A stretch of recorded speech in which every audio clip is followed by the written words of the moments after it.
It was just another typical day in Korea. The streets were filled with people, each lost in their own world as they went about their business. Among them was a young man who was clearly the focus of our story. If you looked carefully, you'd notice he was rather handsome. He was, however, completely absorbed in his phone, hunched over in a way that threatened to permanently curve his spine. His digital fixation made him oblivious to his surroundings, and he inevitably walked right into someone. The person he bumped into didn't hesitate to curse him out, an outburst he arguably deserved. Like a scolded child, our hero quickly apologized. This was the essence of his life, a sad and uneventful existence. As he was silently lamenting the sheer boredom of his life, a deafening, almost comical noise ripped through the air, bringing everyone to a sudden halt. Before anyone could process what was happening, a second explosion followed. A colossal bolt of yellow lightning slammed into the ground just a short distance away, instantly incinerating a group of unfortunate people. The crowd froze, paralyzed by sheer terror. The force of the blast was so powerful that it tossed cars around as if they were nothing more than paper toys. As if the situation wasn't dire enough, more lightning bolts began to rain down from the sky. These were no ordinary lightning strikes. They were like miniature meteors crashing to the earth. People scrambled in every direction, running as if their lives depended on it, which, of course, they did. What began as a bizarre phenomenon quickly escalated into a full-blown lightning apocalypse that engulfed the entire city. The destruction from a single bolt was immense, and now it was being multiplied 10,000 times over. Our protagonist was just one of thousands desperately sprinting to find safety. He spotted a girl nearby, also trying to escape the chaos, and saw a fleeting chance to do something meaningful with his life. He shouted for her to follow him, hoping to lead her to safety. As it turned out, she had a bit more luck on her side.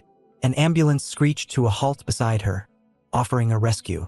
It seemed she wouldn't have to run for her life anymore. In a grim twist of fate, she wouldn't have to run ever again. Our protagonist, witnessing this, turned back to his own escape, tears streaming down his face from a mixture of trauma and pure, unadulterated fear. But his ordeal was far from over. Just ahead of him, a massive truck was barreling down the road, poised to send him into another world in the most brutal way imaginable. Right before it could turn him into a smear on the pavement, something extraordinary happened. A brilliant white flash momentarily blinded him, and he felt himself being pulled into a swirling portal. In a completely different location where night had already fallen, a lightning bolt identical to the ones ravaging the city crashed down. It's unclear how much time had passed, but one thing was certain: he had survived. He awoke feeling groggy and disoriented, the terrifying image of the truck still fresh in his mind. His attention, however, was quickly drawn to his new, bizarre surroundings. He had no idea where on earth he could be. Looking up, he saw a sight that defied all logic. The birds soaring through the sky looked like grotesque monsters from a nightmare, and casting an eerie glow over the landscape were two moons. This was definitely not the Korea he knew. The realization hit him with more force than any lightning bolt. To compound his misery, he was freezing cold, not just his hands and feet, but a deep, bone-chilling cold that permeated his entire body. One thing was crystal clear: this strange, terrifying place was not Earth. As he scanned the area, his confusion mounted. He was surrounded by a variety of monstrous creatures. He wondered what was going on, and a more pressing question soon followed. Why was he completely naked? Shortly after this bewildering realization, the young man pushed himself to his feet, only to be startled by what he saw. He was standing face to face with a gigantic bear. Before he could even react, a pack of wolves launched an attack. The scene then abruptly shifts to a doctor's office, where a medical professional is reviewing some data. The doctor mused that the young man had woken up on a planet with two moons, in a forest teeming with monsters, and somehow, miraculously, he had managed to return alive. The young man, however, seemed troubled and apprehensive about something. A brief flashback showed the massive bear being taken down, followed by the pack of wolves descending upon its carcass to devour it. The protagonist, having witnessed this brutal scene, was filled with despair. Unbeknownst to him, a white wolf had crept up from behind. The boy suddenly sensed the creature's presence and took off running for his life. He pushed himself to his limits, running with every ounce of strength he possessed. In that moment of extreme exertion, a notification from some kind of system informed him that his constitution had increased to level 1. This new development only added to his confusion. Distracted, he tripped over a rock and began tumbling down a steep hill, eventually falling off a cliff. With sheer luck, he managed to grab onto some bushes, saving himself from a fatal fall. He clung there, shaken, wondering about the strange sound he had heard earlier. As he looked around, he was surprised to see some kind of fruit growing right in front of him. He was starving and wondered if they were safe to eat. His question was answered when he noticed a group of ants happily munching on the same fruit. Without a second thought, he began to eat them ravenously. Just then, he heard a rustle in the nearby bushes. A creature with a piercing gaze was watching him. A giant snake lunged toward him, but in a shocking turn of events, it was instantly swallowed by an even larger frog. The young man watched this incredible display of the food chain in action, unable to believe what he was seeing. The place was utterly insane. Or perhaps he considered he was the one who had lost his mind. Time passed, and it had been 67 days since his arrival in this strange new world. The pack of wolves that had attacked the bear continued to follow him, relentless in their pursuit. The boy lived in constant fear that they would catch him off guard. The forest held dangers far greater than wolves, so his priority was to find a safe place to shelter. More time went by, and a full year had passed since he was stranded. Looking up into the trees, he spotted a giant banana and began to pull it down. The system chimed in again, alerting him that his strength had increased to level 1. A year of survival had clearly had an effect on him, as he was now visibly muscular and toned. The constant threats and challenges of his environment had forced him to adapt. A young wolf pup, however, had taken a particular interest in him and persistently chased him. He had grown so accustomed to its presence that he found himself missing it when it wasn't around. One day, he felt something falling towards him from above. He looked up just in time to see a giant gorilla charging directly at him. His expression changed in an instant. With nimble reflexes, he managed to dodge the gorilla's attack, breaking the branch he was standing on in the process. He muttered that the gorilla would need better luck next time. The massive ape fell to the ground, but its trajectory took it right towards the little wolf pup, and it landed on the small creature. The protagonist watched the scene unfold from a distance. The gorilla quickly recovered and, seeing the injured wolf pup, began to charge at it again. Without hesitation, the protagonist moved in, launching an attack on the gorilla's eye. The blow wasn't enough to stop the beast, and it swatted him away, sending him crashing into a tree. The monster charged at him again, and the irritated young man cursed himself for his stupid move. The narrative cuts back to the doctor, who asked if the protagonist had truly done all of this. The boy explained that he couldn't keep running from territorial fights forever. It was a futile effort because no matter where he went, there would always be a dominant ruler. Returning to the forest, the protagonist was about to be attacked by the gorilla again when the wolf pup, despite its injuries, appeared to protect him. The boy lost consciousness as the rest of the wolf pack descended upon the gorilla. He was certain it was the end for him, but the wolves didn't harm him. They seemed to recognize that he had tried to save the pup earlier. It turned out that the small wolf was the son of the Wolf King, the leader of the fearsome Crimson Wolves. Sometime after this event, the pack was on the move, and running alongside them was the protagonist. He had been accepted. He noticed his little wolf friend was getting tired, so he scooped him up and began to carry him. 2 years had passed since the boy arrived in this world, and he had become an integrated member of the wolf pack. After 3 years, he was honing his climbing skills, though he was still trapped in the vast, seemingly endless forest. He had yet to find any signs of civilization. He had fully embraced his role as a member of the wolf family, participating in the constant territorial battles for their survival. An incredible 120 years went by, and he had come to believe he was the only human on the entire planet. In the constant struggle for survival, he made more friends among the creatures of the forest, but he also lost many companions along the way. He had lost track of time, forgetting the date, and it felt like centuries had passed. He often wondered how he was still alive. The doctor, listening to this incredible story, asked if even after 500 years as the king of the wolves, he had still not found any civilization.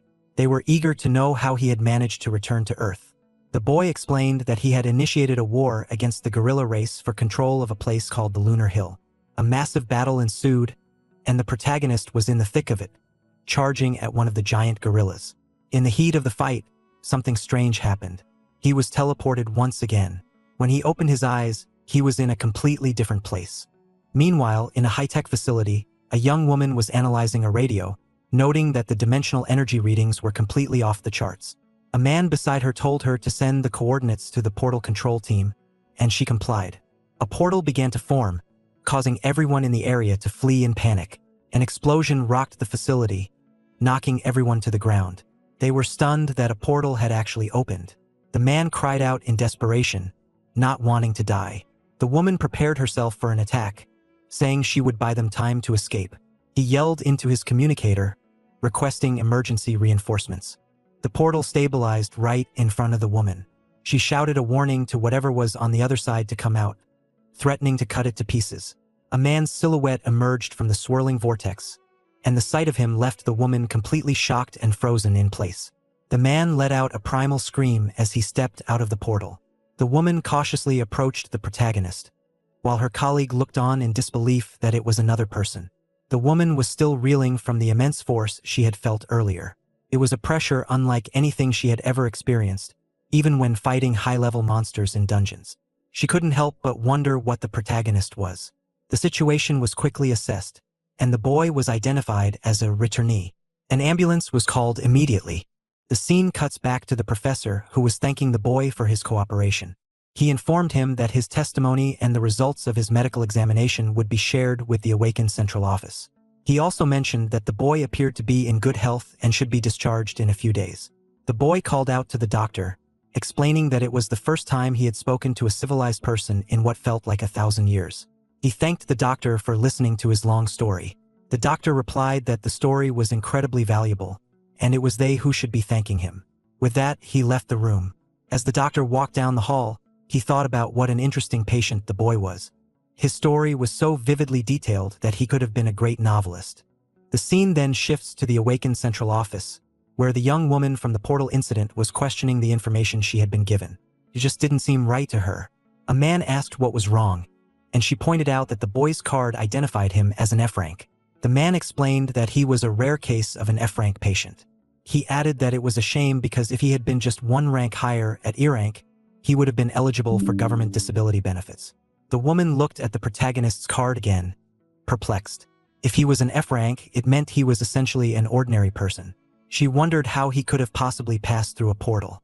She asked if they were sure it wasn't a mistake.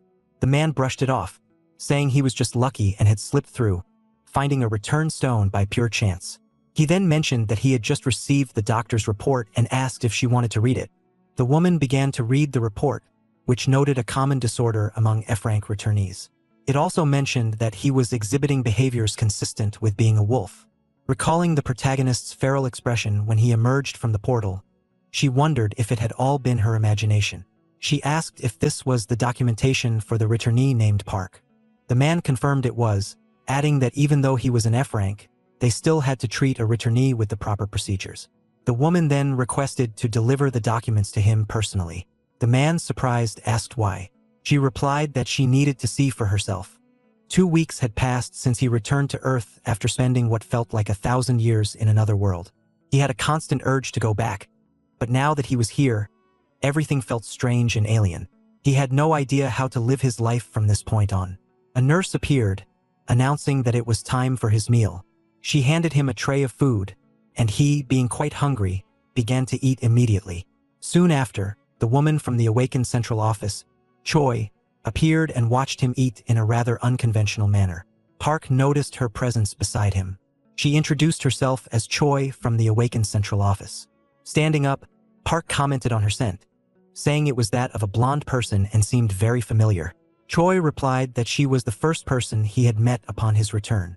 She thought to herself that he had definitely resembled a predator when he came out of the portal, but perhaps there was something wrong with her sensory perception. Finishing his meal, Park remarked that it was delicious and asked what the Awakened Central Office was. Choi, slightly taken aback, asked why he was speaking so informally to her. Park nonchalantly replied that he was over 1,000 years old. She didn't seem to believe him. She explained that the Awakened Central Office was an organization that helped returnees readjust to society. She handed him a packet of information that all returnees needed to know, telling him to take his time reading through it. For now, he just needed to sign a form to share his information. Park took the pen, commenting that it had been a long time since he'd seen such an object. He found it amusing that even after 1,000 years, they were still using such primitive tools. He signed the paper. Watching him, Choi wondered if he was just an idiot. She called out to him again, and he asked what she wanted. She questioned if he had learned how to draw in the other world. He replied that he already knew how to draw. She pressed further, asking if he had learned anything else, like magic or martial arts. Park said no, explaining that he had lived in a forest and had to do many things just to survive. Choi commented that he had spent 10 years running around to survive.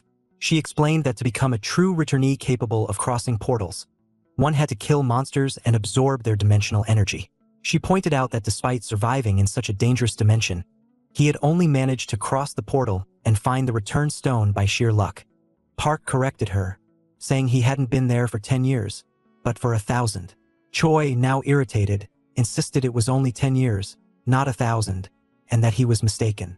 She told him to check his information, which clearly indicated he had disappeared in 2015 and returned in 2025.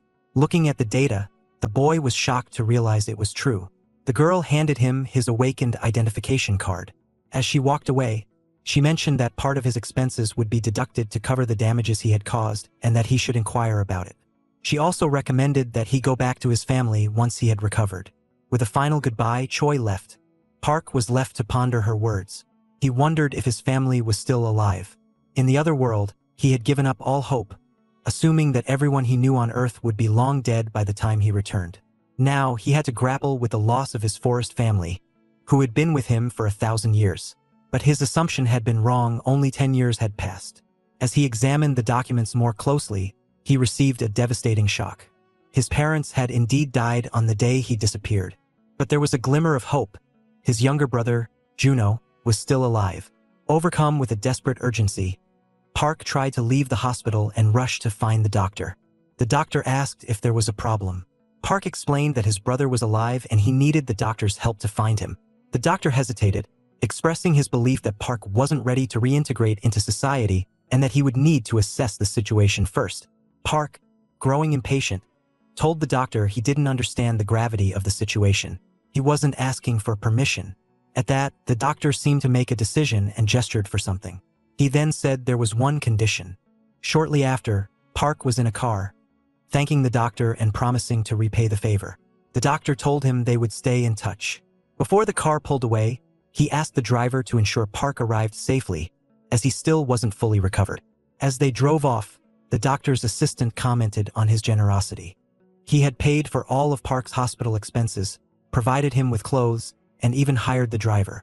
She asked why he was doing so much for Park, especially since F-rank returnees were usually neglected by the central office. The doctor simply replied that he wanted to continue hearing the man's story. He also added that he needed to fix the doorknob as soon as possible. The assistant, surprised, remembered the moment Park had burst through the door in his haste, damaging the knob. Later, back in his office, the doctor reflected that it was the second time the doorknob had been broken. He noted that it had been a long time since he had encountered an irregular. Meanwhile, Park was still in the taxi. A news report on the radio announced that at 3 p.m. that day, monsters had escaped from an unprotected field in the province. The breach was due to a miscalculation in the portal's breaking point. The monsters were now surrounding the area, and the situation was expected to be resolved in about 50 minutes. 2 attacks had been neutralized, but 12 awakened soldiers had lost their lives. Park listened intently. A flashback to his conversation with the doctor played in his mind. The doctor had explained that the world had changed drastically since the Great Disaster, becoming a completely different place. He had joked that if he were awakened, he would quit his mediocre job and get rich by hunting monsters in the fields. Park had asked what that meant. The doctor, amused, replied that Park must have hit his head hard not to know. Park had insisted on an explanation. 10 years ago, portals had opened all over the world. That day became known as the Great Disaster. It was the first time their world had converged with others, leading to an invasion of monsters. On that day, 10% of the world's population was wiped out.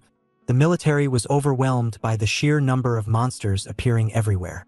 In regions with weaker military presence, mercenaries were sent in. People who had disappeared during the disaster, the awakened, were given mercenary licenses and permission to hunt monsters.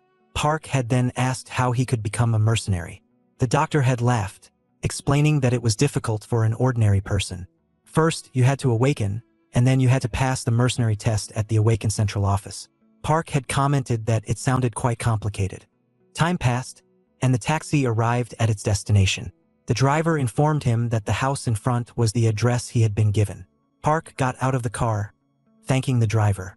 As he approached the house, an elderly woman looked down at him from a window and asked who he was. He replied that he was there for Juno. The woman remained silent for a moment before commenting that he still looked like he was in diapers yet talked like a grown-up. Park was confused by her remark. She then told him that no one by that name lived there and asked him to leave. He wondered if he had the wrong address. Just then, he heard the sound of people arguing inside the house. He walked up to the door and picked up a piece of paper from the ground. It seemed his brother was in debt. Sometime later, Park was walking down the street, reflecting on his experiences. In the jungle, the law of the strongest prevailed.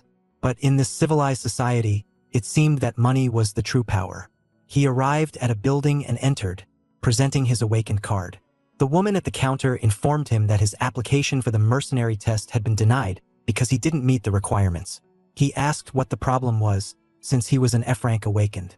The woman explained that his classification was 4 points below the necessary level. He argued that he had just crossed a portal 2 weeks ago.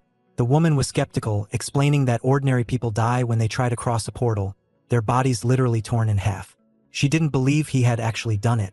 She told him he could either attend the awakened school or earn points in field battles. He should come back when he became a true awakened. Leaving the building, Park thought the system was incredibly confusing. His curiosity was piqued, however, by the mention of the goblin field in Suwon. He hailed another taxi and asked the driver how far the massive walls surrounding the city stretched. The driver explained that they encircled the entire city and that he could see it on a map app. He asked if Park had the app, explaining that the city was divided into 12 areas with hundreds of gates for transit. Park, observing the fortified city, realized he needed to download the app immediately. He soon spotted his destination, and the driver announced their arrival at Suwon Field, Gate 27. Park got out of the car and was confronted by the sight of a giant, fortified area. He assumed that passing through the gate would lead him to a hunting ground. He began to walk towards the entrance, where 2 soldiers stood guard. They stopped him and asked what he was doing there. He replied that he was there to hunt. One of the soldiers asked to see his mercenary license. Park admitted that he didn't have one. The soldier informed him that ordinary civilians were prohibited from entering the area. Just then, they noticed something approaching. The other soldier ordered the exit to be closed, but it was too late. Car crashed through the gate. Inside, a creature was devouring a man. The car slammed into a wall. One of the soldiers called for the emergency squad to contain the creature. The soldiers surrounded the vehicle, taking up combat positions. The creature emerged from the car, and the soldiers opened fire, riddling it with bullets. The monster collapsed, seemingly defeated. The soldiers reported that the situation was resolved and the monster had been killed. One of them then wondered where Park had gone, assuming he had run away in fear.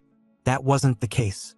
Park was now walking outside the fortified area, noting that even though it was a field, he could sense everything around him. He mused that he would have to buy a car for himself. He looked around at the desolate landscape and wondered if, apart from Seoul, all the other cities had been completely destroyed. It was a difficult reality to accept. As night fell, Park commented that the darkness felt familiar. He began to walk among the ruins, announcing that it was time to hunt. He suddenly stumbled, feeling that his body was a bit heavy. He looked up at the dilapidated buildings and then began to run towards them at an incredible speed. He scaled one of the buildings with ease, reaching the top. He stood there, silhouetted against the moon in a truly epic pose. But he wasn't there just for the view. He closed his eyes and concentrated, using his heightened senses to determine the best direction to go. He quickly turned his head and decided on a path. He descended the building as effortlessly as he had climbed it, the grip on his shoes seemingly supernatural. As he wandered through the empty streets, he came across a dark, suspicious-looking alley. At the far end, a pack of goblins had cornered a defenseless dog, ready to make it their next meal. The drool dripping from their mouths showed how hungry they were. The dog, however, was not going down without a fight. It fought back with all its might. Just then, our protagonist emerged from the shadows. He looked at the dog and, with a hint of irony, asked if it wanted help. The desperate look in the dog's eyes was answer enough. But the goblins had already made up their minds. They charged at the human. Park grinned. This was perfect. He ran straight into the fray. In the blink of an eye, he spun around and struck the first goblin from behind. The punch was so powerful that the goblin's head literally sank into its own body. Just like that, it was over. But then, something even stranger happened. A series of system windows began to pop up in front of him, displaying error messages one after another. He had no idea what was happening. The screen seemed to indicate that something had gone wrong while recognizing his actions. While he was trying to figure it out, the other goblins took advantage of his distraction and attacked. Their confidence was short-lived, as he knocked them out one by one with a single punch each. The last goblin, having witnessed the massacre of its companions, tried to flee. In a panic, it scrambled up a building, but it made a fatal mistake. It stopped at the top to look back at the monster it had just faced, and it saw him. Park had caught up to it. He threw it off the edge and the fall ended its life. Back on the ground, another system window appeared, warning of an error in displaying his class abilities. This triggered a memory from about 100 years ago, when he was naked and running for his life in a forest. That was when he had started earning status points.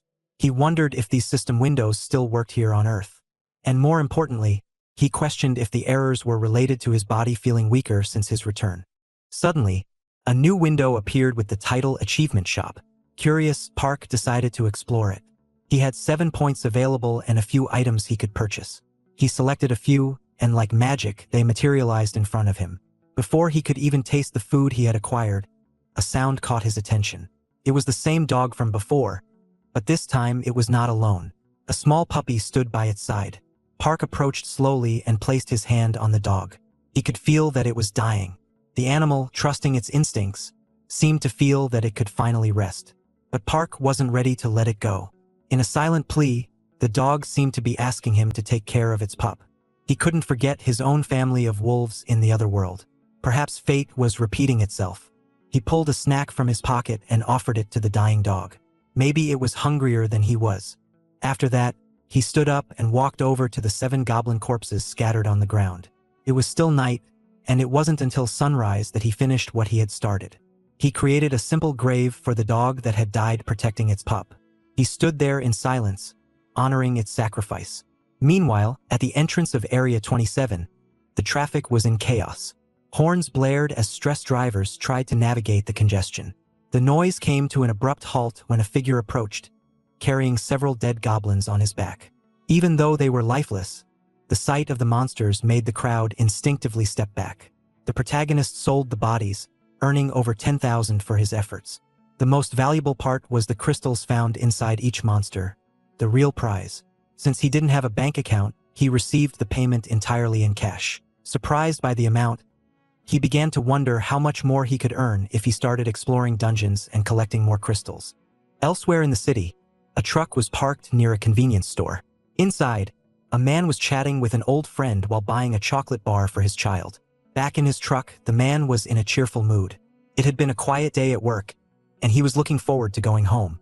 But his peace was short-lived. On his way back, someone called out his name, Park Juno. Without warning, he was struck by a brutal punch that sent him sprawling to the ground. The assailant sneered that it had been a long time and that they had been worried, especially after hearing he was planning to abandon his child and run away. The man looked up and seemed to recognize his attacker. Then the others joined in beating Juno, Park's brother. They commented that he looked better than the last time they had seen him and asked how many times they had to come looking for him.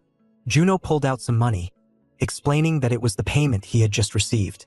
The man counted the bills and said that the monthly fee was 8,000, and with the accumulated interest of over 6,000, there was still money missing. With tears in his eyes, Juno apologized and asked for just 3 more days to get the rest of the money. The man struck him again, asking how much interest he thought would accumulate in 3 days and telling him to stop lying. At that moment, someone called out Juno's name. The attacker asked who it was. Juno was shocked to see his brother, whom he thought was dead, standing there. Park approached his brother and asked if he was Juno. A flashback showed a younger Juno being bullied by other kids. A younger Park was seen watching the situation from a distance. Juno had begged his brother for help, but Park had completely ignored him, leaving him to fend for himself. His brother had never been much help to him. The flashback continued, showing news reports of the unknown explosions spreading across the country. Red spheres, the portals, began appearing along with the explosions. Juno, watching the news in horror, ran to his mother's room. His parents were relieved to see him home, but they were worried about their other son's whereabouts. An explosion occurred, and monsters began to appear. A giant I was watching Juno, and then he disappeared. Returning to the present, Park seemed pleased, remarking that Juno had grown since he last saw him. Juno replied that he thought Park was dead. The thug interrupted, asking if this man was really Juno's older brother. In that moment, Park grabbed the thug's head and, with incredible force, threw him back. Juno watched in shock as the man flew through the air. The two henchmen were stunned. Park asked his brother if he was hurt, and Juno replied that he was fine. Just then, the other thug charged at Park. Park attempted to kick him, but it seemed to have no effect. The man's legs simply broke, and he fell to the ground, writhing in pain. The remaining henchmen trembled in fear, realizing that the protagonist was an awakened being. Park then challenged the last man to come at him. The man, terrified, insisted that he hadn't hurt Juno and begged Park to believe him. He told the others to leave his brother alone. Park then handed some money to the man, telling him to take it and leave. Sometime later, that night, the elderly woman from the apartment appeared. The protagonist and his brother were standing before her. The woman asked if he was certain this man was his brother. Juno confirmed that he was. Park, addressing the woman as grandma, mentioned that he had brought some meat. The woman said that family should stay in touch and urged them to hurry inside because a little boy had fallen asleep waiting for his father to come home. Inside the apartment, a young boy was sleeping. Park asked Juno if that was his son. Juno replied that his name was Gung Ho and that he was his only treasure. Park then asked about the boy's mother. Juno explained that she had left to live her own life, blaming himself for not being able to provide enough for his family. Trying to lighten the mood, Park suggested they have a drink. Later, they were sitting at a table, drinking. Juno said that after Park disappeared, he had assumed he was dead. But here he was, alive and without having aged a day. Park asked how much money he owed. Juno replied that it was around 220,000, but assured him it was okay because he was confident he could handle his debts. He mentioned that he had a job now at a logistics center. Park asked if the truck was his. Juno explained that it wasn't, it had belonged to his grandmother's son, and he was renting it from her. The protagonist then asked what his grandmother's son used to do. Juno, changing the subject, said he had heard that Park had died during the Great Disaster. Shortly after, the little boy woke up and was delighted to see a dog in front of him. He looked over and saw his father. Juno, happy to see his son awake, introduced him to his uncle and told him to say hello. A while later, the boy was playing with the dog. Juno remarked that it was good to see his son so happy, as he had always wanted a dog. Park then suggested that the two of them work together. Juno, confused, asked what he meant. Park explained that he would do all the work, he just needed help with the truck. Juno asked what he was planning to do. Park replied that he wanted to hunt some monsters, leaving Juno completely stunned. Sometime later, the scene shifts to the command center, where a woman was congratulating the protagonist. He had successfully registered as an awakened being. Somehow, he had managed to increase his stats in just one day. Park asked if he was now an F-rank druid. The woman confirmed this and informed him that he could now use his identification to open a bank account and carry out financial transactions. She handed him something, explaining that it was a small gift for registering. She also reminded him to download the Awakened Central app and to gather enough dimensional energy to become a ranker, which would make him eligible for pensions and other benefits. She then asked if he knew how to open his status window, explaining that due to recent technical issues, the interface had changed.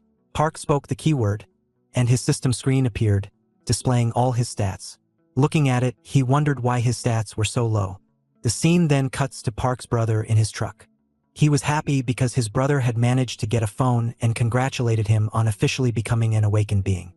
He said he was on his way and would meet his brother there as soon as he finished his last delivery. Now that Park was an awakened being on paper, all that was left was the mercenary test. Park, however, replied that they should pay off his debt first. Juno argued that he was still an F rank and didn't think they were ready to hunt monsters yet. But the protagonist hung up on him. Juno wondered if this was really his brother. He seemed to have changed completely. As Park walked toward the location, he noted that the gate seemed to be closed. Meanwhile, on Route 77, a group of people in a car were in a rush, worried they would miss their game. They seemed nervous, but one of them told the others to relax, reminding them that they were awakened. He questioned if they had forgotten that they could officially become raiders in the guild if they successfully cleared the dungeon. Annoyed, Another member of the group thought to himself that his companions were incompetent. They were only in it for the money and wouldn't have gotten this far without their connections. Shortly after, a soldier called for the next person. The man was surprised to see the protagonist appear again. The soldier asked if he was alone, and Park confirmed that he was. He placed his card on the reader, and the soldier began to pull up his data. He asked if Park was aware that there were ranking limits and that he couldn't just enter any dungeon.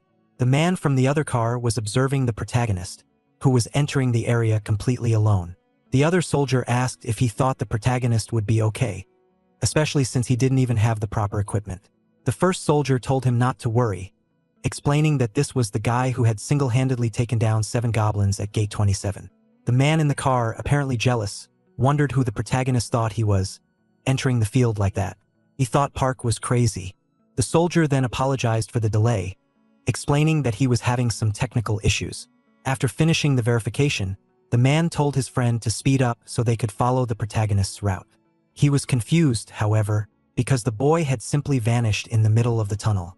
He wondered where Park had gone, and the man thought that he might have encountered something interesting. Meanwhile, the scene cuts to a forest, where Park was running. He stopped, noting that this must be the current state of his body. He felt weak and knew he needed to motivate himself to improve and start training again. He heard strange voices and guessed it might be the sound of a sword battle. A little further ahead, he noticed something and assumed the sound was coming from that direction. He smiled, thinking that a fight between civilized beings, rather than beasts, could be a good opportunity, one he couldn't afford to miss. The scene then cuts to someone losing their arm in a battle. Above the fray, the protagonist observed coldly. A group of people was surrounded. Park, irritated, thought that it seemed like it would take them all day to start killing each other. A man stepped out of a car and asked why it was taking so long to deal with the surrounded group. A soldier, seeing the man, seemed surprised. The man, irritated, told them to finish it at once. Another man mentioned that the person they were fighting had a bounty of 200,000 on his head. The protagonist, overhearing this, was surprised by the amount he could receive for killing that person. The soldier, watching the man with the bounty, seemed astonished. The group appeared ready to finish off their targets. The man with the bounty affirmed that his bounty was indeed that amount and challenged them to try and catch him. The group, however, didn't seem confident, wondering if they could win even if they gave it their all. Just then, the man charged at them. In a flash, the protagonist appeared, heading toward the other soldiers. The man with the bounty was confused by Park's sudden appearance, and the other soldiers wondered who this newcomer was. The man asked who he was. Park simply asked if it was true that the bounty on his head was that high. The man confirmed it and asked who the boy was. Park replied that he was just someone who needed a lot of money. The man's subordinates wondered who this boy could be. The man started laughing at the protagonist, saying that since he didn't seem to be from the central office, it would have been better for him to mind his own business. At that moment, the protagonist felt something strange happening to his body. The man explained that Park had looked into his eyes for more than 5 seconds, which meant he would no longer be able to move. He then ordered his soldiers to charge at Park, and they pointed their swords at him. To everyone's shock, the protagonist was able to move again. With a smile, Park asked if that was magic, commenting that it was very interesting. The man used his binding ability again, immobilizing the protagonist once more. He said that it was to be expected, as he wasn't just some small fly. He drew his dagger, saying that the man should have thought twice before messing with him. In that instant, Park struck the man, who seemed to have been injured by the attack. Park asked if he had any other tricks up his sleeve before punching him repeatedly. The man was thrown back, apparently defeated. Park commented that it was all very boring. The other man, watching this, thought that to defeat that man so easily, Park must be incredibly strong. He wondered who the protagonist really was. The group of soldiers continued to watch the boy. Park asked if they still wanted to fight. They quickly replied that they didn't.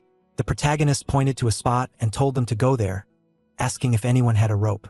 One of the men said he had one. The protagonist then asked what bounties they had. The group insisted they didn't have any, claiming they had been forced to work with the man or be killed. They said that delivering the man would be enough to make him rich. With tears in his eyes, the defeated man couldn't believe his companions had betrayed him, abandoning him after all he had done for them. Park, for his part, asked if he had finally woken up. The group began to insult the man, calling him a piece of trash. The boy then asked if he would get anything for getting rid of these people. The defeated man spoke up, saying they were lying and were all criminals too, and that surely some of them had bounties. The group denied this, claiming they were just useless vagabonds. The defeated man then called out to Park, asking about the city's laws that made him feel so unrestricted. He claimed that this land was true freedom and that if Park let him go, he would do whatever it took to make him live like a king. Park kicked him again, telling him to be quiet. The man seemed to pass out. Park then asked if it was true that all these people had bounties on their heads. The man confirmed that most of them were former criminals. Unhappy, the man thought that this was his end. Park mused that there were too many to take with them, and the boy suggested they could leave them behind. The protagonist replied that it was time for everyone to take a nap. Sometime later, the scene cuts to a car driving down a road. Inside, the boy was saying they really needed his help and that they had to repay him somehow. The protagonist, however, said they didn't need to do that. The other man insisted that thanks to Park, they had managed to leave that place alive. Park said that if they wanted to see it that way, they could do something for him. The group then began to ask him several questions about his special powers and abilities. The man explained that his awakened ability was swordsmanship and that he had learned tracking by studying skill books. Park, surprised, realized that one could learn magic through books. The man, also surprised, asked if Park really didn't know what a skill book was. The protagonist thought to himself that it would be better to learn 1 or 2 combat magic abilities, as they could be useful in the future.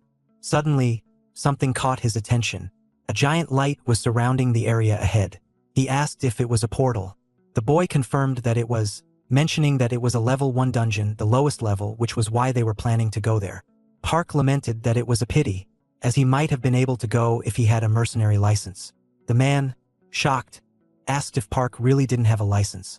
Park confirmed that he didn't. The man explained that when a portal opens, the military first secures the area, and any monsters found in the fields are just small fry that survived the initial attacks. The experience gained in those low-level fields where level 1 dungeons open is enough for an E rank to surpass that level. In other words, you should actually go to level 2 dungeons. The man, still confused, wondered how this rookie, who hadn't even been to a level 1 dungeon, had managed to defeat a C-ranked man. Park, noticing the man staring at him, asked what he wanted. The man apologized and asked if he could know what Park's rank was. Kim informed him that it was F rank, leaving the man completely stunned. Park then asked what favor he should request. The scene cuts to the portal from earlier. A person was emerging from it. The man from before was in the area, and his group seemed somewhat injured after entering the portal. One of the boys had lost his hand in the battle, and they quickly needed a doctor. The man, irritated, wondered if mercenary licenses were being handed out to just anyone these days. He vowed that the first thing he would do when he got back to the guild was to kick out the person who had chosen these fools. The other boy, however, told him to calm down, reminding him that he shouldn't be so hard on the rookies, especially given the guild's current condition. Even so, the man remained frustrated. He thought that people with rich parents could easily enter that place and become awakened. Their parents would then hire mercenaries to carry them through the dungeons, and suddenly, they were ready to join the guild and go on missions. But it was the guild members who suffered for accepting these useless people. The guy, noticing his captain's irritation, suggested they should have a drink to cool their heads. The man then asked how things were going, as a level 1 dungeon was about to disappear. He asked if anything had happened. A soldier replied that something big had indeed happened. Someone had just delivered 10 looters to them, and among the captives was a C-rank individual he had surely heard of. The man asked if any high-ranking individual was supposed to visit the camps that day. The soldier said no, explaining that it was an F-rank novice without a mercenary license who had managed to capture the man. In disbelief, the man asked how that was possible. The soldier said he didn't know the details, but according to witnesses, the F-rank had simply beaten the man up. The man was then surprised, guessing it might have been the person he had seen in the tunnel earlier. He asked where the F-rank had gone. The soldier replied that he had seen him heading toward the portals. Quickly, the man headed toward the portals again, thinking he had to witness this boy's ability with his own eyes. If it was worth it, he might gain something valuable from this story. Soon after, the man got inside a truck. The other guy asked what the problem was. The man asked if the boy who had captured the man earlier had just entered the portal. Meanwhile, the protagonist was entering a portal. He mentioned that this time it hadn't hurt at all, and his clothes seemed to be fine. Juno explained that items without dimensional energy couldn't pass through the portals, but their clothes had passed through smoothly because they were made from materials found in the dungeons. Looking to the side, Park seemed confused and asked what the thing in front of him was. Juno explained that it was called a door, and the portal they had just entered was one of several doors that gave access to all 38 dungeons. At that moment, they were both surprised as the door vanished. Park asked why the door had disappeared. The man answered that it would reappear once they had finished the dungeon. The protagonist asked if they had to kill all the monsters. The boy replied that no, they only had to kill the strongest one, the boss. Stretching, our boy said he would finish this quickly.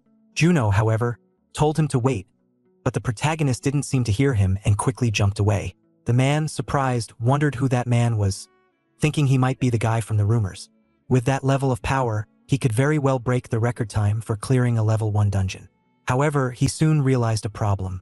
They didn't even have tracking abilities, so they wouldn't be able to find the door's location within the time limit. If they got stuck there, they might disappear along with the portal. The scene then cuts back to the man with the analyzer. The door the protagonist had entered had just closed, which made the man very angry. Back inside the protagonist's portal, some monsters were wandering around. One of them was suddenly hit by something and thrown back. Park, observing the situation, said they were carrying very interesting things. He began to extract the stone from inside them, mentioning that there was only 1 blood crystal after killing 3 of them. But what was most important at that moment was leveling up. Meanwhile, that guy was watching everything Park had done, wondering how many monsters he had killed. Soon after, the boy used his tracking ability to find the protagonist's location. He was checking his stats, noting that he could buy 2 abilities with 102 achievement points. He ended up buying a beast taming ability. At that moment, 2 monsters began to charge toward him. Noticing this, he immobilized them and easily defeated them. The system notified him that he had earned an achievement. It then notified him again that there was a critical error as a data synchronization conflict was in progress. Park, confused, wondered what that was. It was then reported that he had leveled up to level 2. He was happy because his stats had increased as usual. He then went on to buy the next tree spirit ability with 100 points. The system notified him that he had finally acquired the ability. He then asked to summon the tree spirit. A light began to surround the place, and a kind of green spirit appeared. Park, surprised, thought it was him. When he had first seen it in the jungle, he had thought it was some kind of firefly. He asked the tree spirit to search for the missing goblins. Following his orders, the spirit left, beginning its search. Park explained that the tree spirit transmitted the memories it read from the vegetation and trees into his mind. However, it was still a bit slow, and he wondered if it was because his level was still low. He then started to analyze his status window along with his abilities. He noticed that he had 2 abilities, one for searching and the other for tracking. He decided to buy both to keep improving. He placed his hand on the ground and began using his searching ability, stating that it was a reference point. He then used his tracking ability and received the information that the goblins were already dead. He was surprised, however. Looking to the side, he assumed that it wasn't just an ordinary goblin. He rushed toward that place, astonished by what he saw. The boy from earlier was being attacked by a different kind of monster. Park asked what he was doing. The boy smiled, happy that the protagonist had returned. The young man then asked if he hadn't said he would hunt alone. The young man replied that, in fact, he was the one being hunted and begged the protagonist for help. Immediately, the protagonist rushed toward the creature, managing to block its attack. He quickly recovered his stance, and within seconds he struck again, throwing the creature against a rock. The monster was covered in blood, but there was no time to think. Park was already above it and he managed to finish it off. The system notified him that he had leveled up and earned 120 achievement points. The young man, observing the protagonist, was amazed by his skills. Park then assumed that the door should have already opened, and the young man confirmed that he was right. A while later, the 2 had left the portal. The group from before was watching them. One of the men wondered if it was the same guy who had captured the bounty man earlier. He mentioned that Captain Kong had asked to be contacted if the protagonist returned. Looking at some information, the man wondered what the completion time for that dungeon had been. Meanwhile, the boy said he needed to return to his teammates and would get in touch later. Park confirmed this, saying he would leave all the clothes in the warehouse. The scene then shifted to that location. Park had already changed his clothes and was mentioning that he was very hungry when he was surprised by a man who had appeared, asking if his name was Park. The boy asked who he was. The The man introduced himself as Kong, the captain of the 27th combat team of the guild. He asked if he could have a few minutes of his time. Later, the protagonist and the unknown man were discussing something. Park asked if he was from the Sheila Guild. The man invited him to join his guild, offering to provide an environment to help him grow. However, the boy responded that he wasn't interested. The man, irritated, asked what was wrong with the kid, refusing to join a guild without even thinking about it. He said that if he was already associated with a guild, they could make an official offer. The boy, however, replied that he wasn't in any guild. The man said that they might be in fourth place, but he needed to know that there was practically no difference in strength between the top guilds. The boy replied that he didn't like being under other people. Time passed again. Park was apparently already at home, noting that they hadn't returned yet. As he lay down, he thought they might be enjoying some quality time together as father and son. Shortly after, the old woman appeared, asking why young people these days like to disrespect time so much. The protagonist replied that she should sit down too, as the weather was perfect for a nap. The woman, however, said she was hanging up clothes and didn't have time for that. Seeing his grandmother doing all of that by herself, the boy ended up helping her. The grandmother then asked if he was really Juno's older brother. The protagonist answered that he was. Soon after, the woman mentioned that it was a pleasant surprise, as Benjamin was at their house. But Park responded that it wasn't true, it was the opposite. The woman replied that with all the strange monsters appearing out of nowhere and causing havoc, looking younger wasn't something to be surprised about. She said she had heard it had been 10 years since he had seen his brother. She wondered if he would take care of himself and not break his family's heart again. Hearing what the woman said, Park smiled and told her not to worry, saying he wouldn't die so easily. Soon after, his brother, along with his son, appeared. They greeted the protagonist. Park then handed a piece of paper to the man, who looked confused and asked what it was. Park explained that it was the money he owed and that he should use it to get his life back on track. He told him to pay his debt quickly so they could have dinner together. Emotional, his brother asked how he could repay such a favor. Park told him not to get too sentimental and to just go. With tears in his eyes, the man left. Park then called out to his brother again, asking if he had enough money to buy food and drinks on his way back. The man replied that he did and that he would return before they even noticed. Park stayed on the terrace, taking care of his nephew. At that moment, a system screen appeared, indicating that the target was following him and that he should name it. Park wondered what he should call the dog. The child suggested the name Baku. Hearing the name, Park replied that it didn't sound too bad. From that moment on, the dog would be called Baku. Time passed, and the child, lying down, said he was very hungry and wondered why his father hadn't arrived yet. Noticing his brother's truck, Park assumed that his brother had already arrived and decided to go welcome him. Shortly after, the child, along with the protagonist, headed toward the truck. However, the man appeared covered in blood and collapsed on the ground. Park, seeing this, wondered what had happened. Sometime later, the scene shifted to a building at night. Inside, a group of people was playing a card game. One man asked if the fight was supposed to start that week. Another man confirmed it, saying that all the online communities were betting on a man named Miho. The man asked if there was any news from Horizon, as they had lost a lot of money the last time they went there. At that moment, someone started banging loudly on the door. Irritated, the man asked what the noise was. The other men stood up to see what the commotion was. The door burst open, and the silhouette of a man, completely covered in blood, appeared. Immediately, someone grabbed the man's head and dragged him out of the door. The men, watching the situation, wondered what had happened. A piercing gaze was directed at the door, and from that point, chaos erupted. The group, shocked, couldn't understand what was happening. Within seconds, a cabinet and a weapon were thrown in their direction. A commotion broke out and several people were thrown around. The boss, watching it all, was surprised as the protagonist had taken down everyone in a matter of seconds. Another man asked if he knew who that person was. The man replied that he seemed to be awakened. At that moment, the protagonist threw a table at the man. Immediately after, he climbed on top of it and asked if his name was Kim. Irritated, the man confirmed his name and demanded to know who the protagonist was. The boy replied that someone wanted to settle Park Juno's debt. The man said he must be insane, asking if he called himself awakened after beating up honest, hard-working people. He told him not to think he would get away with it. At that moment, the man received a slap to the face. Park Park asked what that had to do with it and why he had slapped him just because he wanted to pay off his debt. He said all he should have done with his brother was take the money and leave. He asked why he had crossed the line and done that to his own brother. As he received the slaps, the man begged to be left alone. Park, in turn, asked if he wanted to settle the debt or get beaten until he died. Without hesitation, the man said he would settle everything at once. After that, Park Soo-ho makes the loan shark go down to their knees and apologize to him and Jun-ho. They also admit that from that moment onwards, Park Jun-ho no longer had any business with them, and all of his debts were settled. Park Soo-ho makes sure to humiliate them by making them say this over and over again, louder each time.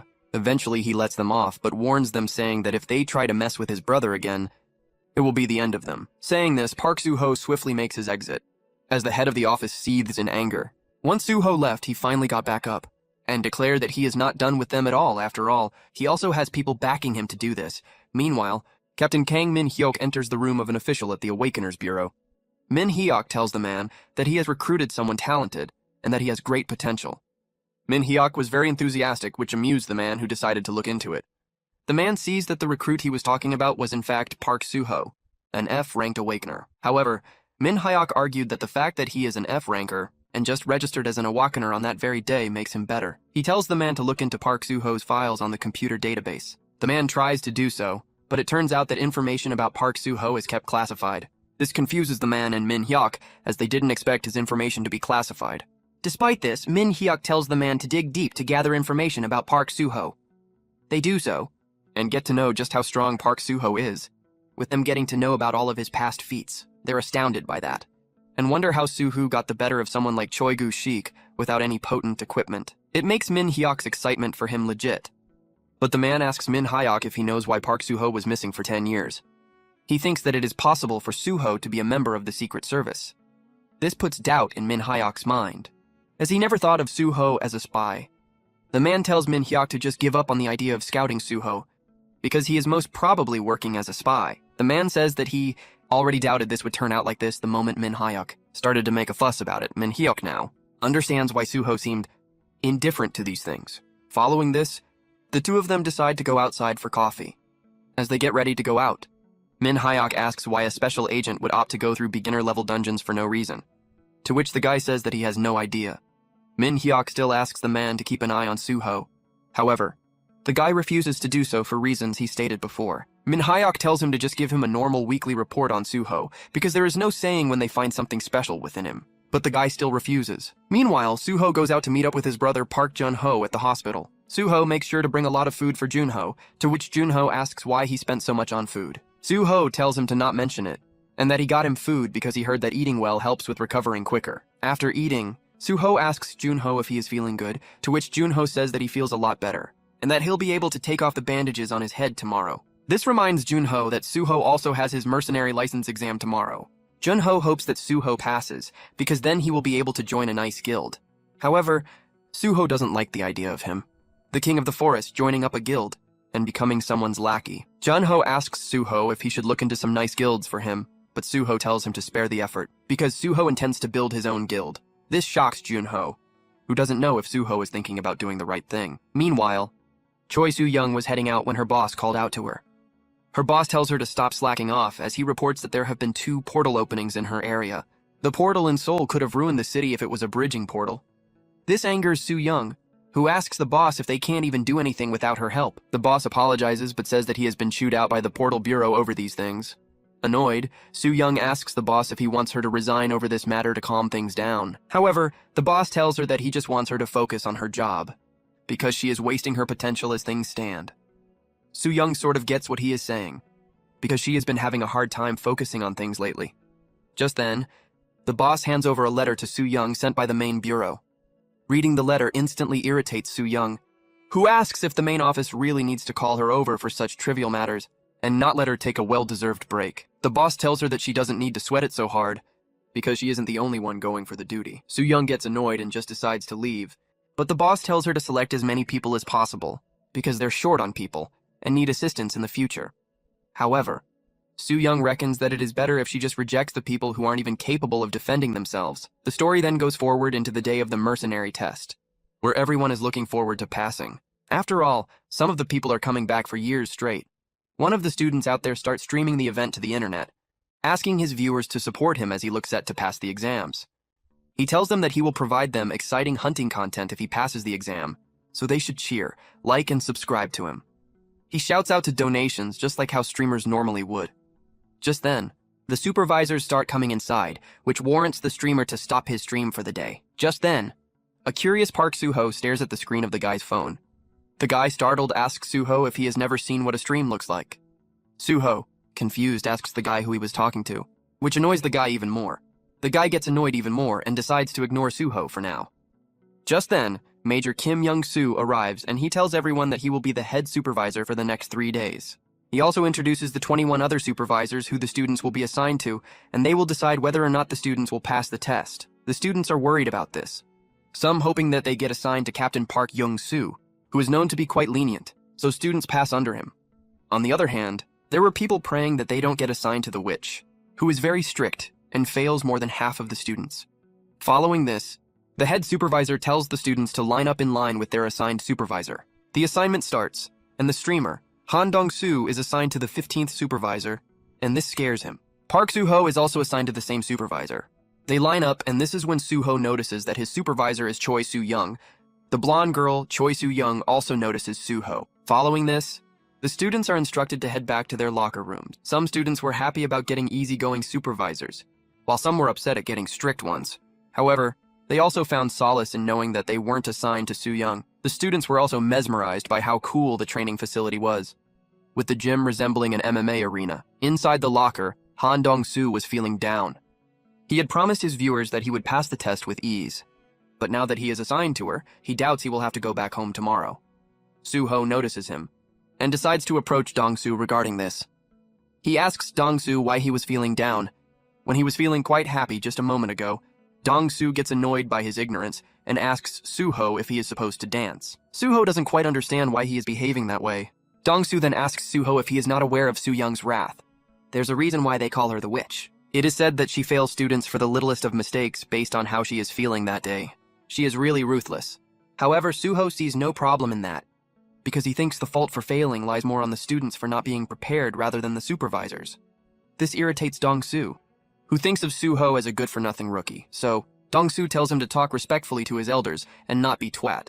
He asks if Soo-ho has a reason to be going against everything Dong-soo is saying. Soo-ho, with a straight face, says that if Dong-soo really has a problem with that, he should stop whining and duke it out with Soo-ho like how real men would. He does know a place where they can fight after all. This angers Dong-soo even more, as he asks Soo-ho if he thinks of him as some pushover. Without hesitation, Soo-ho says that he does see him that way. Beyond raged, Dong-soo gets up and tells Soo-ho to join him, as he is now ready to fight it out. After a while, Choi Soo-young comes into the room, only to see it totally empty. This annoys her, as she wonders just where the students had gone to. The scene then shifts to the gym, where everyone had gathered for the fight between Soo-ho and Dong-soo. They are overwhelmed by the MMA-style cage, as they tell Soo-ho and Dong-soo to finish this quickly. After all, if they get caught, all of them will fail on the spot. That being said, they'll most likely fail anyway, so not like it matters. The two of them prepare to fight, as Dong-soo tells Soo-ho that he has made a mistake by picking a fight with him. He asks Soo-ho if he has never heard of Kaboom Dong-soo. He is a popular and rising boxing YouTuber who is quite good. Soo-ho doesn't know what a YouTuber is, and asks what it means. Dong-soo is annoyed beyond the point of return, and decides to teach Soo-ho a few lessons. The other students rally behind Dong-soo, wanting him to beat Soo-ho to a pulp. Dong-soo begins the contest by moving forward while throwing jabs. He tells Soo-ho that he likes to put brats back to their place, and that he won't be paying any hospital bills for what he does to Soo-ho. He then prepares to throw a cross, and tells Soo-ho to clench his teeth for this one. However, before he can connect with the punch, Choi Soo-young arrives. This makes Dong-soo stop, and all the other students run back to their room in fear. Soo-young then asks Soo-ho and Dong-soo if they're looking to fail on the first day. Dong-soo apologizes and tries to explain what happened, but Soo-young tells them that she only needs to blame one guy for the incident. Confused, Dong-soo asks what she means. So Soo-young tells them that whoever loses the fight will fail. So, she tells them to fight it out. This shocks Dong-soo, who understands why she is called crazy. As Dong-soo is recollecting himself, Soo-ho gets ready to fight again. Dong-soo sees him and gets ready to engage him. He tells Soo-ho to hold no hard feelings because he brought this upon himself. Soo-ho also apologizes beforehand for this happening. Angered, Dong-soo throws a right hook, vowing to send Soo-ho back home with this. However, Soo-ho easily dodges the blow and counters Dong-soo with a solid uppercut to the chin. The punch immediately drops Dong-soo on his face, knocking him out. Soo-young watched on in shock. She realizes that Soo-ho is the reason why she is feeling uncomfortable. As she has been feeling this way since encountering him, it is normal to feel this way after encountering irregulars. Soo-ho walks up to Soo-young and asks her why she is spacing out. He then asks Soo-young if she wants to fight him too, in which case she should get inside the cage. The only condition Soo-ho has is that he wants her to not disqualify Dong-soo if he wins. This surprises Soo-young, and she calls Soo-ho crazy. She then leaves her sword behind and enters the cage to fight Soo-ho. Inside the cage, Soo-young asks Soo-ho if he is an irregular, which leaves Soo-ho confused. Soo-young immediately rushes in to attack, and says that she will tell him if he survives this fight. Soo-young leads in with punches, which Soo-ho pivots and blocks. However, Soo-young starts increasing her speed, and even tries to hit Soo-ho with a knee strike, which forces him back into a crossblock, but this allows Soo-young to adjust herself. She tells Soo-ho that she will give him an extra wish on top of his current wish if he beats her, before she hits Soo-ho with an athletic kick, which hits the mark. The kick sends Soo-ho flying, but Soo-young finds it fishy, as she feels that Soo-ho is hiding something from her. Soo-ho ends up grabbing the cage mesh, and manages to not get hurt seriously. He also says that Soo-young is stronger than he expected. Soo-young is shocked by this, as she didn't expect him to hold on. However, she decides against wasting time, and goes on the offensive again. She kicks him down from the cage, and tries to catch him with a split-legged axe kick on the ground. Soo-ho narrowly avoids it, but on the feet, he has to go to his defensive shell. As Soo-young unloads with a flurry of blows, Soo-young gets overzealous, and thinks of hitting a spinning kick on Soo-ho. This leaves her defense open, and Soo-ho capitalizes on it by hitting a strong punch to the midriff. The punch is so strong that it breaks through the defensive barrier of Soo-young, sending her tumbling back. Soo-young was shocked by this, but Soo-ho was just getting started. He was looking forward to being the attacker for once. His impressive strength made it clear to Soo-young that he was indeed an irregular. So, before Soo-ho could attack her, Soo-young stops him, saying she has forfeited the bout. Soo-ho gets disappointed and asks why she chose to do this when the fight was just about to heat up. Soo-young says that the place is too small for her to use her skills, so she wants to settle the problem later in an open setting. For now, she forfeits and asks Soo-ho what his additional request is. Soo-ho asks her if there are other women in this world who are as strong as her. Soo-young says that she doubts there are. So, Soo-ho chooses her and asks her to make strong babies with him. He wants to mate with her. This angers Soo-young, who slaps Soo-ho and walks away in embarrassment. Dong-soo, who had regained consciousness, sees this and wonders what had happened for Soo-young to slap Soo-ho. He then gets up and understands that he had gotten knocked out with a single strike. This upsets him, as it means that he had just wasted the application fee for nothing. He then looks at Soo-ho and asks him if he is satisfied now that he has gotten him disqualified. Soo-ho tells him to not worry, because he has not been disqualified. Meanwhile, the head supervisor watches this from the security camera, and he is stunned by the fact that Soo-young lost the fight. Back at the gym, Dong-soo asks Soo-ho what he meant when he said that he isn't disqualified. Soo-ho tells him that he managed to convince Soo-young to not fail him, hence he is good to go. Dong-soo brings up how he saw Soo-young slapped Soo-ho and asked why she did so. Soo-ho said that he doesn't need to know that. This makes Dong-soo think that Soo-ho took the slap from Soo-young to save him from disqualification. This makes him think of Soo-ho as a real man, and he starts respecting him immediately.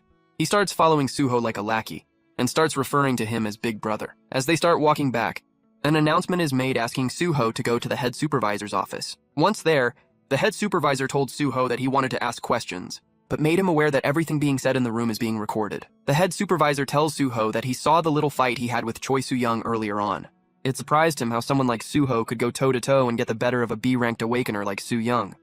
So, the question he wants to ask Soo-ho is if he is an irregular. Soo-ho tells the head supervisor how this is the second time he has heard that question, but he has no idea what an irregularity is.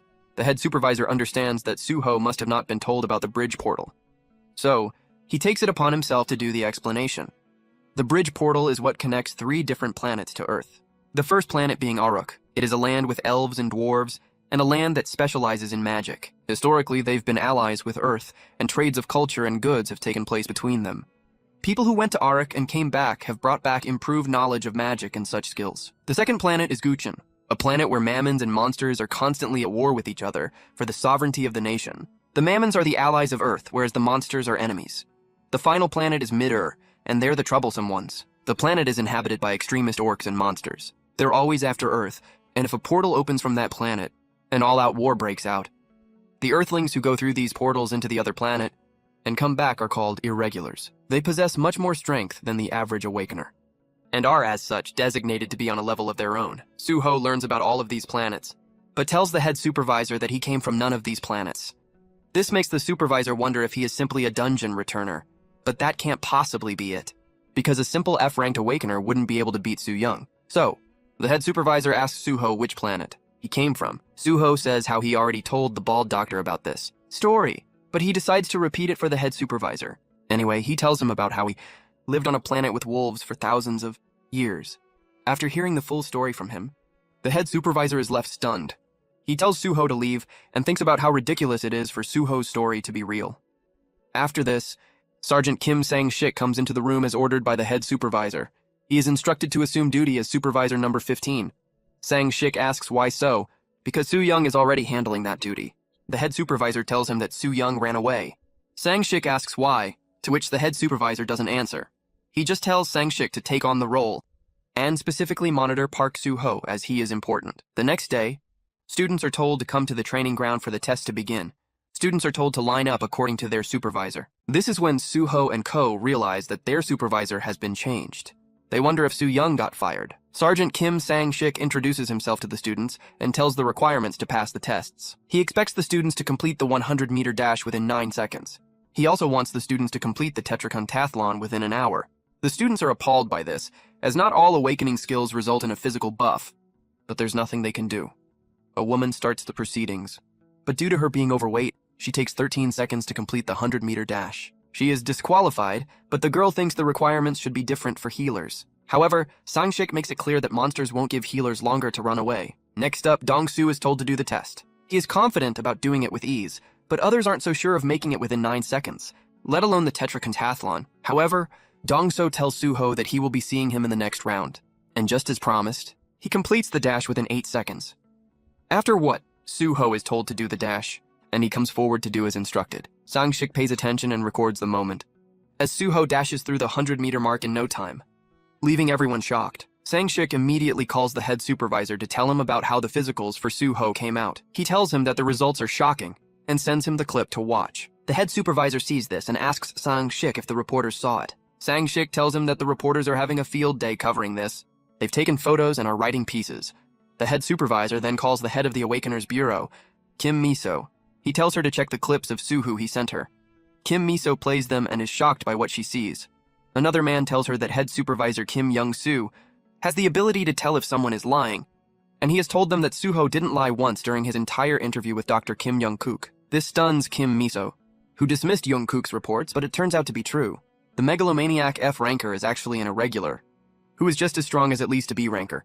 And if everything he said is true, then he probably came from a 4th planet, unknown to them. Kim Miso then asks her assistant to make sure that this gets no news coverage. But her assistant tells her that they're a bit too late for that, as he shows her all the news coverage the matter has already gotten. This makes her panic, as she tells her assistant to remove all the articles and put an embargo.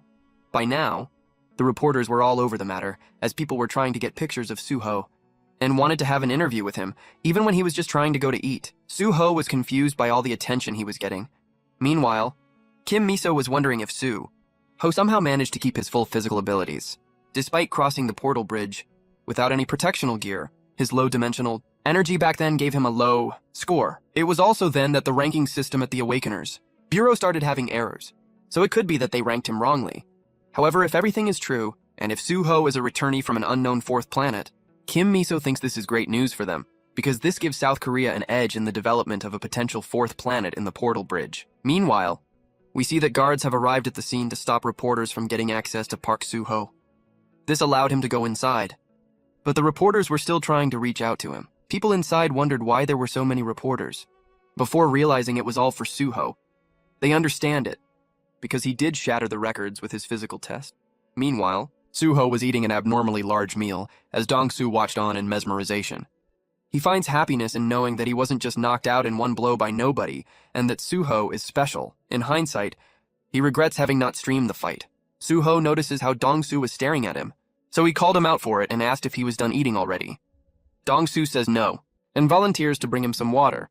Dong-soo could tell that Suho is something special just from how much food he was able to eat in one go. He is sure that Suho will make it big in life. After this, they go back to their locker room and Suho lays down. Dong-soo sees how empty the locker room was, and from that he could tell that all of their teammates have failed. He considers this to be disastrous, as this means the next task will be tough for them. He mentions how the next test will have them go through dungeon raiding. They will be going in teams, so the teams with the most members will have a distinctive advantage. Suho tells him not to worry, as they don't need others. Dong-soo is taken aback by his confidence, but goes on talking about how this is different. He knows that Suho is strong, but dungeon raids are unpredictable.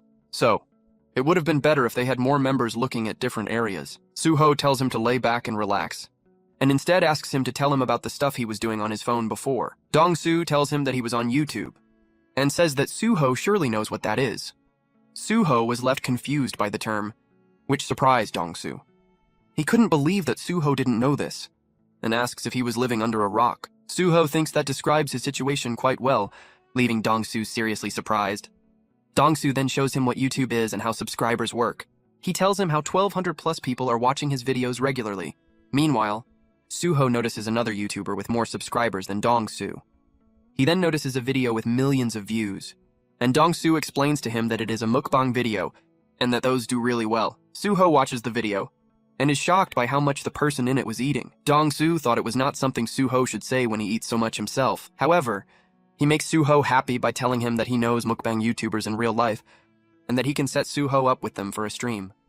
Suho loves the idea, as it will allow him to eat a lot. Dong-soo realizes that Suho really has everything one needs to be a YouTube star. He is handsome, has a nice physique. He is already in the news for his activities, and his athletic history is known well. He also knows that Suho will have tons of requests from different guilds as soon as he is done with the tests. This is when Suho tells Dong-soo that he is a nice guy, and that he likes him, so he asks Dong-soo to join his clan. Dong-soo is shocked by this, and his shock is doubled when he learns that Suho will make his own clan instead of joining someone else's guild. However, he thinks this is a great opportunity for him. He can make content on the making of a new clan, and he can do streams on dungeon hunting from there. Not to mention, he will have the best student of the year with him, so there's that too. Dong-soo then recalls his past. He had a rough upbringing, and boxing was his only escape from the poor life. However, he was unable to get a professional license no matter how much he tried. Despite that, he never gave up and kept at it. But the great disaster took away all of his hopes. He wanted to make it big. But his friends told him that boxing won't make him money after the great disaster. He either needs to become an awakener mercenary or join the MMA scene. Dong-soo had heard of YouTube, so he wanted to try that to make some money. But his friends told him that YouTube just doesn't work for everyone, and that he needs great and unique content to make it big. And Dong-soo has that opportunity now. With Suho, he will be able to make unique and nice content, so he agrees to join the clan. He says that he will do anything Suho tells him to, and this makes Suho very happy. For now, Suho wants him to keep the promise of setting him up for a mukbang stream. Dong-soo agrees, and he tears up knowing the chance he has on his hand. Afterwards, Dong-soo tells Suho that they need 3 members to form a clan at the very least. This worries Suho.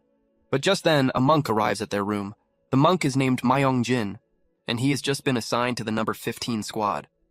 They're both shocked to see a mercenary monk. But there he was. This is when an announcement is made, asking the students to switch into their battle suits and arrive at the designated room.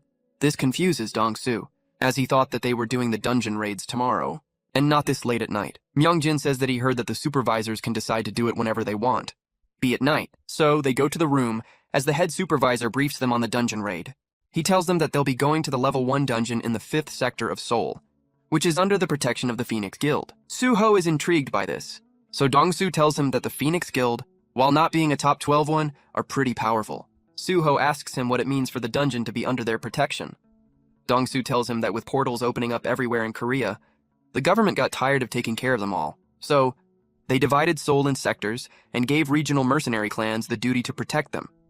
The mercenary clans were renamed to guilds, and they protect the dungeons in exchange for having control over the land and getting access to the dimensional energy there. With time, the clans with bigger dungeons got more influence, as the international economy saw more dimensional energy as wealth for the nation. Suho interprets that these are government-legalized hunting grounds for the guild, to which Dong-soo says yes. Suho initially wanted to make a clan because he missed hunting with the wolf pack. However, now that he knows that he will also get to own land, it makes him more excited. So, he declares that their clan's objective will be to become a guild. Dong-soo thinks that it is a bit too early to think of that, as they still need to pass the test. The head supervisor then shows them pictures of the dungeon and describes it as a labyrinth. He says that it has the lowest level of monsters and dimensional energy. So, he thinks it is a shame that they won't be able to get much out of it, but it is important for experience. Dong-soo understands that monsters aren't really of danger to them.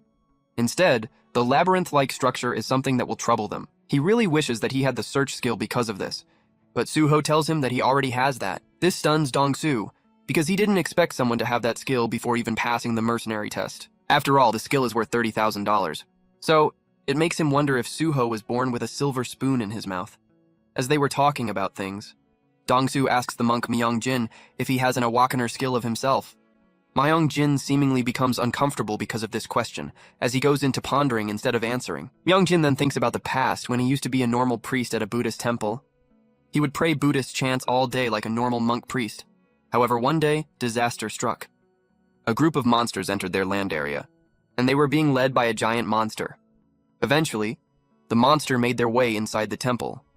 Myung-jin was praying, with everything else being unbeknownst to him. This is when one of his fellow monk priests enters the room and tells Myung-jin that he should escape immediately along with the high priest. Myung-jin was confused and didn't process things properly when a monster suddenly came and attacked his fellow monk. These horrific memories haunts him to this very day and makes him unable to speak about many things. The briefing on dungeon raiding concludes, as Myung-jin's silence makes him as a weird person to Dong-soo.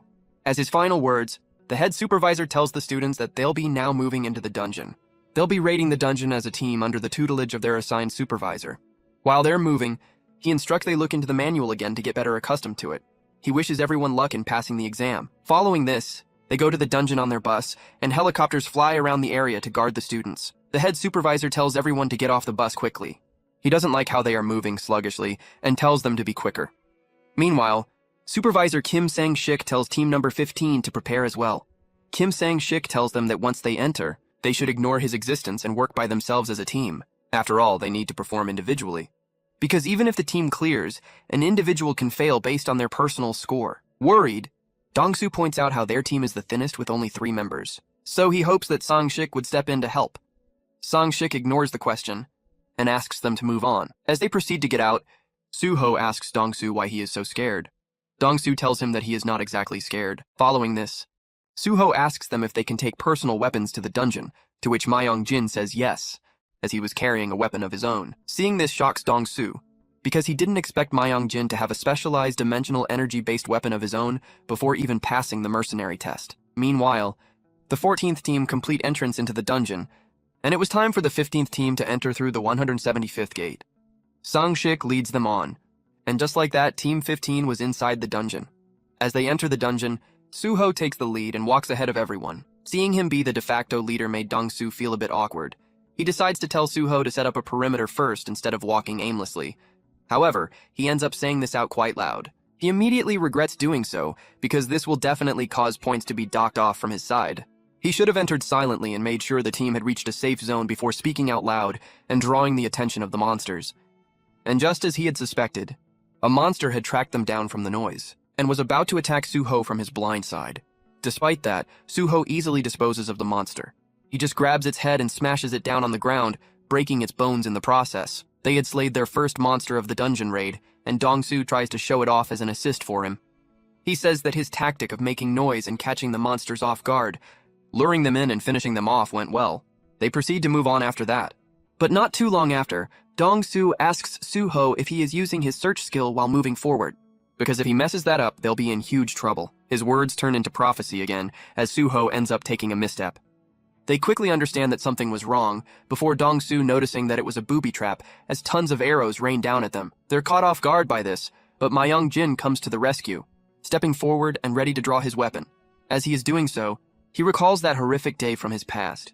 He recalls how the giant monster was wreaking havoc, as his fellow monk was doing his best, beating off lesser monsters. Amidst the destruction, Myung-jin was trying his best to escape with the high priest. However, he wasn't able to forgive himself, because he thought that it was his fault that such a big problem happened in the first place. Channeling his anger and frustration from that day, Myung-jin uses his staff with the full moon whirlwind skill, easily deflecting and breaking the arrows coming in at them. Dong-soo sees this, and understands that Myung-jin's skills with the weapon are no joke. However, misfortune continues to haunt them as they take another misstep, and end up falling prey to another trap. The trap activates and the floor underneath them splits apart, sending all of them flying down to the floor below. They scream and yell in surprise, but they fall down and the floor above them once again settles in normally, blocking their way back up. Down below, things aren't so smooth. Park Soo-ho and Myung-jin manage to land on their feet and manage to avoid being hurt. However, Dong-soo ends up taking a big fall flat on his back. He groans in pain, as he states that this is really as worse as it gets. He can't help but wonder if this is how all of his dreams will come crashing down. But the noise he makes seemingly alerts other monsters, putting them in trouble. Dong-soo notices this and says that they've probably pulled in some aggro. Myung-jin says that he can't do much, as his reawakened skill is an arena of effect taunt. Dong-soo is surprised knowing this.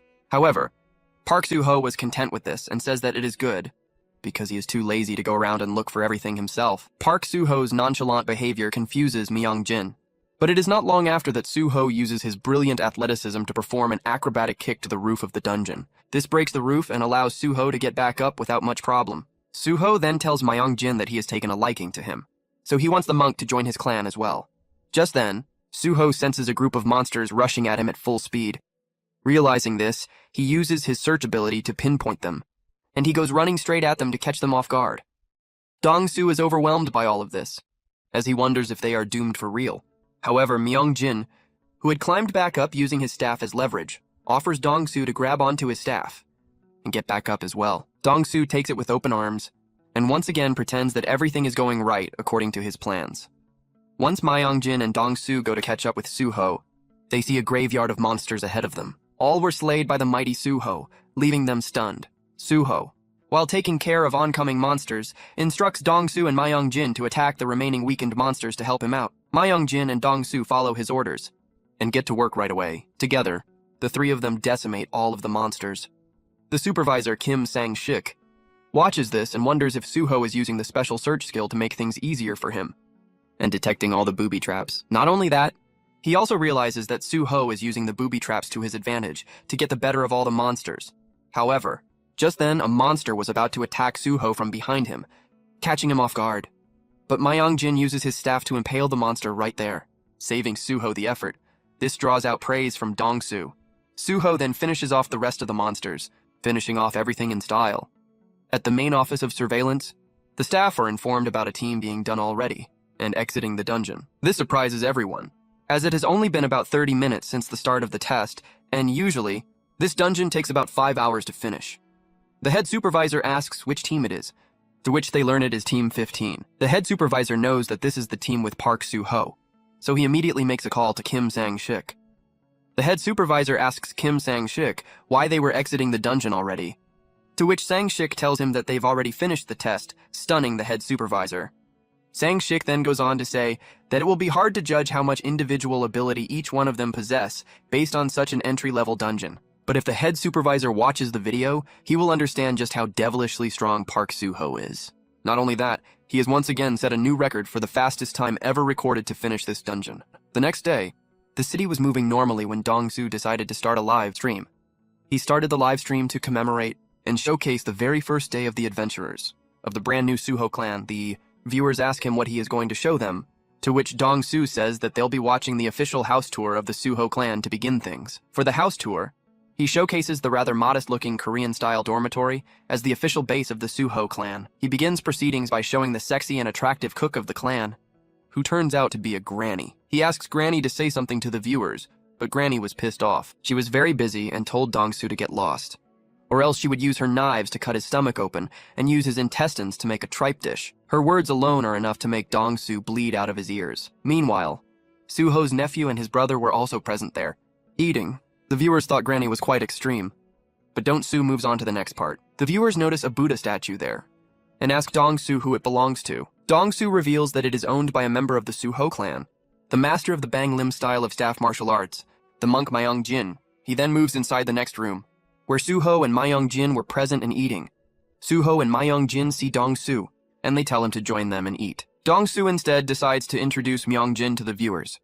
He tells Myung-jin to introduce himself. Myung-jin is left a bit flustered by this, but he introduces himself and says that he has lost a lot of himself to the monster's attacks. However, he continues to live on and fight back. He shows everyone the holy staff left by his predecessors, and how he will use it to bring glory. Before he could complete himself, a truck had arrived to take them. So the three of them skipped the part and moved into the back of the truck. Once there, Suho notices a lot of drones flying around and surveying them. He asks what those things are, and if he should just destroy them. Dong-soo finds it quite amazing that he doesn't know about these things, and tells Suho that those are auto-recording drones. As they move on, Dong-soo tells everyone that they are heading towards the fourth gate. He shows them the blue barrier that could be seen from there, and tells everyone that today will be historical, as it is the first real dungeon quest of the Suho clan. Dong-soo then wraps it up by reminding his viewers that his awakened ability is video memory, so he will be back with a fresh new upload soon. After this, the three of them enter the dungeon, where Dong-soo starts streaming again. Suho asks why there are so many bats, to which Dong-soo says it is because this is a bat dungeon. There were thousands of bats flying around, so Dong-soo asks Suho if he has a long-range attack that can possibly take down the bats at once. Suho says that he doesn't, which makes Dong-soo worry as he asks how they'll get through if that is the case. Myungjin tells them to not worry, as he has something up his sleeves. Myungjin plays the Buddhist music, as he starts chanting Buddhist spells, activating his AoE special skill. This takes everyone by surprise, as the effect of this chant causes the bats to start behaving weirdly. Dong-soo showcases that to his viewers, as the bats were coming together and spinning like a whirlwind. As Myungjin continues to do so, the bats get aligned and come speeding at Myungjin. Dong-soo showcases this like a tense battle to the viewers.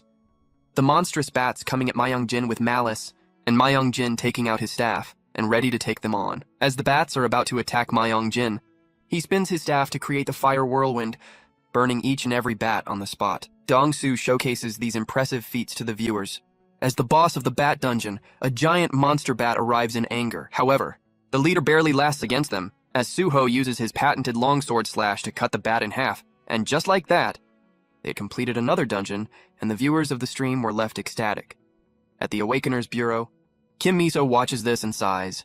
Her assistant informs her that with them basing their clan in the 4th sector of Seoul, they are clearing dungeons with ease. They are currently averaging 20 clears per day. They are destroying every level 1 dungeon in their area, and racking up records. Kim Miso checks out the video Dong-soo posted, and the massive engagement it is getting. Dong-soo now has 68,000 subscribers. Kim Miso mentions how she put an embargo to cover up Suho's feats, but one of his teammates turned out to be a streamer, ruining her plan. The assistant tells her that currently, videos documenting Park Suho are the number 3 trend in the entire nation. If they let things be, these things will only get more and more popular. Kim Miso, worried, says that she is aware of this. Just then, her eyes catch another video on the trending list. It was a video of the Russian Michelle Yorvas challenging the world champion, Okita Hero of Japan next. She watches the video, where Michelle Yorvas uses his special ultimate punch to destroy someone named Horizon. Yorvas then follows it up by calling out the world #1 ranked Okita Hero of Japan, saying he is next. This worries Kim Miso, as she thinks about Okita Hero and Lee Sung-woo SS rank irregular born in South Korea. She wonders if the country will rush into it in the name of talent protection, and create a second Lee Sung-woo case. Worried by this, she decides to act. She tells her assistant to contact Park Suho, and states that she will go there herself. Meanwhile, at the Suho clan official base, Dong-soo was worried about just how much it was costing him to get basic food like kimbap. Following this, he asks if the monk Myungjin didn't come to work today, to which Park Junho, Suho's brother, tells him no. This confuses Suho, who asked where Myungjin is, because he doesn't even have a temple to go to. Junho tells him that Myungjin has been living in Seoul with his temple family that survived that day, so he is with them. However, Dong-soo is upset, because without Myungjin, their hunting efficiency drastically goes down. But Park Junho tells Suho that they can probably take a day off today, because they have enough resources and points to renew their level already. He mentions how their clan has gathered $120,000 already in 3 days. This shocks Dong-soo, who asks Junho if they can level up to 2nd level dungeons, to which he says yes. This makes Han Dong-soo happy, because he already has $17,000 in his bank account in just 3 days, and he has done nothing but collect blood crystals for it. But with them targeting level 2 dungeons next, it makes him wonder just how much he can exploit this to get more donations. Park Suho takes one look at Dong-soo, and now he can see his full name, and can tell that he is a level 3 YouTuber, and F-ranked. Suho had over 30,000 achievement points, so he used it to acquire some extra skills. This has caused him to see such unnecessary information about others. Suho then says that they should take the day off, making everyone happy. Junho says that he will use the break to take his son, Gunwoo and Granny Lee Sukja, to a nearby park. Suho notices that there isn't any information available about Junho, The same is the case with Lee Suk-ja when he looks at her, but he could see that the baby wolf, Baek-gu, is at level 1 and has combat power of 3. This makes Suho wonder if wolves can also be awakened like human beings. He then looks at Junho and mentions how he has seen that Junho has been fixing his truck a lot lately. Junho is deeply bothered by this, as finding replacement parts for the truck is hard by itself. But actually having to fix the truck is what is bothering him beyond words. Hearing this, Suho suggests they go out and buy a new truck for him today. This excites Junho a lot, and he asks Suho if he is being for real. Suho tells him yes, and says that they will be taking Baek-gu along with them. At the truck shop, the seller shows them the Kondai Drago XG7000 truck, which is one of the best ones out there. Junho loves it, because it is a truck that is said to be made for mercenaries. The Kondai Dragon series is every mercenary's dream vehicle. The seller goes into more detail, saying the truck can actively use blood crystals to power itself instead of fuel. Also, it is only $68,000 in price, so it is considered quite efficient when compared to other brands. Suho asks his younger brother if he likes this truck, to which Junho says that he loves it. So Suho decides on getting it for him. He pays for the truck up front so they get to drive the truck back home. As they drove back, Junho couldn't stop praising the truck for how good it felt. It was way better compared to the trash truck he used to drive. However, he asked Suho why they were going to the 23rd gate of Seoul's 4th sector, because that place is generally considered close. Suho knows that. But he brings up how Junho once told him that he couldn't awaken his powers because he didn't have the money to do so. So, Suho thinks they should do it now. Junho is shocked by this, and he is skeptical about doing this, but Suho wants to do it.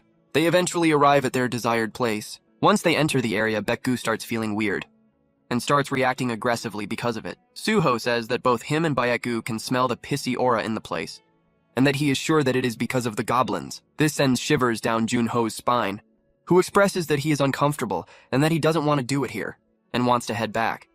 But Suho tells him to rest assured in the truck along with Baek-gu until he comes back. He then exits the truck and goes off somewhere. Meanwhile, at the office of a loan-paying service, a few men watch videos on Dongsu's channel about Suho clan, and they specifically pinpoint Suho. They want to get rid of him, but they are fully aware of his status as an irregular. He is too damn strong, and hiring assassins won't have an effect on him, as they won't be able to deal damage to him. Despite that, they can't just let Suho do what he is doing, and must do something to put a stop to his antics. They decide to look into the list of guilds in Sector 4 of Seoul that they've been funding to see if that can work. This is when one of them remembers that if the matter is in Sector 4, they have Manager Choi there. This excites the first guy, who knows that Manager Choi is the real deal. If taking out one guy is the mission, he will do it with ease. But he does demand a hefty payday for it. After all, he did once take care of 6 guys for them, so he tells his partner to contact Manager Choi and give him the task of eradicating Park Soo-ho. He is willing to pay him any amount for it. Meanwhile, the rain had gotten more intense outside. Granny Suk-ja was heading back home, as she realized that she needs to take out the laundry before it gets wet. This is when a car stops in front of her. From there, Kim Miso comes out, and she introduces herself to Granny. She asks her about Park Soo-ho, whom she wants to meet. Meanwhile, back at the 23rd gate, Park Jun-ho was getting impatient, as more than half an hour had passed, yet Soo-ho wasn't back. The atmosphere was still quite creepy, and Baek-gu was still acting aggressively. Just then, a goblin flashes in front of the car window, scaring Jun-ho. But the goblin almost immediately gets subdued to his relief. It was Soo-ho who had done so, and he opened the door to ask Junho and Baek-gu to come out. Junho was still feeling reluctant, but he followed his brother. Taking another look at the weakened goblin gives Junho a chilly feeling, but Soo-ho just gives him a knife, and tells him to follow him after he is done finishing the goblin off. This was something Junho simply couldn't accept, as he doesn't have the courage to do so. He tries to oppose it, but Soo-ho tells him to do it.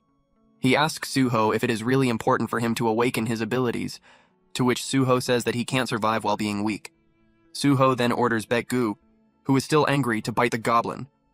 Baek-gu doesn't hesitate, and immediately bites the goblin. But even in its weakened state, the goblin outpowers Baek-gu, and grabs a hold of its head. Soo-ho states that Baek-gu is too young to take down a goblin at this point, so he tells Junho to use the knife and finish the goblin before it finishes Baek-gu. With tears in his eyes, Baek-gu still wasn't sure of doing it, but Soo-ho yelled at him to do it. Meanwhile, the goblin was starting to bite down on Baek-gu. In order to save Baek-gu, Junho finally gives in and uses the knife to stab the goblin, splattering blood. This is enough to save Baek-gu, but Soo-ho tells Junho to keep stabbing the goblin until it is no longer alive. Junho unwillingly keeps on stabbing the goblin until his knife falls out of his hands. Junho pants before looking at his hands, no covered in blood. This was a shocking visual for him. Suho tells Junho to pick up the knife, but Junho tells him that he can't do these things. However, Suho tells him that if he doesn't use the knife, he will lose his own life. Just then, Junho notices that another goblin was slowly approaching him in Baekgu. This scares Junho, but Suho tells him to finish off this goblin and keep following without wasting time, before walking away. This reminds Junho of the past. When he used to be bullied by fellow students at school, they would put him down and beat him up when Suho would pass right by them. They would make fun of him for this, and Junho would call out to Suho. But just like now, Suho wouldn't even bother looking back at him once. Remembering this and having the goblin approach him made Junho pick up the knife. He prepares himself while accepting the fact that his brother has always left him in trouble like this. So, he stabs the goblin before it could grab him. He stabs it from the jaw up to the head and keeps stabbing it relentlessly, telling it to shut up. He mounts the goblin and stabs it till its head split opened, and it was no longer alive. Doing this brought the sinister side out of Junho, who laughed while being covered in blood. Just then, he was attacked by another goblin, which had took him down, and mounted on top of him. The goblin was about to bite him, but this Junho was different. He mustered up strength and courage to stab it on the throat, before swiftly finishing it off. He then followed his brother's trail to arrive there with Baekgu. He giggled maniacally, while saying that he doesn't like this sticky feeling he has on his hands from the flesh of the goblins. He asks his brother why he is doing this. Instead of saving him, Suho looks at Junho, and now the status bar shows that Junho is a level 1 awakener with the butcher ability. Suho finds this quite cute, and asks Junho if he ever worked part-time as a butcher. Junho says no. Suho then asks Junho to come up and help him finish off hundreds of goblins that were behind him. Following this, Suho takes his brother, who is now entirely covered in goblins' blood, to the Awakeners Bureau. There, the receptionist is overwhelmed by what she was seeing. Suho tells her that Junho has just awakened his skills. The receptionist tells them to first go to the shower and clean themselves up properly. After this, they will receive a quarantine inspection, and when they're done with that, they can go to the 3rd floor and go for the dimensional energy measurement test. As they go up to the shower, Junho asks what the receptionist meant when she talked about measurement. Suho explains that there is a machine that measures a person's dimensional energy and gives them points based on that. A person needs to score at least 100 points to get an F rank. After that, they can take the mercenary test. Suho reveals that he got a 96 himself, so he had initially failed this test. Junho finds it quite unbelievable that Suho of all people failed this energy measurement test. After they're done with the shower, they go to the measurement room, where Junho is told to lay down on the machine. Junho does so, and after his measurement test is completed, he is told to go to the ability manifestation room. The doctor then asks Suho if he also intends to take the dimensional energy measurement test again, to which Suho says yes. Suho lays down on the machine as well, but he starts seeing weird visuals there. He sees a lot of eyes watching him, while the status menu showing a message which says that someone unknown is watching him, and that they're recording his information. This makes Suho uncomfortable, and he unceremoniously wakes up as his score hits 189. The doctor sees this, and says that his growth is as rapid as people have said. Currently, Suho can easily become an E ranker. Suho, still shaken up by the experience, asks the doctor who had made this machine. The doctor says that it must have been made by the scientists, which sends Suho into a deep thought. After Park Junho's test was over, he was granted his very own Awakener's ID. Not only that, he was also given a phone as a gift for passing the test. The receptionist also notified him about his eligibility for the mercenary test. After that, the two brothers walk off together, as Suho asks Junho if he didn't feel any weird sensation while the examination was going on. Junho says no, which makes Suho conclude that his brother isn't as sensitive as him. He then asks him what ability he has awakened, to which Junho says that he is the executioner now. Just then, Suho spots Choi Soo-young walking with her squad. He calls out to her as Blondie, and approaches her. Soo-young's teammates don't like that, but they soon realize that it was Park Soo-ho. Soo-ho apologizes to Soo-young for being uncivilized with his behavior earlier, and admits that he isn't still used to behaving normally just yet. However, Soo-young rudely brushes him off, telling him not to apologize and just saying that he should make sure they never meet again. Soo-young walks off, prompting her teammates to gossip on whether that was a rejection, or if their leader was just playing hard to get. Soo-young wonders why Park Soo-ho was even apologizing, because it sure did annoy her. On the other hand, her teammates were speculating all sorts of things about her relationship with Soo-ho. Soo-young overhears this and scolds them. Meanwhile, Soo-ho is left confused by her tone, as he comes to realize that she is a hard one to deal with. The scene shifts to the Soo-ho clan's dormitory, where Granny Sukja is seen indulging in alcohol with Kim Miso. The strawberry-flavored liquor hit just right for Kim Miso, and Granny Sukja also appreciated her drinking capacity despite being a young lady. Granny mentioned that the alcohol was prepared by her husband 10 years ago, but he passed away before he could try it. Kim Miso blames the monsters for it, and Granny Sukja liked her brash style. Kim Miso also appreciated the food on offer, because it complemented the alcohol well. However, Kim Miso was still waiting for Suho. Just then, Suho and Junho arrive. Gun-woo quickly runs over to see them, as he was missing his father and the dog Baek-gu. Meanwhile, Kim Miso attended to Suho, who didn't recognize her at first. But later, as they settle down to talk, he realizes that Kim Miso is the head of the Awakeners Bureau. But Suho wonders why she is here to see him. Kim Miso explains that she was there to make a deal with him. She adds that people like Suho are referred to as irregulars because he came back from a portal with a crimson light. Suho confirms this. Kim Miso adds that being able to come back from the portal is a big achievement by itself, because it requires some certain criteria to be fulfilled. Suho gets that, but doesn't understand where she is heading with the talk. Kim Miso explains that a bridge portal to the world Suho came from will reappear again soon. Suho asks where,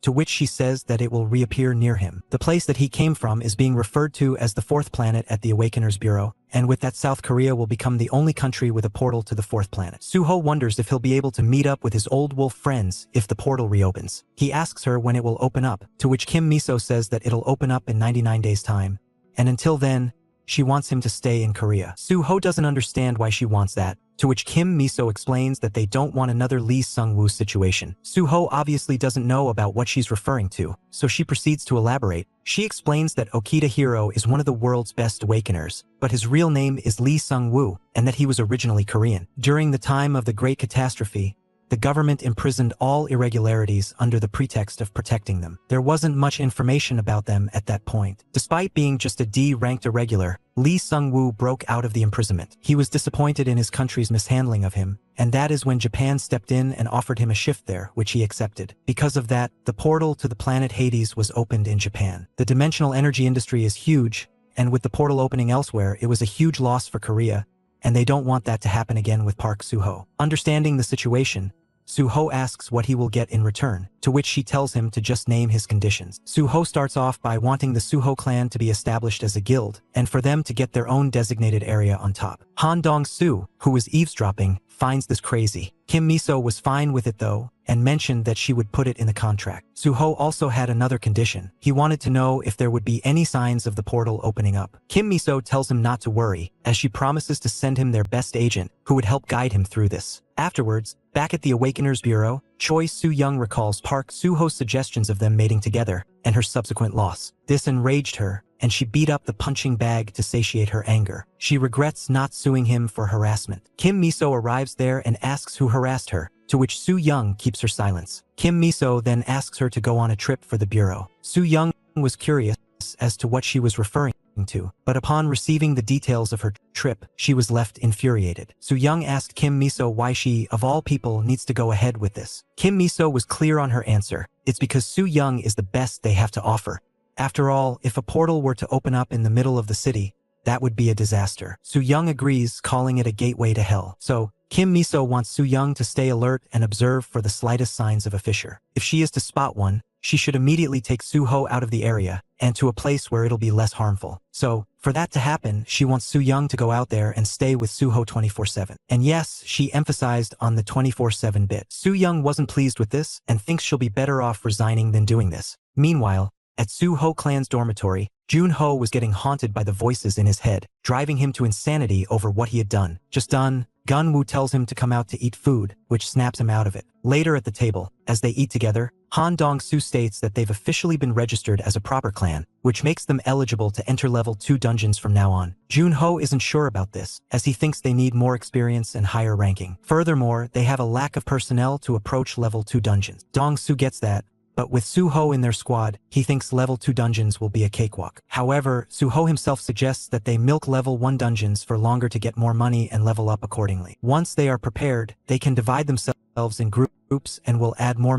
members if needed. Dong-soo agrees with that. Just then Myung-jin steps out, as he also joins in for lunch. Later, the four of them go out to the Toad dungeon to stat pad some more. However, they aren't the only clan going there, as there was one more squad heading to the same dungeon. There, Jang Jae-sik spots Suho and calls out to him. Suho goes over and greets him. Suho asks him where his teammates are, but this leaves Jae-sik upset. Suho also asked him what he was doing with another temporary clan, but Jae-sik's clan mates told him to hurry up, so he took his leave from there. Suho's clan mates ask him who that guy was, to which Suho says they had met previously at a dungeon. Afterwards, the four of them head towards the dungeon to get the job done for them. However, as they go inside, a man watches and smirks. Meanwhile, Jae-sik's clan members talk about how they didn't know who he was talking to until they saw it was Park Suho. Jae-sik was still a bit uncomfortable though. He couldn't make himself admit to Suho that his clan had disbanded. Two of the members left saying they needed time to recuperate, and that was that. It is fairly common for clans to fall apart once the core members leave. Forming a level 0 clan is just as easy as disbanding it. The members of his clans had enough with the stress and the loss of lives around them. They couldn't take it anymore and they left. He doubts those two will ever come back to this profession ever again. The Awakeners who are left without a clan need to join temporary clans to go on dungeon quests. That's the only way.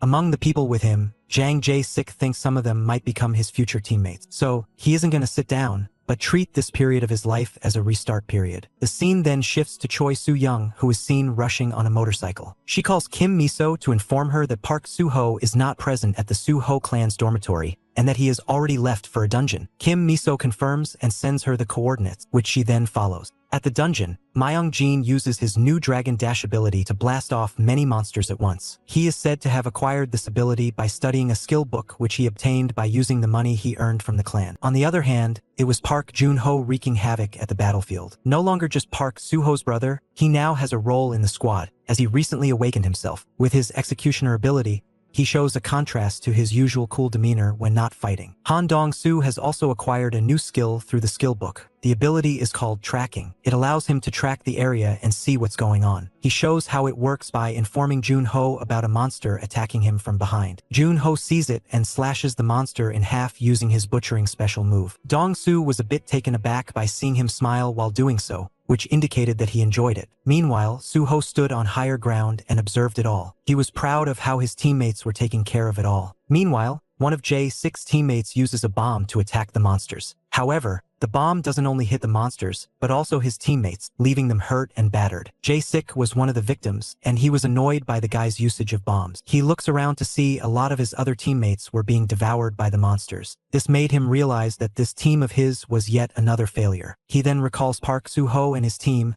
and admits to himself that he is a bit jealous of them. However, he stands up to fight because he knows that a team like theirs would have no use for an E-rank swordsman like him. Meanwhile, Suho's clan finished their quest inside the dungeon. Dong-soo adds that their finish time was much quicker than earlier, and that he doesn't even feel tired at all. Myung-jin also feels great because for once, he can see just how great the skill book is. Suho suggests they now split into teams and work on their skills some more. Just then, they run into the man who was observing them before they entered the clan. The man introduces himself as Choi Myung-woo of the DGB clan. Han Dong-soo is taken aback because he knows that the BDG clan is a level 5 clan. They also own the portal they just came out of, and they are considered one of the top 20 best in the entire country. So he wonders what business they had with them. Choi Myung-woo says that the BDG clan have been observing them and they are glad to have such a strong up and coming clan in the same area. Because they want to form a working relationship with Suho's clan, they offer them a gift. He offers them to enter their level 2 dungeon for free. Han Dong-soo thinks this is a great opportunity because their level 2 dungeon usually costs $10,000 to get in. Myung-woo offers them to come in right away, but Jun-ho is skeptical because he doesn't think they are prepared enough. The guy tells them it is fine because they have prepared everything for them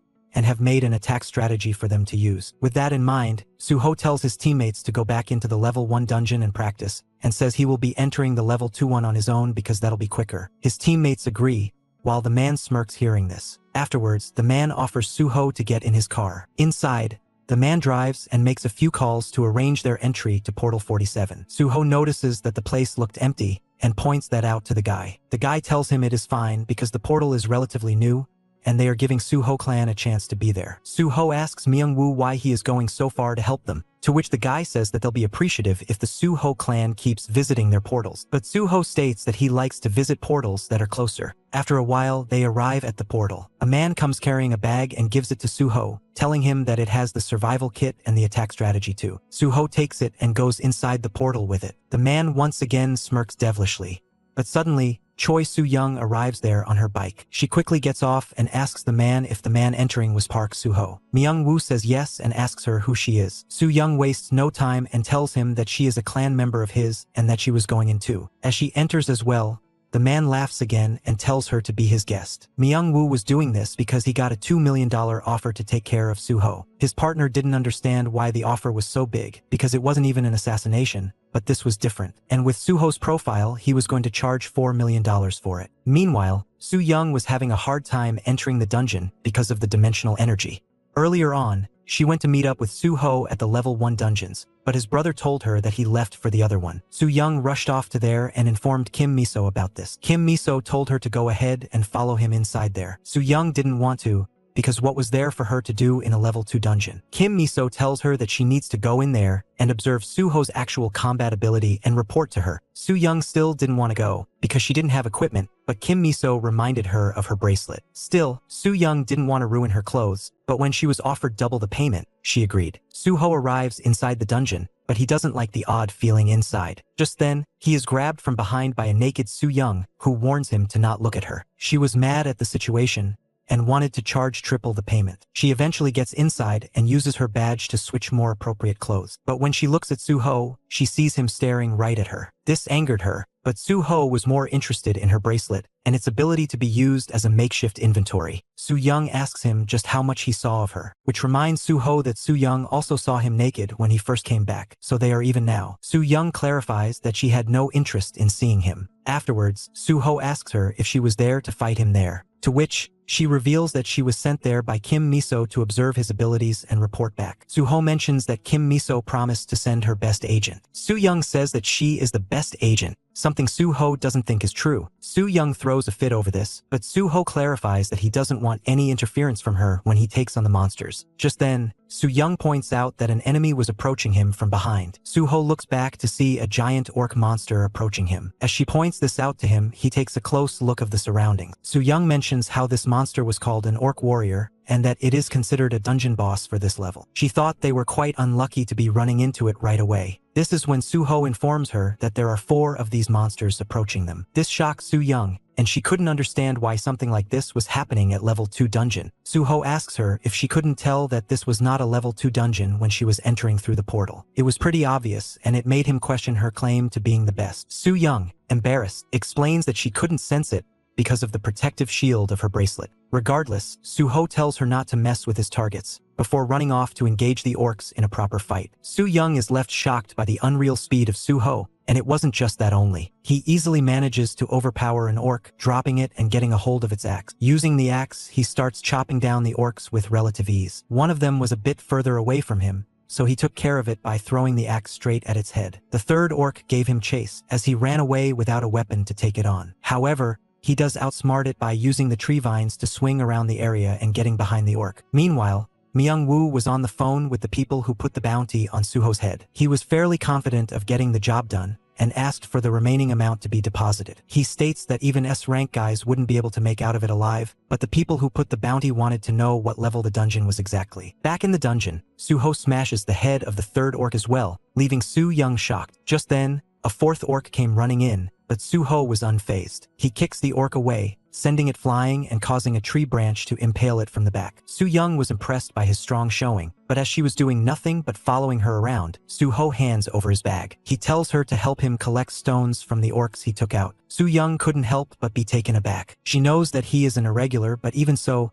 he is only an F rank when it comes to experience. However, if one were to observe his hunting routine and the way he slaughters, it would be hard to tell how he does it without showing a hint of empathy. Meanwhile, Soo-ho was happy to collect the bloodstones, which seemed a bit heavier than usual. Just then, Soo-young uses her search ability to assess the situation. She then tells Soo-ho that they don't have time to engage in these things. After all, Soo-ho had just defeated 4 dungeon 2-level bosses, but the portal gate still hasn't opened up. Furthermore, the bag that was given to him carried nothing but stones. Soo-ho thought that was cool because it meant they could put the bloodstones in the bag too. However, Soo-young emphasizes on the fact that this was at least a level 4 dungeon, and if any higher than that, there were barely any chances of them making it out alive, even if they were to fight together. This stuns Soo-ho. He couldn't believe that the Myung-woo guy had sent him inside a level 4 dungeon by telling him it was level 2. Not only that, he did it for free. Soo-young feared that he was getting mad, but Suho thought this was incredible and a great opportunity. He was willing to buy Myung-woo a good dinner when he was done with this. Soo-young was shocked by just how weird Suho's thinking pattern was. Just then, Soo-young notices an orc that was about to attack her.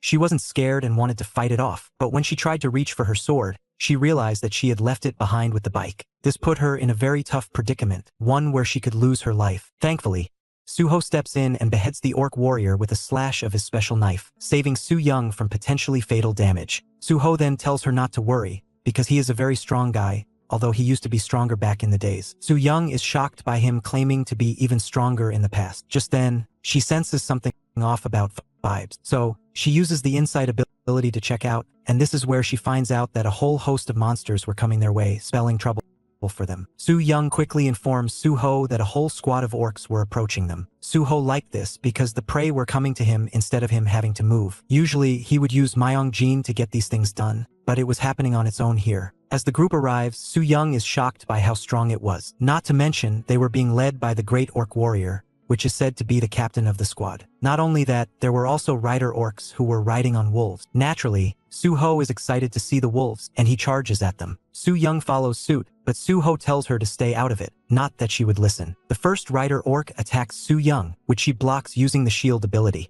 Meanwhile, Suho ducks underneath it and takes down the second rider orc using his blade. Seeing this, Soo-young gets a normal sword out of her inventory and attacks the orc, but it doesn't do enough damage to take it out. She regrets not bringing her actual sword, which would have done the trick. The orc is later taken out by Suho as well. After that, Suho goes on a rampage, as he combines his inhumane strength and supernatural speed to run down and take out several orcs in the blink of an eye. However, as he tries to shift his focus to what was to come next, he is struck by the Captain Warrior Orc, which sends him flying back. Soo-young is scared by this because she recognizes the monster and knows how strong it can be. Excited by the prospect of a challenge, Suho asks the Captain Orc if it is the boss, while the Captain Orc looks at him, enraged. Soo-young instructs Suho to take the captain out first, so Suho takes his knife and dashes towards the monster boss. Suho's speed allows him to easily move past the Captain Orc's attack, and he jumps up and stabs the orc captain on the dome of the head. Soo-young speculates that it is the end of the monster, but to both of their surprise, the orc simply brushes it off and strikes Suho with its weapon. Back at the Awakener's Bureau, Kim Miso is contacted by a subordinate who tells her something weird was going on. The guy mentions that they've not been able to track Soo-young and Suho properly. He says that Suho's location is said to be at a level 1 dungeon, while Soo-young's seems to be on a different place altogether. Kim Miso doesn't understand where he is coming from and tells him to look into the matter because she was sure that they were together. The scene moves to the level 1 dungeon, where the rest of the Suho clan decide to take an hour-long break before going back in. This is when it is seen that Suho had left his phone back in the car. Meanwhile, Soo-young's phone was left outside the other dungeon on her motorcycle. As such, neither of them pick up the call, but the man quickly reports back saying that they've managed to track Soo-young. He informs Kim Miso that she is currently at a level 5 dungeon, at a recently opened portal. Kim Miso is stunned by this. Suddenly, her order telling Soo-young to follow Suho into the dungeon, despite her reluctance, seemed like a bad one. She asks what Soo-young could be doing there, and inquires about the owner of the portal. She is told that it is owned by the DGB clan. Kim Miso subsequently tells her subordinate to look into the entrance record of the portal, and asks him to reach out to the portal owner and get them on call with her. Back at the dungeon, Suho is sent flying back against a wall of rocks, cracking it and hurting him. A bunch of warrior orcs chase after him, which worries Soo-young. Suho is also overwhelmed by this, as he comes to accept that this won't be just another stroll in the park for him. So he locks in and launches himself at one of the orcs, whom he hurls into another orc to take 2 out. He then grabs the 2 axes from the orcs and throws them straight at another few orcs, finishing them off. Meanwhile, Soo-young was being attacked by a plethora of arrows. She runs away to avoid them, while being astounded by the fact that there were archer orcs too. As she avoids the onslaught, she trips and falls, making her a free target for a bunch of approaching orcs. Sensing great danger, Soo-young uses her bracelet to launch a defense bomb at the orcs, which blasts off a few of them. However, it doesn't do damage to the Captain Warrior Orc, who was now after Soo-young. This left Soo-young in a dangerous predicament, but luckily for her, Suho comes to grab her hand and run off. Soo-young is taken aback, but Suho explains that they need to run away. As they're once again attacked by arrows, Soo-young questions where they can run off to when they're literally surrounded everywhere by orcs. Suho shows her a small opening, but Soo-young tells him that it was the edge of the cliff. However, Suho already knew that full well, so he picks her up in a princess carry and tells her to hold on tightly.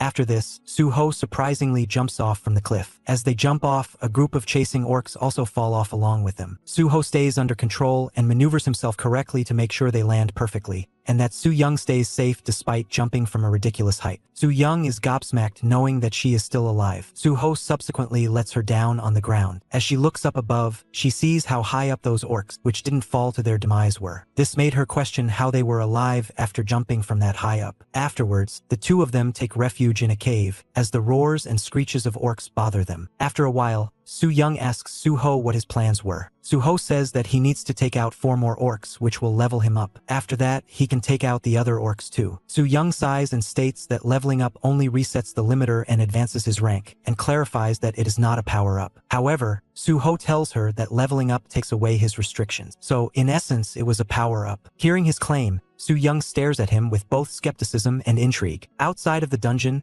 the media, police, and ambulances arrive to take care of the situation. The media reports on the situation, revealing information about Suho and Su Young being stuck to the public. The Suho clan were also seen outside the dungeon, worrying for their man. The media reports on Myung-woo initially claiming that both Park Suho and Choi Su-young went in there knowing the level of the dungeon, and they went there on their own accord. However, after extensive pressure, he has admitted to his wrongdoings and has been taken under custody. As Myung-woo was being taken away, the media hurled questions at him of all kinds, but he didn't answer them. He was disappointed in himself for not knowing that Suho was involved with the Awakeners Bureau. Back at the Awakeners Bureau office, the chief watches the news, where they talk about just how big of a loss it is for Korea to lose out on Park Suho like this in the era of dimensional industries. Just then, Kim Miso comes in all stressed. She asks the chief to do something about the situation and take action against the perpetrators. The chief tells her that they've already arrested Myung-woo and the head of the Yongari gang is also being chased by the police. But Kim Miso wants him to take action against the entire DGB guild because they're putting blame on just one guy and getting away with it. However, the chief doesn't want to do that because he can't just dismantle a level 5 guild over something like this. Kim Miso doesn't like the way he is making light of the situation, but the chief explains that they're not even sure if Suho is an irregular awakener from the 4th planet. It is very much possible that he came back from a normal portal. Meanwhile, the news calls for better management of dungeons from the guild. The chief sees this as a good opportunity to put pressure on guilds and make some money out of it. But Kim Miso was overtaken by guilt of being the one who ordered Su Young to go inside. Seeing her cry, the chief says that he is very worried too, but there's nothing they can do other than hope that Su Young holds her own and makes it out. Just then, the news reports on how the chances of either of the two making it out alive are extremely low. This breaks Kim Miso, who falls to her knees and cries for Su Young. Meanwhile, back in the dungeon, the orc warriors are seen patrolling their area, looking for Su Young and Suho to attack. Just then, one of the orcs gets distracted by a small fairy. Pissed off, the monster goes after it and attacks it, but this allows for Suho to attack it from above and take it out. With that orc warrior out, he needed to take out 3 more to get the level up. He hides behind the bushes once again with Su Young, who uses her insight ability to spot an orc warrior nearby. Hearing this, Suho immediately charges at the orc, not letting Su Young realize that he was stepping into a trap. He does indeed step on a wrong platform, which activates a booby trap, and the switch sends Suho flying back. The orc warrior then alerts other orcs of Suho, and they all quickly get out of their hiding to take him down. The danger seemed imminent, with Suho being genuinely shocked at not being able to sense the trap, and his movements have gotten worse too. Su Young tells him that it is because he hasn't eaten in 2 whole days. Just when the monsters were about to attack Suho, Su Young steps in and uses her defense bomb to blast off quite a few of the enemies. However, using the move takes its toll on her and makes her collapse. Suho took advantage of this, and took an axe from a fallen orc and used it to behead 2 warrior orcs at once. This left him in need of taking down 1 more orc to complete the level up, so he jumps in to get the job done. Just as he is about to get the decisive strike in, the Captain Warrior Orc intervenes and uses its heavy-duty weapon to hit Suho and send him back. Su Young manages to catch a glimpse of this, and she realizes that this Captain Orc is the main problem. However, on sheer luck, Suho ends up bumping into an orc. His axe flies out of his hand and somehow ends up cutting the orc's head, resulting in him leveling up. This allowed Suho to choose the option to unlock the beast transformation. He wonders if he should, while the Captain Orc approaches Su Young. At the dormitory, Granny Sukja was feeding Baekgu, the dog. She mentions how the dog was still cheerful despite its owner not being around for 2 days. But just as Suho activates the beast transformation, the aura around Baekgu changes, shocking Granny Sukja, In the dungeon, Suho begins his beast transformation, while Su Young tries her best to fight off the Captain Orc. She puts on a valiant effort, but she is no match for the Captain Orc, which manages to hit her with the weapon and leaves her vulnerable to a finishing blow. But before the Captain Orc could finish it off, Suho, who had now transformed into a humanoid version of Baek-gu, attacks the orc. Su Young is stunned, as Suho, in his new form, takes the Captain Orc down and pummels it mercilessly. However, he takes it a step further by actually going ahead and eating the monster, making Su Young uncomfortable. After he is done, Su Young calls out to the creature as Suho, but he responds by barking like a dog. This genuinely stunned Su Young, as she thought it was a werewolf, not a dog. Outside the dungeon, the news reporters still covered the scene, stating how there were no signs of anyone returning despite 2 days having already gone by. They also managed to get an interview with Chief Beck ISU of the Awakeners Bureau and questions him about details regarding the dungeon on the chief adds that this dungeon is a level 5 dungeon called the Orc's Castle. 30 hunters who are at least B ranked are needed to get through this one, or 10A ranked ones. By now, even the media personnel knew for sure that the Awakeners Bureau was doing nothing but business. They were using Suho's case as an example to extort money from guilds with the pretext of punishing them for negligence. It wasn't like they were trying to save them either. The cameraman was tired of filming the same thing and asked just how much longer he needed to film. The journalist tells him to hold on, because it will be quite the scene if they somehow make it out alive. The cameraman doubts that'll happen though, because Park Suho isn't Lee Sung-woo. He is just an F ranker. He could already smell the headlines about South Korea losing a potential future ranker. Meanwhile, at the dormitory, the blue aura surrounding Baek-gu disappears, and he comes back to being his usual self. This was all too much for Granny Suk-ja to understand. Inside the dungeon, Suho also reverted back to his normal self. He understands that the skill was more of him being able to channel an animal he had tamed, instead of being able to transform into it. It was a channeling ability, not a transformation one. He then looks at Su Young to see dread on her face. He asks her to get moving and help him collect the items and find something to eat. Su Young sees no point in this. She states that the dungeon is their grave at this point. After all, the Captain Warrior Orc was defeated, yet the door still hadn't opened. This could only mean that things are about to get worse. Suho looks on as rain starts pouring down inside the dungeon. Suho comes to the conclusion that the Captain Orc wasn't the boss. Su Young confirms it, saying there is a stronger one. Suho told her not to be worried, because just how much worse can it get? This reminds Su Young of a traumatic time in her life. She mentions that this happened around the time she became a B-ranked hunter. She, along with 19 others, which included 10 A rankers,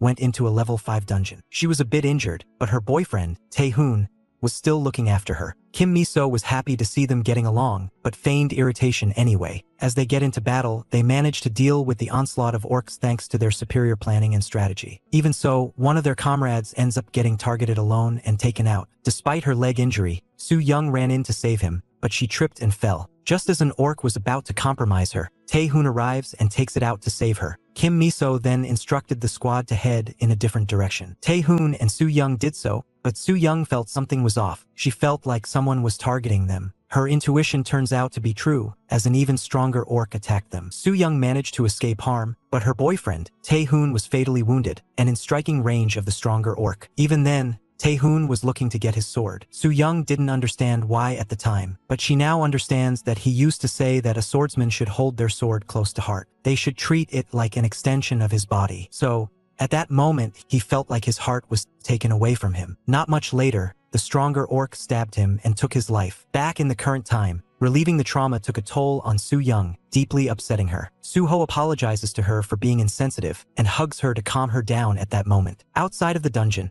Han Dong-soo starts a stream to gather prayer for Suho, but he can't help but cry.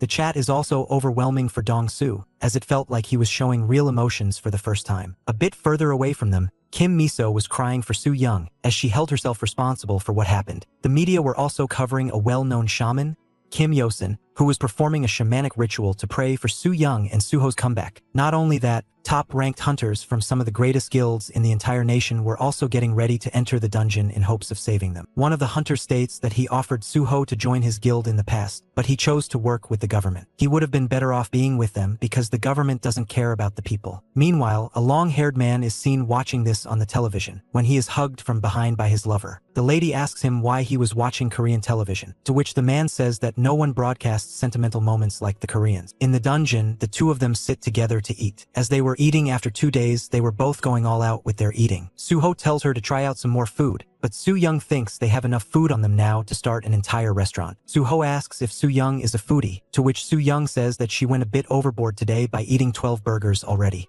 She said she was full already. However, Soo-ho suggests she eats more, because he was on 22 himself. Soo-young smiles and thanks him for everything he was doing. Soo-ho then asks Soo-young if she was the one who took out the Lord Orc after it took her boyfriend's life. Soo-young says that she wasn't the one, as she fainted right there on the spot. Later, when she woke up in a hospital, Kim Miso brought her Tae-hoon's sword. She learned from her that they eventually managed to take out the Orc Lord after losing 2 more ranked hunters. The Lord Orc is one of the strongest monsters after all. It is equivalent to 5 Captain Orcs by itself. Soo-ho assumes that this must mean that there must be a Lord Orc here too. So he asks Soo-young where it might be. Soo-young says that it must be in the castle or somewhere. What she knows is that it is not within their 1-kilometer radius. Soo-young adds that Orc captains usually reside in the corner spires, whereas the Lord Orc resides in the center spire.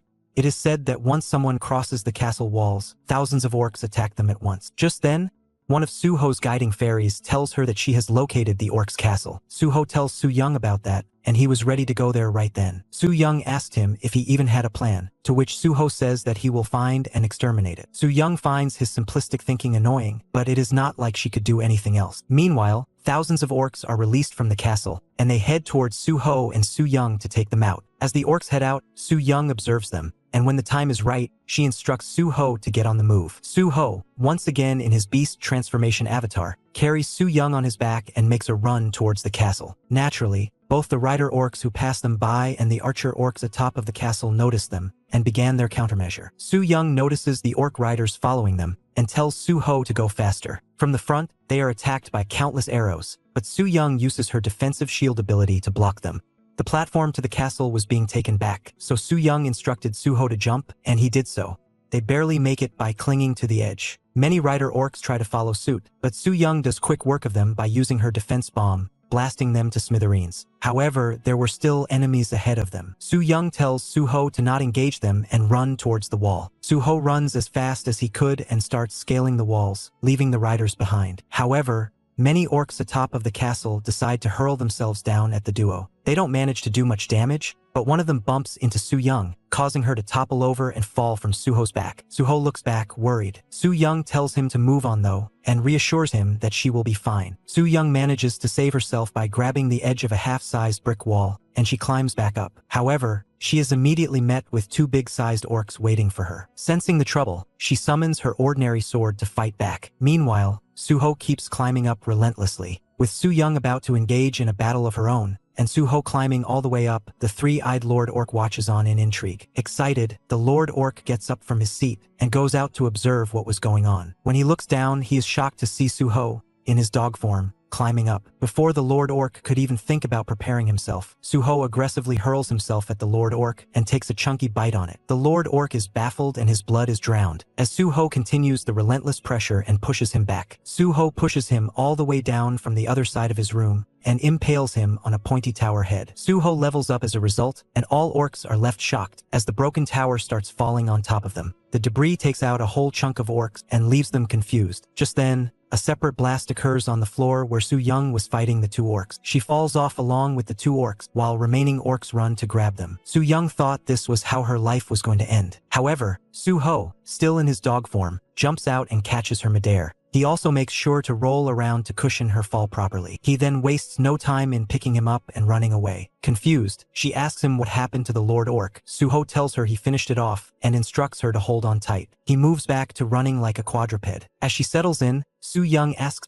him if he really took out the Lord Orc, to which he says yes and tells her to search for the gate. She does so and finds out that the gate has been opened. However, she was still shocked by how he managed to take the Lord Orc out so quickly. Outside at the control panel of the DGB Guild, they are shocked to see movement in the 127th dungeon. The door had opened up and a door bus countdown was ticking down. This also shocked everyone standing outside, including Soo-ho clan and Kim Miso, who were hoping for the best. Back inside, Soo-ho asks Soo-young if she found the door, to which she says yes and gives him the coordinates. She also informs him about the 10-minute time they have to escape before the door closes, and she worried whether or not they could make it as they were being chased. However, To her shock, Suho takes a detour for taming. He approaches a bunch of wolves and takes them with him. When she asks him if he was taking them outside, he says yes and refers to them as family. Time was closing in on them, so Suho asks his guardian angel for advice, who, in turn, suggests him a shortcut. He takes it, and with 1 minute left till the door bursts, they finally find the door. They approach it at full speed and look all set to make it within 25 seconds. But as they are on the verge of escaping, one of the orcs throws a spear at them as a last-ditch effort to stop them. The spear ends up hitting Su Young, and she falls down from Suho's back moments before their exit. As the orcs approach to take Su Young out, Suho turns back to rescue her.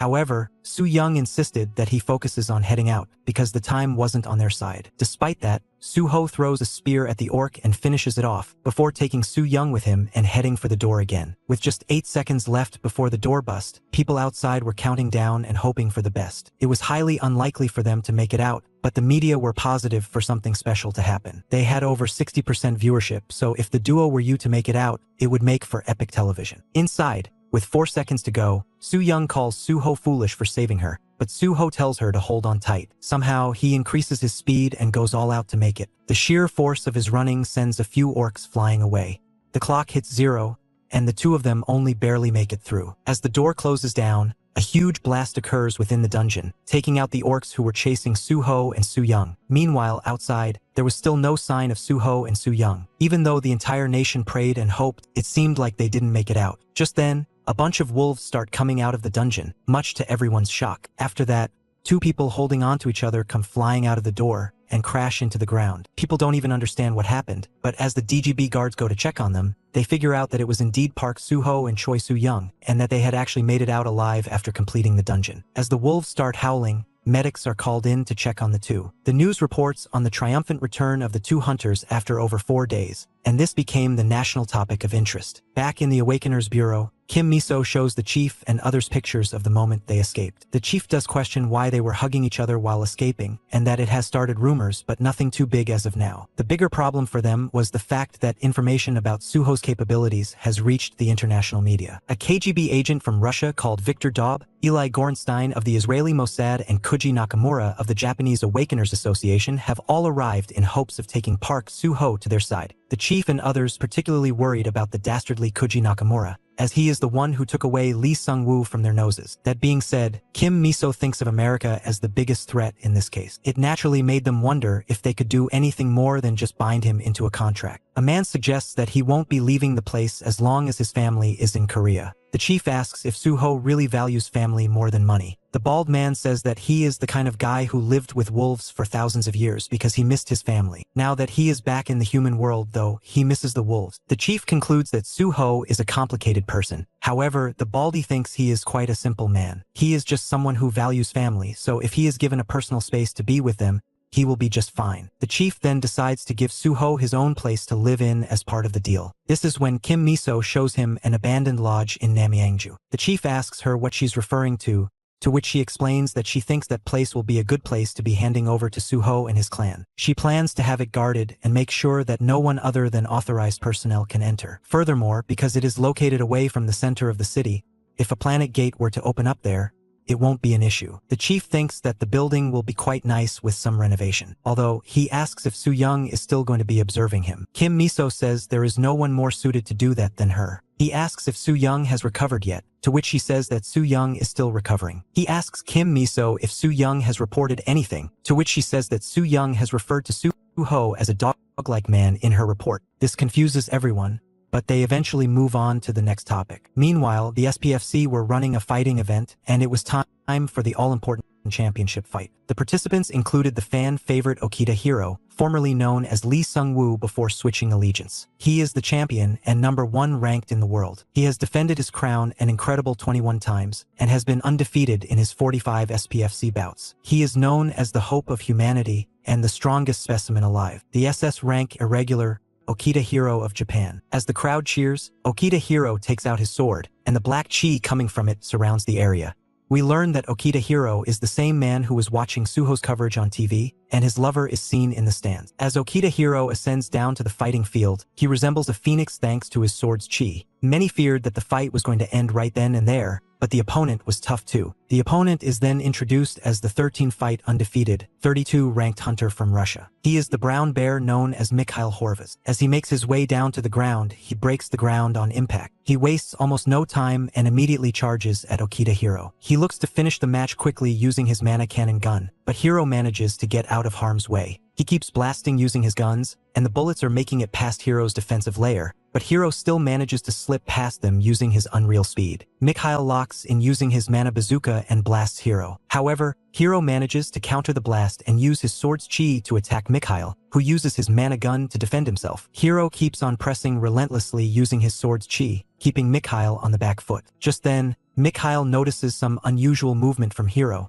and he tries to counteract that. He fires off chains from his mana gun to hold Hero in place, and he was ready to blast him off using his bazooka. Mikhail thought he had already won, but he didn't realize that he had already been cut all over his body by Hero. Suddenly, blood spurts out from all over, creating a lake of blood on the battlefield as Mikhail goes down. This was shocking for everyone, as Mikhail seemingly had the upper hand until he didn't. Medics immediately rush to the scene to attend to Mikhail, but they find no response from him. The match is called off by the referee and Okita Hero is given the victory. He triumphantly exits to much fanfare after completing his 22nd defense of the world crown. He is received by his teammates, who take him backstage. Once there, his teammates ask him about the skill he used there to beat Mikhail Horvaz. Okita Hero admits that he managed to slip in some of his sword's chi inside Mikhail's body, which later exploded and gave him the victory. No one saw it coming. Hero thanks all of his teammates for the hard work and offers to get them drinks outside. Just then, his lover comes to see him. She immediately hugs him and asks him if he took Mikhail Horvaz's life. Okita Hero admits that he had to do it because Mikhail Horvaz was on path to becoming a member of the 7 deadly sins. Still, she didn't like how Okita Hero was taking it all on himself, and Hero thanked her for her support. Okita Hero then asks the girl if there is any update from the headquarters. She tells him there isn't much other than a call she got from there. He asks if the call was from the chief, to which she says yes, although he only called to tell Hero to not get hurt. She also tells him to get moving quickly as people were waiting for them. Just then, the girl remembers and tells Okita Hero about Park Suho, the guy who was stuck in a level 5 dungeon. She tells him that he made it out. This kinda shocks Okita Hero. She further goes on to say that the Korean media has been hyping him up as the next Lee Sung-woo. Even the Japanese Defense Force has shown interest in him and are visiting Korea to see if something can be done. Okita Hero asks her who exactly she is referring to. She tells him it is the guy they were watching on the news. She shows him his picture and tells him his name. Still, it doesn't ring any bells for Okita Hero. He asks her if he is a returning irregular swordsman, because he is pretty sure that one isn't supposed to return until next year. She says that he is a druid, and that he is returning from a different planet, meaning they could be having a 4th planet to connect Earth with. Hero finds this interesting. She further adds that he is an F-ranker, which makes his feats more impressive. This only makes Hero smirk, as he doesn't see how it is possible. As someone who has relived 500 years, and has seen over 25 returns, Okita Hero knows everything that will happen. He has never heard of anyone named Park Suho despite knowing every returnee's name. He knows that his actions can change history, but not to this extent. For example, he knows that he has changed things like Mikhail's passing, which has changed the history of him becoming a member of the 7 deadly sins. And the girl beside him, Akiko, was supposed to lose her life 2 years ago, yet he has kept her alive. He can change things like that, but he can't change things like the appearance of a 4th planet or the opening of a level 7 dungeon. It simply isn't possible. He knows that the next planet isn't supposed to appear for another 5 years. However, Akiko suggests that they recruit Park Suho to their squad because she feels he can be useful. Okita Hero wasn't so sure about that. Akiko thinks it is a no-brainer because Suho is being labeled as the next big thing, but Hero suggests they look deeper into this. Suho recalls his memory as a regressor. He knows for a fact that the apocalypse will soon be upon the human race. The land which survived the catastrophe will slowly be destroyed one by the monsters that come out of the dungeons across the continent. The monsters will take over the skies, too, and the humans that remain will naturally try to evacuate from the danger zones. The last place these Asian returnees and normal people can find refuge in will be the island of Japan. This is the main reason why Lee Sung-woo chose to relinquish his nationality as Korean and become Japanese Okita Hero. He is building a place within Japan, along with other strong people that can be safe for everyone to live in. Though they label him as a traitor back in his home country, when the Korean people are forced to the Japanese island, they would finally understand his real motives and call him the hero of the nation. This all makes Hero grin, confusing Akiko further. Hiro then goes on to call the entire situation surrounding Park Suho a show. He thinks it's a scam. Akiko doesn't think so, because the Japanese Department of Defense is trying its hardest to recruit Suho. Hiro chimes in and adds that if Suho really is the one the media claims he is, he should be able to survive the apocalypse. After he does so, Hiro is willing to add him to his personal team. Meanwhile, Kim Miso is seen visiting Choi Soo-young at the hospital. Miso asks Soo-young if she is doing well, to which Soo-young tells her that she is still hurt.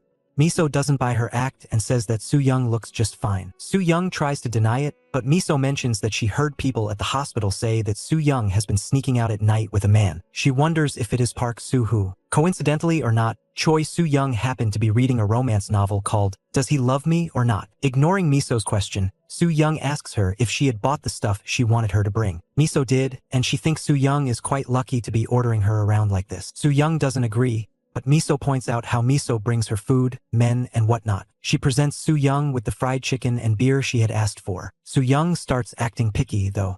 She points out that the beer wasn't from the brand she asked for. She also points out how the chicken wasn't the olive-fried kind, as she had requested. Miso tells her to stop whining and eat it already, and threatens to spank her if she doesn't. Soo-young obliges and ends up eating and enjoying the meal quite a lot. Seeing this, Miso tells her to get ready to resume work. However, Soo-young wanted to rest some more before coming back. Miso once again threatens to spank her, which makes Soo-young oblige.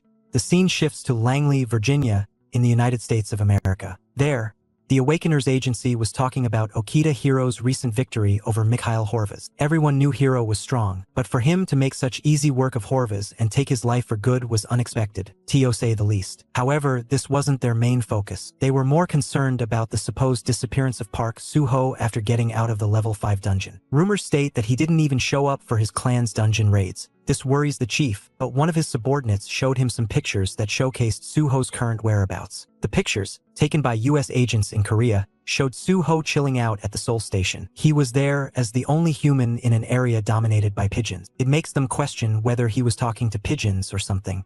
That being said, he didn't look sad or lonely while he was there. The chief thinks he can fix Suho by making him meet various beautiful women. He further adds that they can't lose out on a guy like Suho to another agency. The subordinate lets him know that they've already sent 2 representatives from their country to go and meet with Suho. However, from recent reports, he has heard that they've run into some nuisance. Following this, we see the airplane where the 2 representatives were traveling. One passenger's kid suddenly notices that a peculiar bird is following their plane. Her mother looks out, and she sees that the bird her daughter saw was actually a monster. That doesn't change everyone's perception of it, because it was small and looked cute for a monster. But this was a baby wyvern, so it naturally raised the question of why she was following this plane. They decide to report on it once they land at the airport. However, it still worries one guy who wonders why the monster was there. He assumes that the baby wyvern must have escaped from the dungeon. Just then, it occurs to him that if the baby wyvern made it out of a dungeon, then a bigger one might also be out there. This turns out to be a correct hunch, as a large wyvern was seen outside, looking to attack the airplane. The giant wyvern wastes no time in attacking the plane with a fire beam. This caused huge damage to the airplane, and the pilots were affected too. After all, their airplane was attacked by an unknown monster. The raw heat from the fire makes the plane decompose and eventually break in half before crashing down. The wyvern keeps moving forward after that, being spotted in the skies of Siberia, flying with a pack. The international news quickly reports on this. They speculate that the wyverns broke out from a dungeon. Meanwhile, Suho and his clan travel to the middle of nowhere in their car. Han Dong-soo didn't like the look of it, but Suho insisted that they were almost at their location before saying they'd arrived. Seeing the building in front of them, Dong-soo was shocked. He asked Suho why they had come to a haunted house. Suho didn't initially understand what he was referring to, but upon closer inspection, he understood that it did look, in fact, haunting. What shocked Dong-soo more was the fact that this was going to be their new guild office. He couldn't believe they were going to start living in a haunted house. Soo-young, who had also arrived there with other Awakeners Bureau personnel, says that she saw a ghost on the 2nd floor. She and Dong-soo both find common ground in that they both don't want to live there. The place looked too scary and too dilapidated for their liking. Kim Miso tells them not to get agitated, as she has called a team to start renovation work tomorrow. However, Suho doesn't want that, as he thinks the house looks quite good as is. Soo-young asked him if he had gone crazy, but Miso liked his wild and nonchalant attitude. She informs him that the area had been assigned to them as their personal clan territory, and that he could mark as much area as he wanted for use. Suho immediately gets to work by activating his powers and inviting the tree angel to help him out. He uses the help of the tree angels to mark the area he wants. He uses them to create long and healthy trees instantaneously. It made the place look beautiful and desirable thanks to the greenery. Not to mention, it created a nice wall of trees to act as a barrier to the outside. With that, Suho had marked the area, and Miso thought it was wonderful. Suho also liked this, and he considered it a worthwhile compensation for not going abroad. Miso gives him the contract and tells him to quickly sign it. Suho agrees, but Su Young tells him to at least give it a read, much to Miso's displeasure. Suho signed it up regardless, and so the deal was on. Suho was going to stay there until the planet gate opened up, while they would let him have the area signed by him and his clan. After getting the deal done, Miso and the Awakeners Bureau were heading off. Su Young once again reminds Miso to keep her promise and send the renovation team to fix up the house, but it seemed like Miso wasn't very keen to give in to her childish request. Afterwards, Miso wonders just how much longer Su Young will take to grow up. Meanwhile, her driver asks her if she is sure about letting the Suho clan have such a vast area. Would they be able to manage it? She thinks that it's better for them to have such a vast land, because it will make things easier for their agents to get in when needed. After that, she instructs to assemble a team of level 5 or higher level agents, and have them be on standby. Meanwhile, at sea, a small boat of pirates attacks a large container ship. This bamboozles the personnel on the ship, so they immediately contact their nearby allies for help. Because they were far away, the allies instructed them to turn off the ship's engine and wait for them to arrive in case the pirates managed to get on board. Soon enough, the pirates do get on board, and this scares the ship personnel. The captain quickly orders the ship engines to be stopped. However, they couldn't foresee what was coming even if they tried their best. A giant octopus monster attacks the ship and begins to drown it. It also takes out the pirates and causes even more chaos. As the ship slowly flips over, people on the ship start falling into the sea. This is when a group of shark monsters and squid monsters attack them and finish them off. So, when the reinforcements do eventually arrive, they don't find anyone there to save. As days go by, at the Suho clan's new residence, the tree angels sparkle their magic and sing melodious tunes to shift the haunting theme of the area to a more paradise-like vibe. Naturally, Su Young was having a nice, long sleep because of it, but her sleep gets interrupted thanks to a call from Kim Miso. She asks Su Young if she was enjoying the new life of hers, which Su Young brushes off as a part of her work. Miso asked if that was true. So, does she even know where Suho is? Still half asleep, Su Young says she has no idea about that. This angers Kim Miso, who asks Su Young if she even had any idea what she was doing. She tells her to stop slacking off and get to work properly. Afterwards, Su Young takes a cup of coffee and walks out to the balcony to take in the glorious atmosphere. She sees Suho in the garden, which made her realize how hard he was working for this. We see that Suho was training his wolves and giving them names based on foods like stir-fry, pork, and rice cake. These were wolf monsters he had rescued from the ogres, and they carried a considerable amount of dimensional energy. As he kept ranking them up, rice cake reached level 9. However, he wasn't exactly a safe animal to channel during transformation, as transforming into it could cause loss of reasoning. Just then, Su Young arrives to ask Suho what he was up to. Suho greets her and mentions that he was naming his family members. Su Young asks if he was referring to the wolves as his family, before turning her attention to Baek-gu, adding that he was growing a lot as of late. Su Young subsequently asks Suho where the other guild members were, to which Suho informs her about their newest ventures into dungeons. Su Young appreciates the grind they were putting on, especially in the summer heat. Hearing this, Suho suggests he take her for a walk to cool down. Su Young was skeptical, but Suho quickly transformed into a wolf monster and asked Su Young to get on his back. Su Young takes his gesture as desperation to show off to her, so she gets on top. Suho dashes into the forest, followed by his wolf mates. Su Young gets overwhelmed by his consistently fast speed. She asks him to slow down, as his speed had caused her shoes to fly off her feet. Meanwhile, outside of the forest, a bunch of news reports from media channels were waiting to get a glimpse of Suho. Many contemplated going inside, but none of them could make it inside. High-tech cameras were set everywhere, so if anyone tried to trespass, the military police would be onto them. That is, of course, if they managed to survive the wolves who will attack first. With 2 military bases nearby, there was no hope for them to get any scoop on Suho. It wasn't just them, of course. They were restricting everyone, including foreign agencies and clans, from entering and potentially stealing Suho. Just then, Suho's car comes out from the forest, and it gives the reporters hope. But turns out it wasn't Suho, but his clan mates instead. As they drive past the media, Han Dong-soo, who was streaming on his channel, questions when did his channel become Suho's channel. All the comments coming in were for Suho, and all of his content revolved around the man as well. Not only that, but he was also receiving big-scale donations, mostly from foreign countries like Japan, Russia, and USA. The total donations have gone up to a whopping $4 million.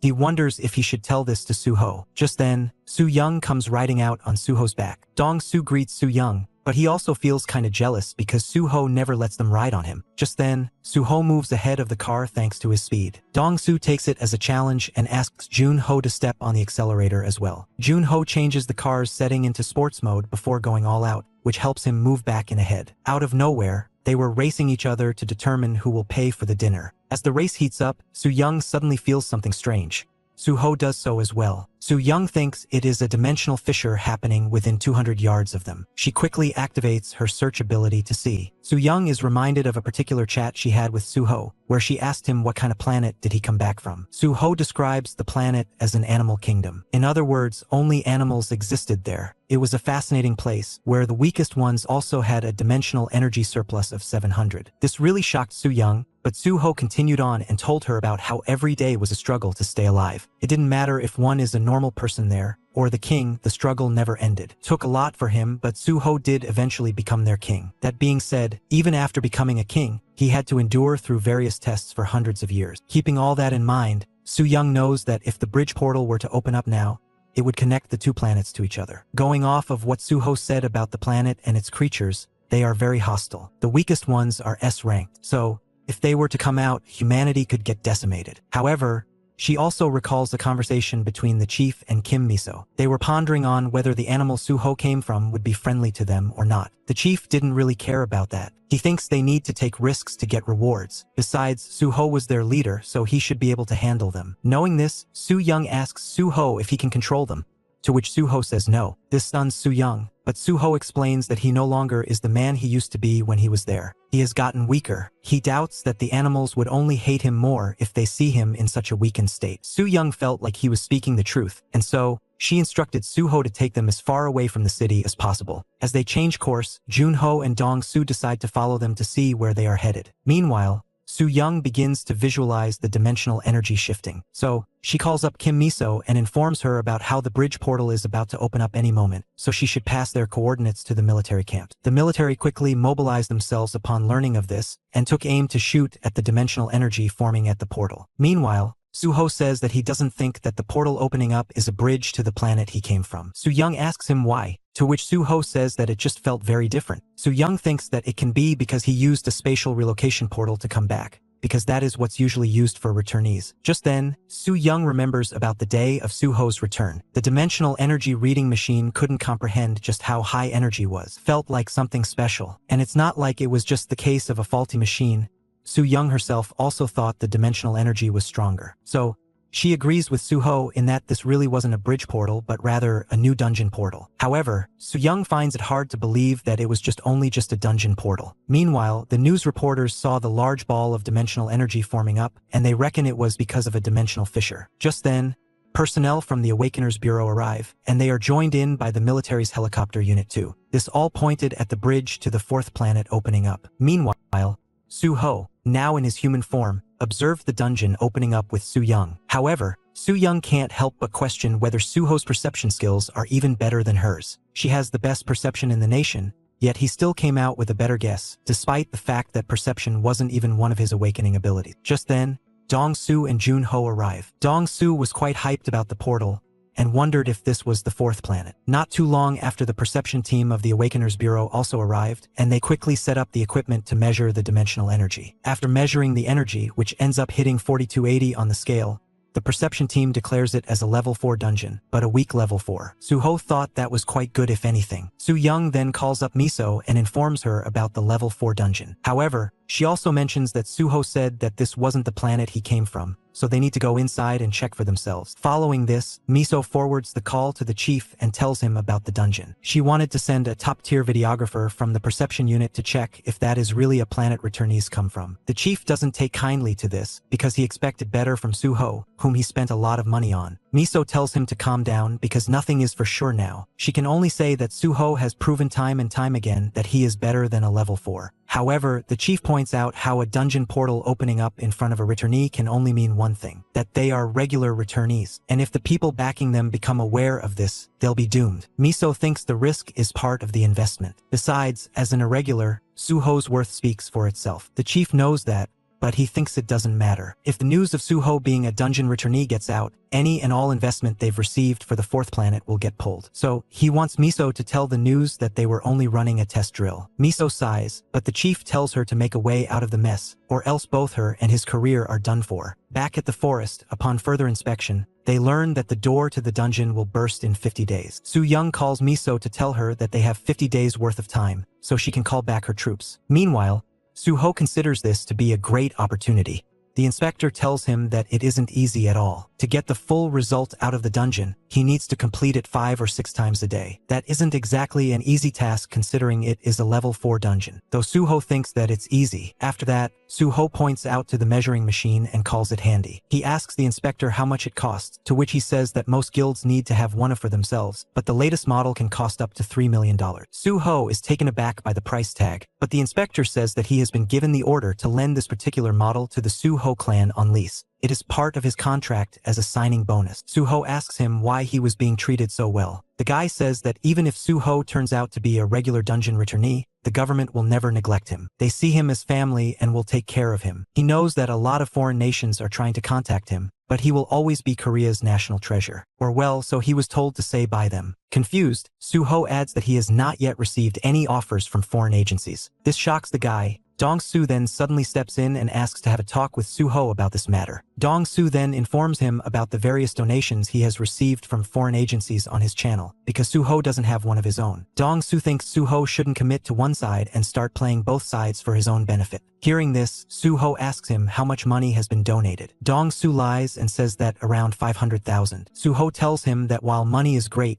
they can't become slaves to it. He feels that having neighbors he can communicate to naturally is better than having a lot of money and feeling ostracized elsewhere. Dong-Su understands his point. Still, the agencies told him to deliver the offers to Suho, and he fears that they might send hitmen after him if he doesn't respond back with an answer. Suho tells him to tell them that he delivered the offer to Suho, but he ignored them. Dong-Su agrees and asks Suho if he can take a bit of the donation money aside for himself and deposit the rest to the clan's bank. Suho allows it and tells him to get ready to get inside the dungeon. Dong-Su feels really happy to be around a cool guy like Suho. Having him around has made him a lot of money, and even now, he has just made $3.6 million for himself only. Afterwards, after everyone is ready, Suho asks them to get inside. The videographer asks them to wait though, because the Awakeners Bureau were sending their assault squad to help. Suho denies that, saying he won't allow more than 2 people inside his dungeon at a time, just like it was stated on the contract. Su Young also tells him not to worry and get in. The videographer tries to make her understand that just a few of them won't be able to take down a level 4 dungeon, but she just tells him to focus on his own work. Baekgu also joins up with them,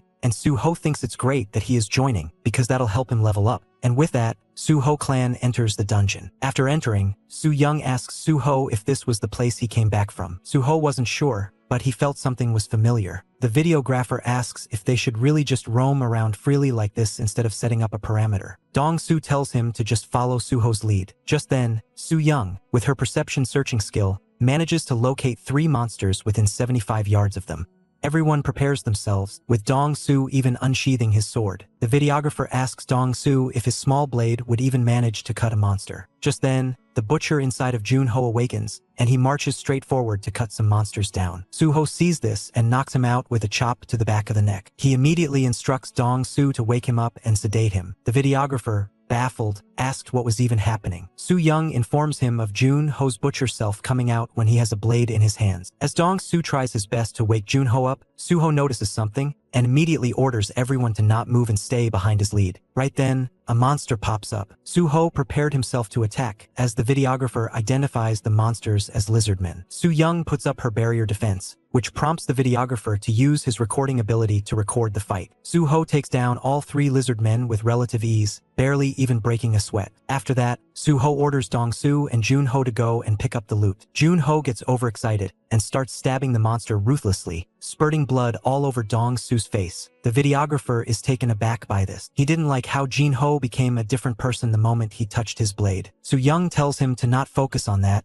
and instead focus on making the video. As the two of them retrieve loot stones, Suho tells them to stay on their toes because he would allow them to take on monsters from the next batch. This stuns the videographer, who couldn't believe that Suho would allow a newbie and a psycho butcher to take on C-ranked monsters such as the lizard men. After that, Suho instructs Baek-gu to go deeper inside and draw out more monsters from them. Baek-gu obliges, but the videographer can't help but feel that this was animal cruelty. Not to mention, he wasn't sure about hundreds of monsters storming at them, but Soo-young tells him to keep recording. Soon enough, the monsters start to come, which one again causes Jun-ho to go feral. This scares the videographer, while Dong-soo tries to double up his sedative dose. However, Jun-ho just ran straight at the monsters again. Suho tells Dong-soo to initiate Plan B, and allows Jun-ho to step forward and take on the monsters. Jun-ho throws his blade at one of the lizard men, taking it out. He then goes for a blind double-wielded charge, which almost gets him impaled by a lizardman's spear. But his brother intervenes to block the spear, allowing Jun-ho to cut it down. Baek-gu also helps out by biting it. However, a monster had popped beside Jun-ho and was about to chomp him down, when suddenly, Dong-soo uses his sniper like abyssal flare skill to freeze the monster on the spot. Jun-ho takes advantage of this and takes out Lizard Man too. As they celebrate, the videographer is left in awe. He asks Soo-young if this was really a level 4 dungeon. She asks him if he thinks it should be ranked lower. He responds by pointing out how those guys were making it look so easy. Soo-young tells him to stop whining and focus on his work instead. Soo-young subsequently uses her search ability and informs Suho that they've been surrounded from all sides. The lizard men start raining down on Suho, leaving him with a tall order to deal with. Meanwhile, outside, Kim Miso arrives in her car. However, she is stopped by the media who want to ask a few questions. Kim Miso was in no mood for it, but they promise to let her go after just one question. The guy states that they've witnessed Captain Lee's assault squad number 13 head towards the portal. This could only mean one thing,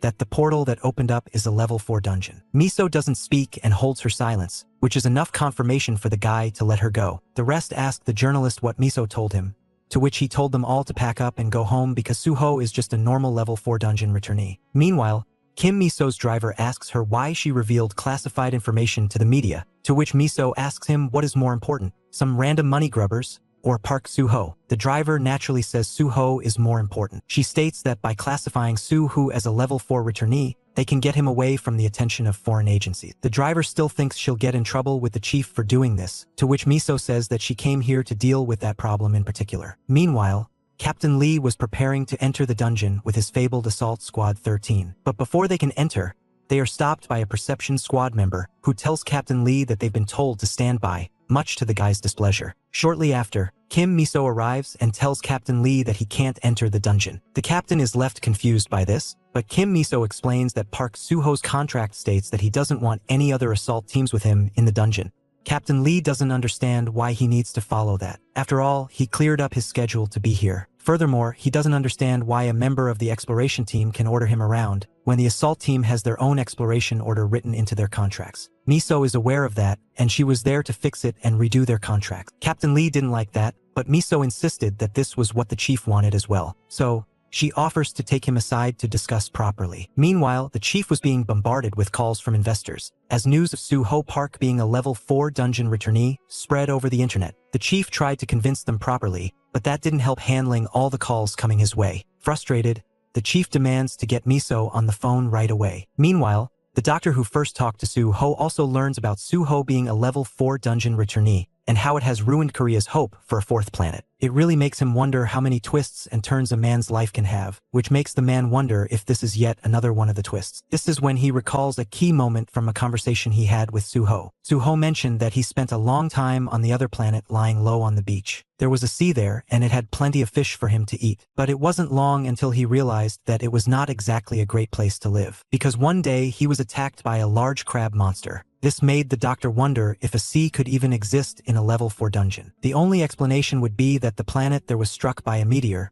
causing it to split in half and become a dungeon. He also recalls Suho wanting his help in finding his brother. The doctor agreed to help, but only if Suho would tell him the entire story of his 500-year reign as the King of Wolves, all the way up to the war with the gorillas. He did agree to that promise, but the doctor never went around to ask him about it. No one would believe an F-ranked guy claiming to be the king of the planet, but perhaps it was preconceptions that cost him the opportunity to hear a great story. Meanwhile, inside the dungeon, Park Soo-ho slaughters all of the lizard men that tried to ambush him, and he does it with utmost ease. Seeing him do all of this stuns the videographer, but for Soo-ho this was normal. He tells everyone to get to work and help gather the loot instead of looking shocked. After they are done with the lizardmen hunting, they move forward until they arrive at a beautiful place. The beauty of the place mesmerizes everyone, and even the rocks there were shining like diamonds. Soo-ho looked around, but he couldn't pinpoint why the place looked so familiar to him, even though he doesn't remember coming here.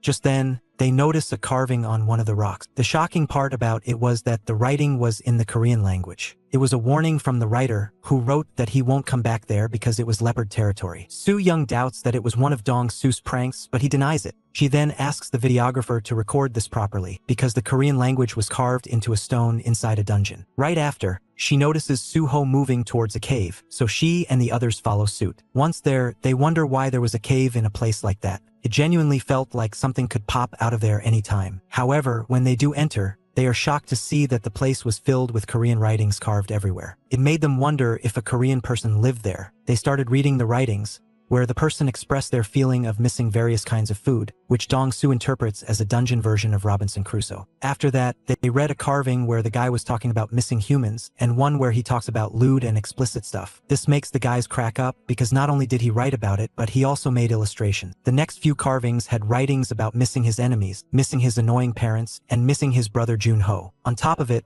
one of the messages had Park Soo-ho's name written on it, pretty much confirming who it was. Meanwhile, Soo-ho was too engrossed in something else. As the guys make fun of Soo-ho's drawings, comparing it to ancient art, Soo-ho was reading what could be described as his diary. One of them had information from during his 500-year reign as the King of Moon Hill. He wrote about Kuro, the black tiger, and how the tiger hadn't attacked him in a long time. This refreshes his memory of one of his strong battles with Kuro. He only breaks out of it when Soo-young asks him if he was okay. Following this, Soo-ho reads the next entry on the wall, which talked about an event 30 years into Zackley's guerrilla uprising. A fated battle between him and Zackley the gorilla was set. However, it wasn't a normal battle. It was slated to be a fatal battle where one of the two leaders had to lose their lives. This makes him relive that particular fight as well, and something suddenly occurs to him. As Dong-soo and the videographer checked out half-finished knives carved out of stones and classified them as rare collectibles, Soo-ho ran outside. Soo-young follows suit. Dong-soo blames the videographer for Soo-ho getting mad and leaving because he was apparently teasing Soo-ho.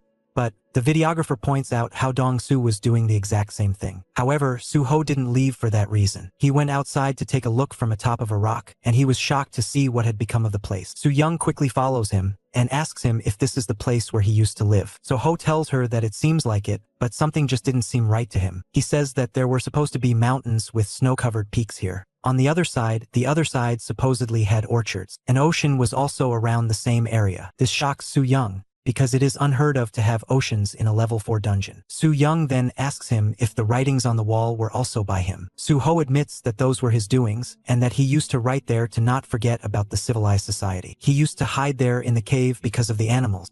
However, once he relocated, he still made sure to come back to the cave once in a while to write a diary of sorts to make sure he didn't forget how to write. Soo-young then asks if the lizard men were always in this side of the dungeon, to which Soo-ho says no, which makes Soo-young question what happened to his animal friends then. Soo-ho recalls this specific area to be leopard territory, and he knows for a fact that those guys wouldn't relocate because of some lizard men. After this, Soo-young shows him the fog over on one corner, and says that part indicated the end of the dungeon, meaning there was nowhere else for them to go. This shocked Soo-ho, who couldn't quite believe it. Just then, a large number of lizard men approach them to attack. Dong-soo, Junho, and the videographer follow suit. However, they were now up against 102 lizard men. Soo-young wondered why they were getting attacked all of a sudden, before noticing that these lizard men were being commanded by the King Lizard Man. The King Lizard Man reminds Soo-ho about the King Leopard, so he tells Soo-young and others to wait here before jumping down to engage the lizard men. Naturally, Soo-young was worried and questioned his decision to jump in like that. Meanwhile,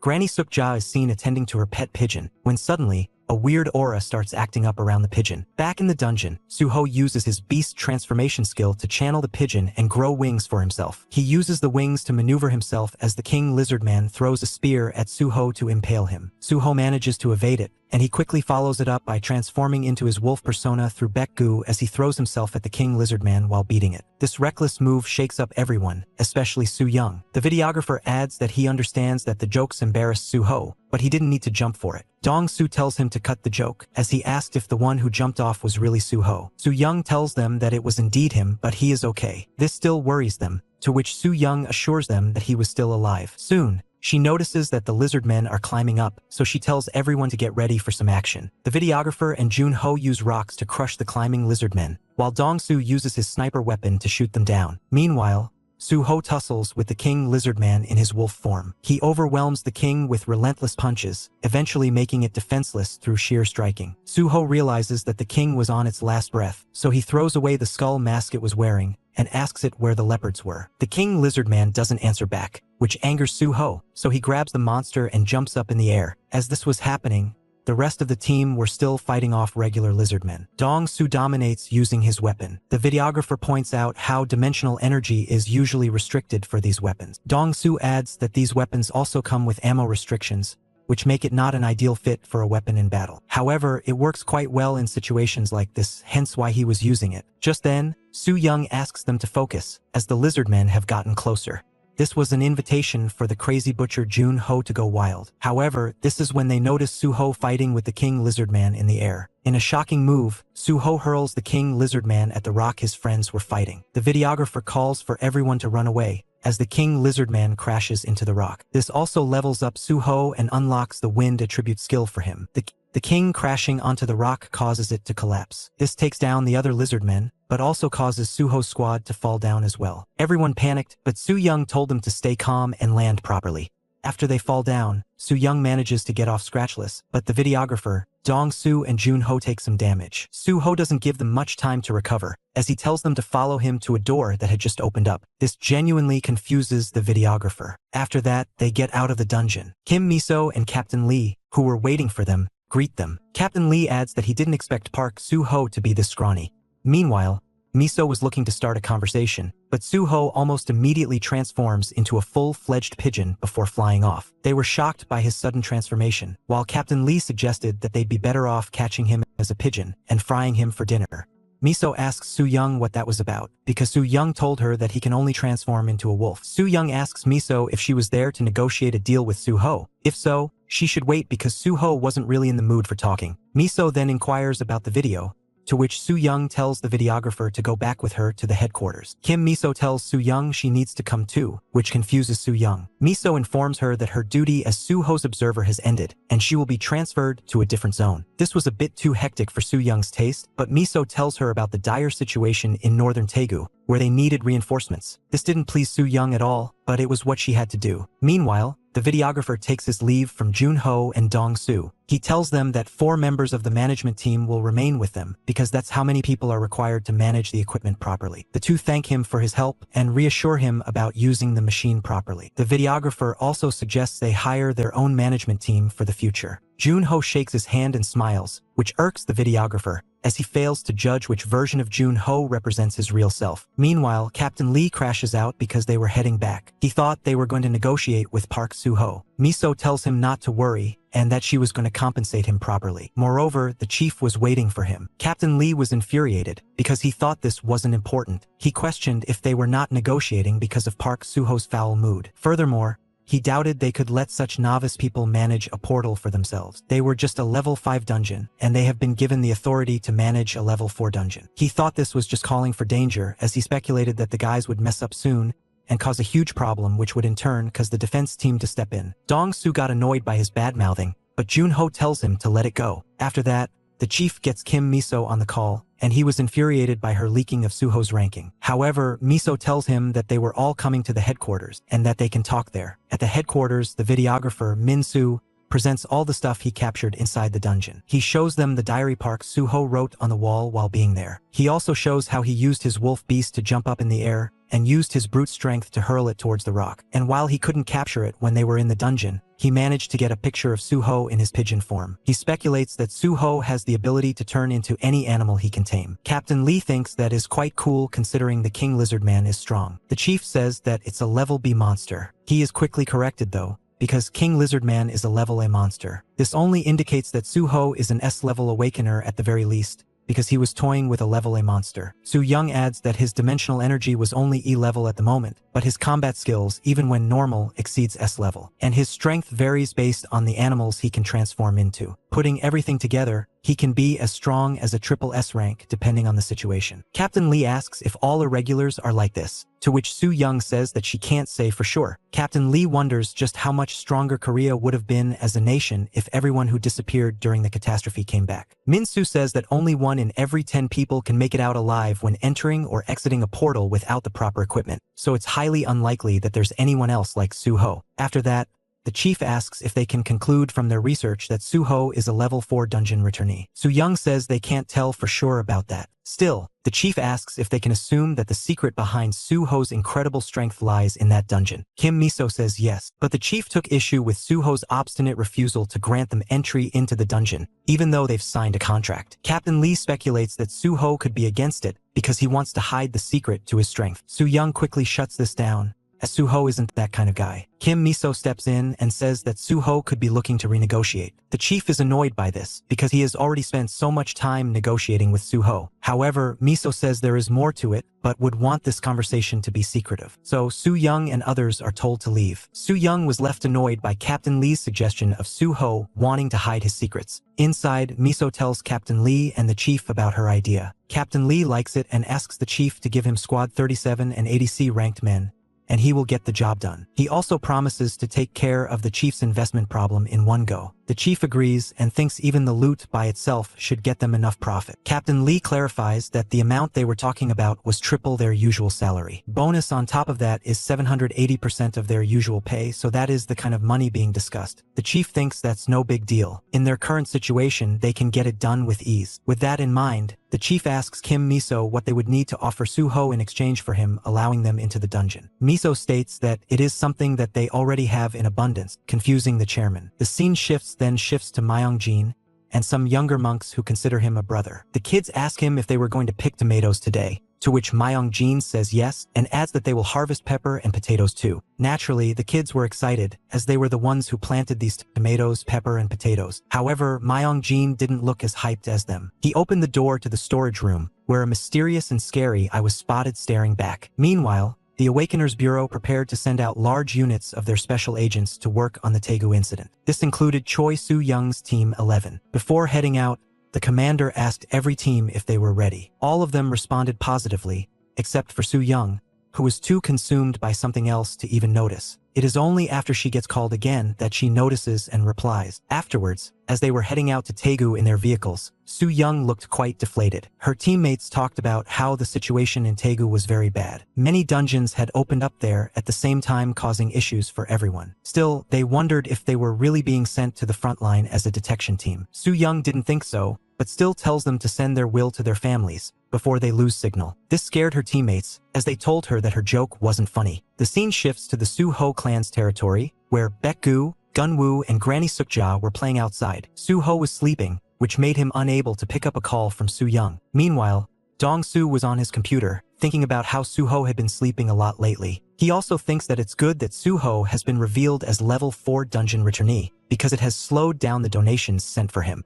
Just then, he checks the donation to find out that it hadn't slowed down after all. Right at that moment, Junho enters the room, which startles Dong-soo, who says he should knock before coming in. Junho apologizes and asks if Dong-soo was watching adult videos. Dong-soo points out how it was the middle of the day, so it would be absurd for him to watch AV. Junho then asks Dong-soo if he has heard anything from Myong-jin. Junho couldn't reach him, and it was worrying him. Dong-soo tells him not to worry, because Myong-jin was probably enjoying his time with the monks and kids. Dong-soo subsequently notices something in Junho's hands, and asks him what it was. Junho says it was just some herbal medicine that he had prepared for Granny Sukja, who had recently grown weaker according to herself. Dong-soo brings up Suho's sleeping habit and asks Junho what he thought about it. Junho says that he was just about to wake him up. However, Suho was already up, and he was still engrossed by the disappointment of not being able to meet his animal friends. He thought he'd be able to see them once the portal opened up. However, the portal that did open up only shows a portion of the planet he came back from, and the animals there are all gone. They've been replaced by some weird lizard men,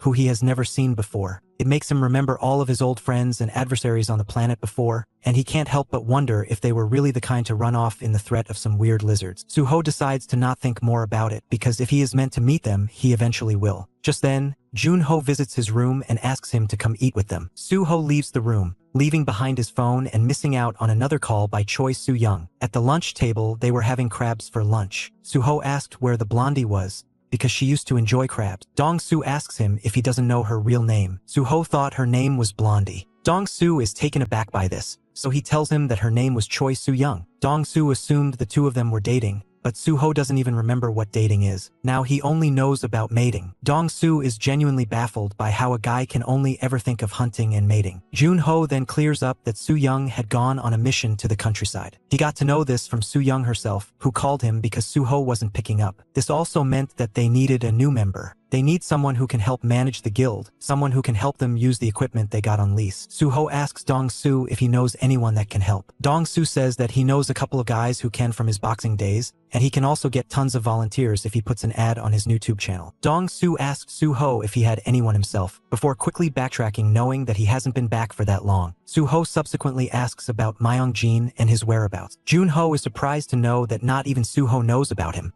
He adds that Myung-jin lives in Seoul with his monk friends and orphan kids. Dong-soo also mentions that Myung-jin has been ignoring his calls, which is very unlike Myung-jin. In the meantime, Soo-young and Ko are advised to turn off their phones, as they were about to enter the Necrobill red zone. Soo-young unwillingly had to follow and turn off her phone. So, when Suho calls her back after seeing her missed calls, he learns that the number he dialed couldn't be reached. The place Soo-young was heading to was very dangerous though.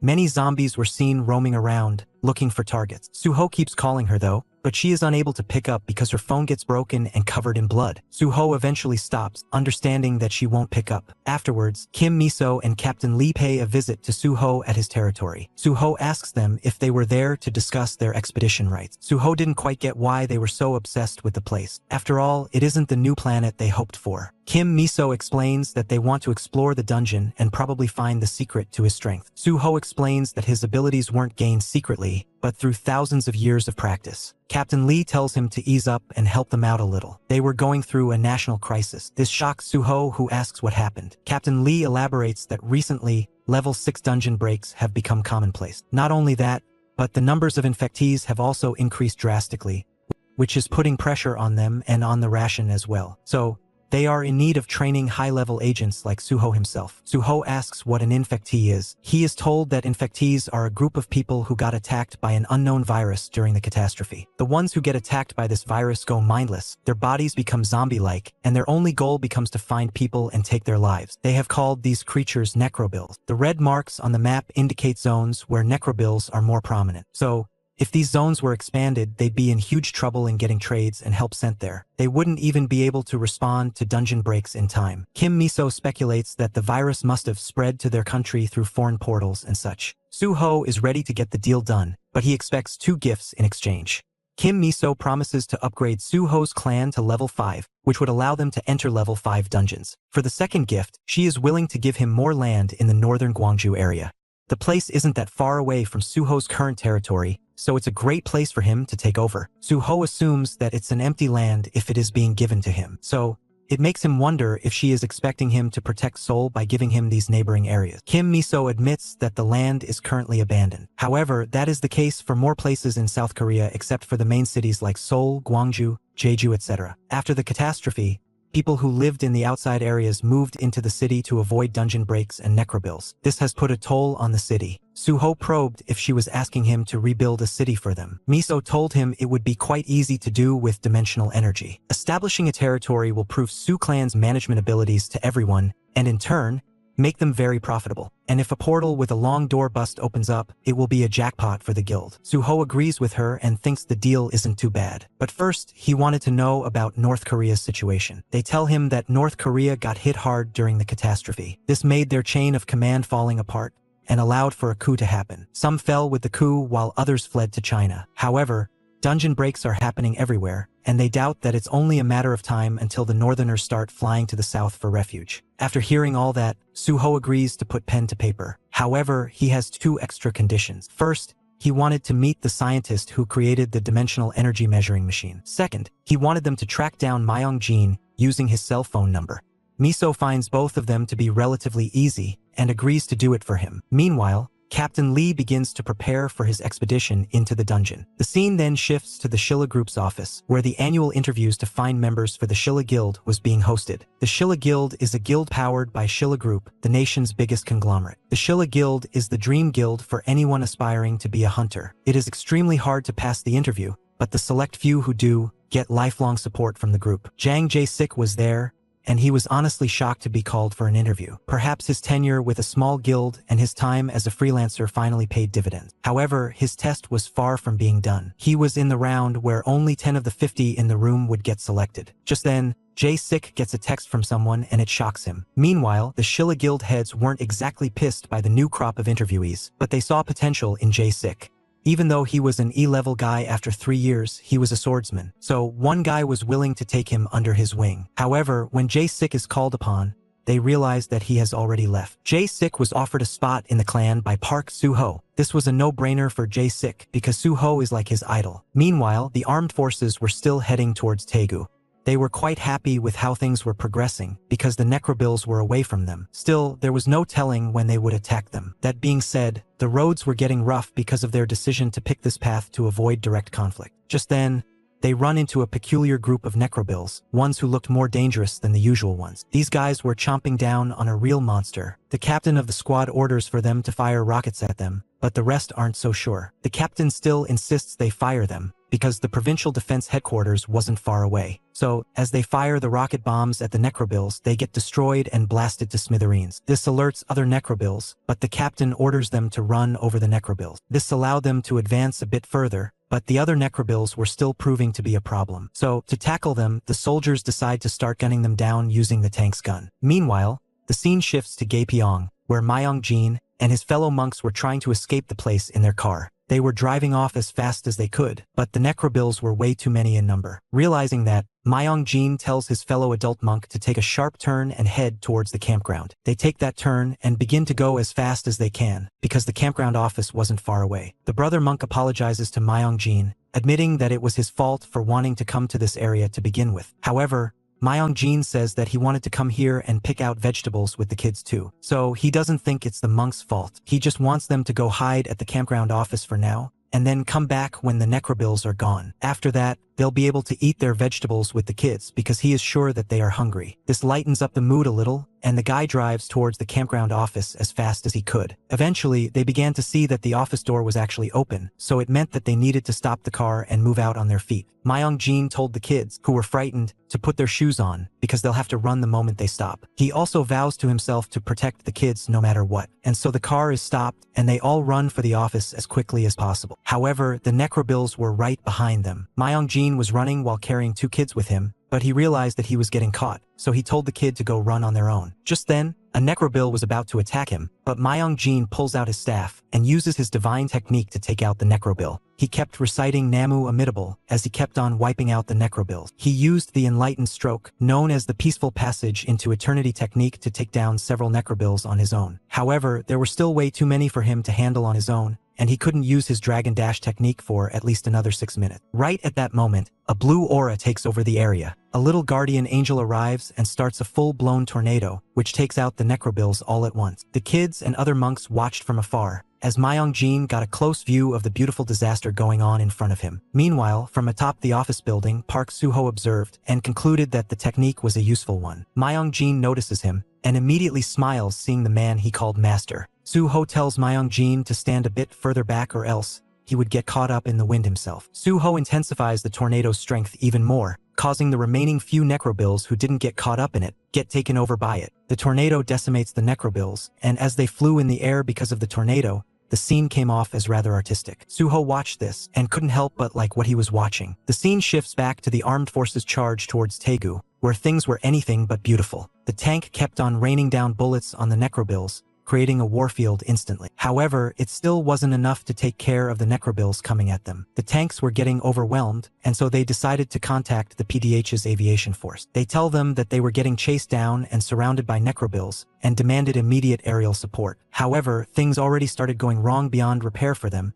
as rocks started falling down from the nearby hill. This, doubled with the fact that several necrobills had gotten on top of the tank, made it hard for them to maneuver. They tried to put the foot on the gas pedal and make a run for it. However, the rocks coming down had too much force, which caused the tank to get overturned. This caused the tank immediately behind them to retreat, because they didn't know what to do. Meanwhile, Su Young was looking anxious, yet ready at the same time, when suddenly, her team receives the news of Tank 2 getting overturned. This was bad news for them, and as the captain, the members told her how they were in for a big problem. Su Young tried to brush it off and look outside. However, when she sees a dangerous necrobill through the camera, she immediately gets the chills. But when the necrobills start getting on top of their vehicle and block their vision, Choi Su-young orders them to open the door. Her teammates were still scared, but they still opened the rear door up. What they saw outside were tons of necrobills, and it was disgusting. They wondered how they could get out of there. Su-young tells them to take out everything in their path, and that once they get out, they'll be heading for Team 7's vehicle. Su-young then uses her mana-charged beam to blast off a great portion of necrobill gathering at the rear door. This impresses her teammates, who think she is awesome for being able to do that. However, Su-young noticed that there were more coming towards them. Unbeknownst to her, there were more on top of the vehicle as well. She gets out and tells the driver to evacuate the car as well. Just then, a necrobill attacks her from the top. However, Su-young uses her special sword to chop it down with ease. More necrobills try to gang up on her, but she uses a special sword charge to knock out multiple necrobills at once. This is when Su-young notices that there were other people from Team 7 who were fighting too. They were using various types of guns to shoot down the necrobills,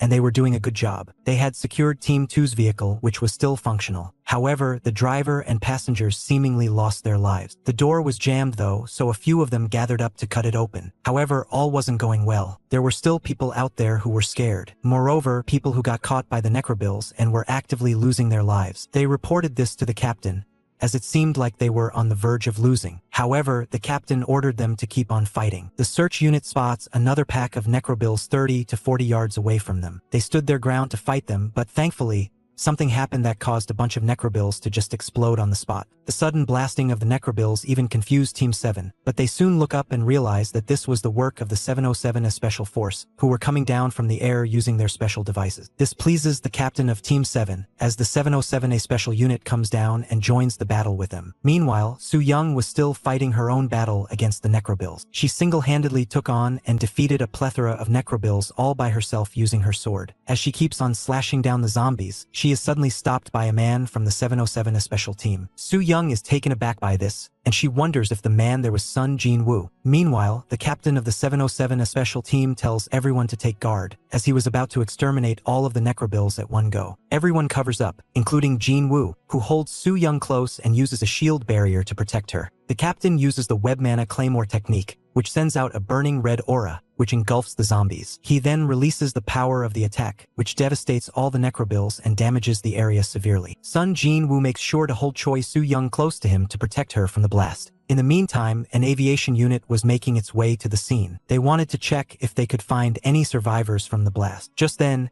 an unidentified object was flying their way, drawing their attention. Back at the campground, Park Soo-ho uses his special tornado technique to wipe out the necrobills there. Myung-jin watches as all of them fall. The kids also get hyped up by what they get to see. Realizing that the necrobills were finished, the kids wanted to get out and celebrate. Soo-ho tells them the show is over and that they should be heading back home. Myung-jin smiled and asked Soo-ho how he knew that Myung-jin was here. He was also looking to introduce everyone to Soo-ho. Suddenly, Soo-ho notices something has gone wrong. Myung-jin looks down to realize that he was bitten on the leg by a surviving necrobill. This leaves Myung-jin petrified. The story shifts to Japan momentarily, where a new portal opened up out of thin air. The streets began to cave in, such was the pressure. A Godzilla-like monster emerged from the portal, ready to wreak havoc. Unrest fell over the city, as everyone ran anywhere to save themselves. Amidst the chaos, a mother loses control of a stroller, which had her still infant baby. She cried out, having lost hope that her baby could be saved from there. However, her baby ended up being saved, because the one who stopped the stroller from going towards the monster was none other than the man known to them as Okita Hiro. This gave people hope, and it wasn't just Okita Hiro himself, but his personal squad as well. They attacked the monster from above, ready to take it down. The monster naturally attacks them first. However, they use the conceal move to save themselves from the attack. They replenish once the attack fades, and use their special Black Spirit sword to chop it down the middle. Okita Hiro puts the finishing touch on it by using his sword to cut the monster down to pieces, and bringing back peace to the city. The city celebrated the occasion, as it was yet another instance of Okita Hiro and his squad saving them. They chanted his name as the guy walked off. The news quickly spread about the incident, as it did cause massive unrest on the streets of Osaka. A big-scale portal had opened up, and everyone would have been in danger had it not been for Okita Hiro and his team. They were returning from a level 5 dungeon and chose to help out the people. Director Deko of the Supernatural Management Bureau thanked him for his hard work. Akiko congratulated him on saving people, and also mentioned that he was quite quick. Okita Hiro asks her what she was doing on her phone, to which Akiko says that she was just checking out articles about Park Suho, the druid she mentioned earlier. Okita Hiro remembers him and asks Akiko if he has got himself stuck again in another dungeon. Akiko says no, and adds that Suho has turned out to be just another dungeon returnee. She shows Hiro the video of the South Korean Awakeners Bureau chairman announcing that. Hiro just smiles as he feels proud of guessing right. He wonders what were Korea even thinking when they tried to pin so much onto an ordinary dungeon returnee. Just then, something meets Hiro's eye, which ends up grabbing his attention. He tells Akiko to scroll down again, and there he notices a video from Dong Su's channel, which was said to be a thorough analysis of Suho's guild. However, the rather ordinary family picture thumbnail had stunned Hiro. Curious, Akiko asks if he recognized someone from there. Stunned, Hiro realizes that 8 Sins was right there. It was Junho's son. Even though he was a kid in that picture, still 7 years of age, the face was definitely his. This was strange for Hiro, because 8 Sins should have lost his father already by now, and be moving from orphanage to orphanage. That's why Hiro stalled on assassinating him right away. 8 Sins would go on to become the worst devil born in the land of Korea. So what was he doing there? And as he watches the video, he is shocked even more when he sees Jang Jae-sik, a free mercenary swordsman who only recently joined Suho's guild. Hiro recognizes him as the swordsman from Hell, Jang Jae-sik. The immortal demolition monk, Myong-jin, was also there. Hiro was baffled as to what all of them were doing together. What could be the reason? This is when Akiko decides to show him a video she had saved to show him later. She says that she doesn't think the video was fabricated. She shows him a video where Suho uses his brute strength before transforming into Bekku and fighting in that form. Hiro's jaw dropped. Akiko asked if Hiro also thought that Suho was a bit too strong for an F-ranker. Hiro adds that such strength can't come from a normal dungeon returnee. Akiko says that she thinks the article that claimed he was an irregular like Hiro was true after all. This confused Hiro, as the sudden appearance of an irregular was not supposed to happen until later. This is when he comes to wonder if Suho is from the future like him. He suspects that Suho might have returned to gather all the notorious villains and form a group with them. If that's the case, then all the hard work he did gathering 500 years worth of information will be for nothing, because he has already prepared a counter. Akiko notices the stress on his face and asks him if anything was wrong. Okita Hiro tries to calm himself down. He knows that he is supposed to stick around until it's time for another apocalypse. So, he calms down and tells Akiko that they need to prepare for a trip to South Korea. Akiko is left confused by this, but Okita Hiro clarifies that he needs to meet this druid, and quickly. Akiko tells him that they can't go there right now, which confuses Hiro. The scene shifts back to the Suho clan's territory, where he takes the monk kids and builds a place full of greenery, animals, and fruits. The kids love the view, as they get to see various kinds of animals such as elephants. They were also amazed by the fact that tomatoes and peppers grew up instantaneously, and there were apples for them to feast upon. Myong-jin was taking care of this renovation process, instructing what is needed and what is not. Meanwhile, at the Awakeners Bureau headquarters, Kim Miso is told that Squad 37, which consists of 37 men, have entered the new dungeon, and they haven't returned even after 28 hours. In contrast, Suho's guild, with just 5 members, made it out of there in just 2.5 hours in their very first try. By their 8th run, they cleared it in just 11 minutes. This baffles Kim Miso, as this was a ridiculous number. She wonders if that means they can clear a level 4 dungeon in 4 days if they invest 10 hours per day. This frustrates Kim Miso, as she finally understands why Suho wanted full access to the dungeon in his contract. She regrets not putting a limit on how many attacks they do per day. Meanwhile, Suho gifts Jang Jae-sik the sword from Hell as a gift on joining the guild. Jae-sik is obviously stoked about getting it, because his old blade had dampened by now, and he needed a replacement. This, though, was beyond his expectation. Dong Su checks it out and realizes that it's a B-ranked long sword, and that to use it to its full power, one needs to at least be ranked themselves. Jae-sik knows that and promises to do better and rank up quickly. Just then, Myong-jin says that he has a request to make as well. He says that his divine staff has gotten old, and that it doesn't provide the same power it once did when massacring demons. This makes them wonder if Myong-jin was even a monk, because his wording was too violent. Suho asks him what kind of staff he wants, to which Myong-jin says that he wants the winged spear. Suho looks it up on the market and finds out that it costs $120,000. He wastes no time in buying it and giving it to Myung-jin, who couldn't be happier. He promises to pay back this debt by cursing and massacring as much as he can. Jae-sik asks Dong-soo what this whole cursing and massacring thing meant, to which Dong-soo says that it has to do with Myung-jin's personal trait. After that, Suho asks Dong-soo if he needs something as well, to which Dong-soo says that he doesn't, because Suho already got him a very good gun. Dong-soo then asks why there were elephants in their territory, to which Suho said he had no idea. This shocked Jae-sik, as he couldn't believe how an F-ranked guild was being so nonchalant about going into a level 4 dungeon. He understood that he required some time to get used to it. Meanwhile, Suho asks Jun-ho if he took his medication. Jae-sik wonders what happens if he doesn't, to which Dong-soo tells him that he needs to feed him later. This is when we see Jun-ho come out, fully engrossed in his butcher persona, ready to cut things up. Back in Japan, Akiko tells Okita Hiro that they can't travel to Korea. That's because air travel is banned worldwide. She points out some articles to him that indicate that a wyvern nest break has occurred. This has caused various air accidents, namely an American plane heading towards Singapore crashed midway because of the attacks, as well as chaos in Australia. This stuns Okita Hiro. But it wasn't just the air that was compromised, the oceans were just as dangerous. Over 1024 ships have gone missing in the oceans in recent times. Flabbergasted, Hiro wonders if the wyvern nest break was supposed to happen so early. Just then, he gets a call from the Japanese Supernatural Department's commander. The commander tells him to quickly head over to Hokkaido with his team. A level 7 dungeon had opened up. This stuns Hiro even further. Akiko is shocked too, because according to Hiro's prophecy, the level 7 dungeon wasn't supposed to open up until 5 months from now. Hiro had no answers. The time had moved forward. The wyvern nest break was also supposed to happen 3 months from now, and it would take a month for the air forces around the world to bring things under control. Not too long after that, the level 7 dungeon was supposed to break open and put the world in chaos. However, now that both of those things were happening at the same time, Hiro doubted that this was the work of Suho. He is now sure that Suho must be from the future as well. His teammates are also dangerous, and the ones that he doesn't recognize from there will also probably turn out to be dangerous. He thought he was the only one with a returning stone, but now that Suho was here, he wondered if he came from the same timeline as him, or perhaps he came from further forward in the future. If so, then he must also know of Okita Hiro's existence. So,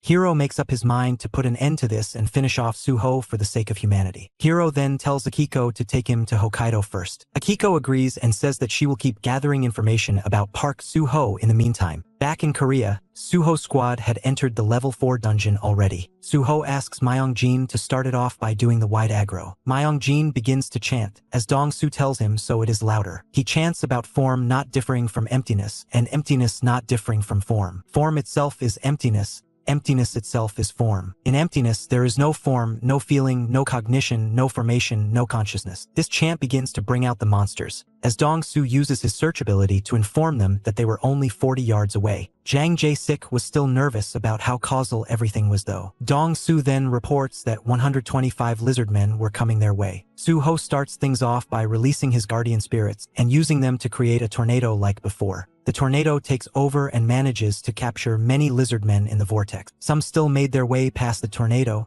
and charged straight at them. Dong-soo confidently guns them down, racking up points as a result. However, there were still way too many for him to deal with alone, so Myung-jin uses his fabled dragon dash technique to massacre them all. Just then, the lizardmen that got caught in the tornado came crushing down, and it was time for Jun-ho to pounce on them. Dong-soo followed suit and asked Jae-sik what he was waiting for. Jae-sik was overwhelmed by everything going on around him. Dong-soo charged at the lizardmen and began to shoot them down, while Jun-ho went on his butchering spree, cutting everything and anything. Just as Dong-soo was shooting down the lizardmen, he ran out of ammo, and one lizardman was about to stab him with a spear. However, he is luckily saved by Jae-sik, who chopped down the lizardman. Dong-soo thanks him and explains that he can't fire more than 10 times at his current level. But Jae-sik was already too engrossed in fighting. He used his powerful long blade to hack and slash down as many lizardmen as he could. This stunned Dong-soo, as he appreciates the power of the Hell Sword. That being said, Jae-sik was no slouch either. A normal E-ranked swordsman wouldn't get interviewed by the Shilla Guild. Just then, the King Lizardman shows up. It was about to attack and take down Jae-sik, but Jun-ho attacked it from behind, catching it off guard. This allows Jae-sik to use his sword to attack the King Lizardman as well. The two work in tandem, and with one strong strike, Jae-sik manages to finish off the King Lizardman entirely. This shocks Jae-sik, as he couldn't believe he managed to do something like that.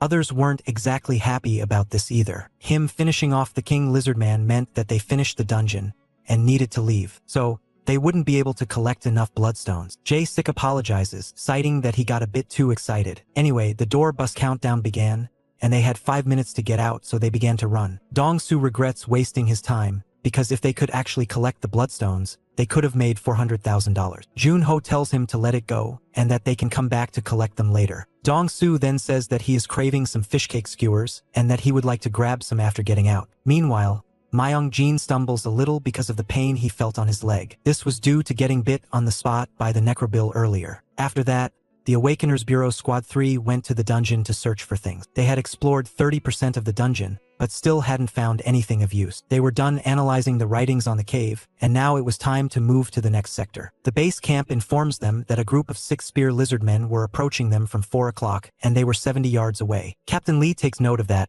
and tells Sung-woo and Dong-jin to take care of them and collect the bloodstones as well. Captain Lee then asks the base camp to find the King Lizardman's location and tell them about it. The base camp was already on it. Stuff was getting too hectic for them though, as the base camp wondered if they could even retrieve the rare item they were looking for. Suddenly, one of them notices something strange. He quickly reports 8 warrior lizardmen, 70 yards away from the base camp, on 30 o'clock. The guy was ready though, and had a bomb to blow them up in case they got close to them. Just then, a strange liquid drips onto him from the top, and it turns out to be the drool of the King Lizardman, who had already infiltrated the base camp. Captain Lee is shocked by this report, which is quickly followed up by a huge explosion at the base camp. He understands that the base camp is under attack and rushes towards them to help the guys out. On his path, he is attacked by several warrior lizardmen, whom he takes out with the help of his pickaxe. Captain Lee subsequently instructs everyone to regroup at the base camp as soon as possible. Meanwhile, at the Taegu battlefield, 2 powerful helicopters were descending to help them. The armed soldiers still fought on the necrobills, who were on the retreat by now. They still required an aircraft to help evacuate the casualties and the perception team. Until then,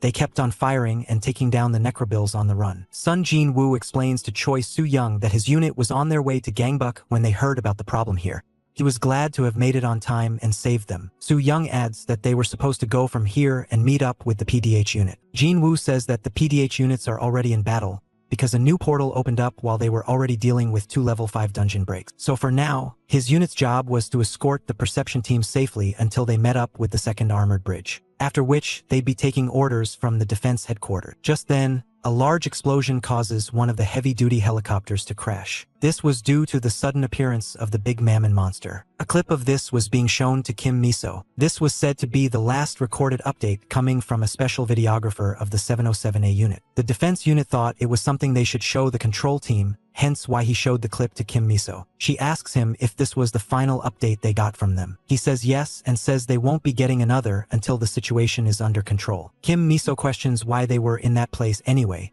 because the transport route to Taegu doesn't go through that place. The guy has no answer to this. Miso slams her fist on the table in a fit of anger and says that they'll be reporting the unit for any misdeeds if things go wrong. She questions what kind of crazy driver purposefully drives through the necrobill zone knowing it'll endanger the agents. She says that if the driver comes back alive, she will personally make sure to take his life. After that, she goes off and calls Soo-young. However, the number she dialed was unreachable. It really worried Miso, as she wondered why Soo-young always gets in these miserable positions. Meanwhile, the King Lizardman's attack caused the base camp's agent's arm to blow off. The King Lizardman chased him down and was about to eat him, but the agent used the remote he had to explode the bomb he set up, destroying the King Lizardman along with the base camp and himself. Captain Lee is met with disappointment when he learns that the door bust had begun and they had 10 minutes and 30 seconds to escape. This meant they had failed the mission horribly. The expedition team reports this to Kim Miso and informs them that the exploration team is back from the dungeon. However, they lost Han Cheol-min and Kim In-ho in the action. Several others were left grievously injured. The total casualty list was up to 4,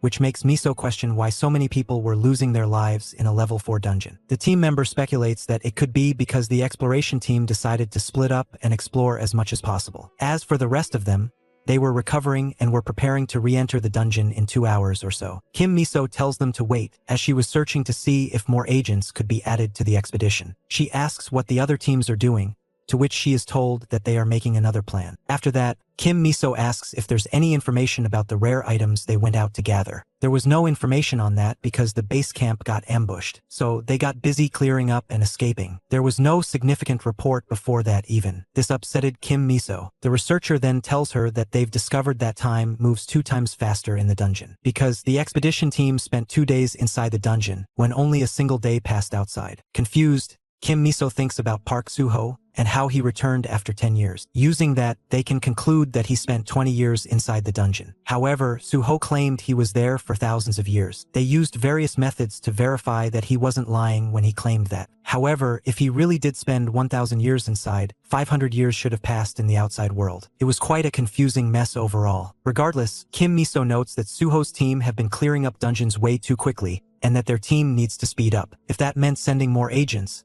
then so be it. However, the guy reveals that Soo-ho's team has completed all 50 dungeons in 7 hours, and that he stated that they won't be going into any more dungeons in their territory anymore. Currently, they were on their way to the Awakeners Bureau to get their hunter cards renewed. Miso is stunned to learn they've completed all the dungeons already. Meanwhile, Soo-ho's team were on the road. Jun-ho, the driver, was already rank E level 0. Dong-soo was rank E level 1. Myong-jin was rank D level 0. And Jae-sik was rank D level 2. Soo-ho looked back to see everyone except for Jae-sik was asleep and asked him if he wasn't feeling tired. Jae-sik states that it all feels very surreal to him. Taken aback, Soo-ho asks Jae-sik what he means by that. Jae-sik explains that the last 14 hours were crazy for him. Being in a level 4 dungeon was out of question for someone like him, who had never even entered a level 3 dungeon. However, today alone, he had completed 50 level 4 dungeon. In the many years since he became a mercenary, he only managed to level up to level E. However, he managed to level up to D rank today after just a few hours since joining Soo-ho's guild. It's all a bit too much for him to accept, and he wonders if it's all just a dream. Soo-ho suggests he hits Jae-sik to make him believe that it was indeed true, but Jae-sik tells him he is fine without that. After that,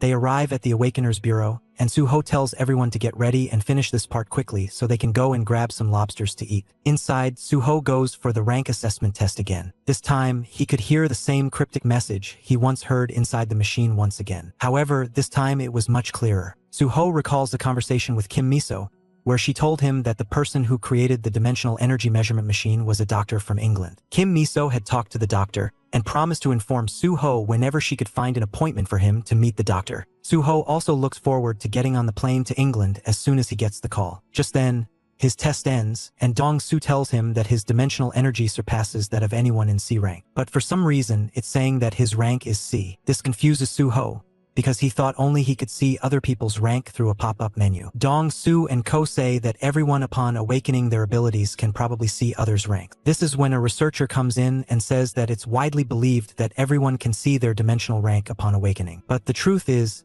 that it is all attributed to the Temple Stone. During the time of the Great Catastrophe, a core appeared that created a dimensional energy revolution after the catastrophe. Dong-soo says that he has heard of it. After the catastrophe, a giant pillar stone appeared in Northern Europe. It had cryptic letters written on it. After its appearance, awakeners in Northern Europe began to see their status window. Those who survived the near apocalypse began to worship the pillar, calling it the Temple Pillar, and claiming it had the revelations of God written on it. Once the revelations were deciphered, fragments of the pillar were distributed all over the world as willed by ministers. Through that, awakeners all over the world began to see their status window. Using that temple stone, they have managed to create the dimensional management computer. The stone fragments act as sort of a CPU. Because it has the stone fragments, the control department of the Awakeners Bureau uses it to control and manage the status window of the Awakeners. Soo-ho asks the researcher what they learned from deciphering God's revelation. The researcher says that it was mostly basic stuff that they all know now. Stuff such as the Awakeners level upgrade system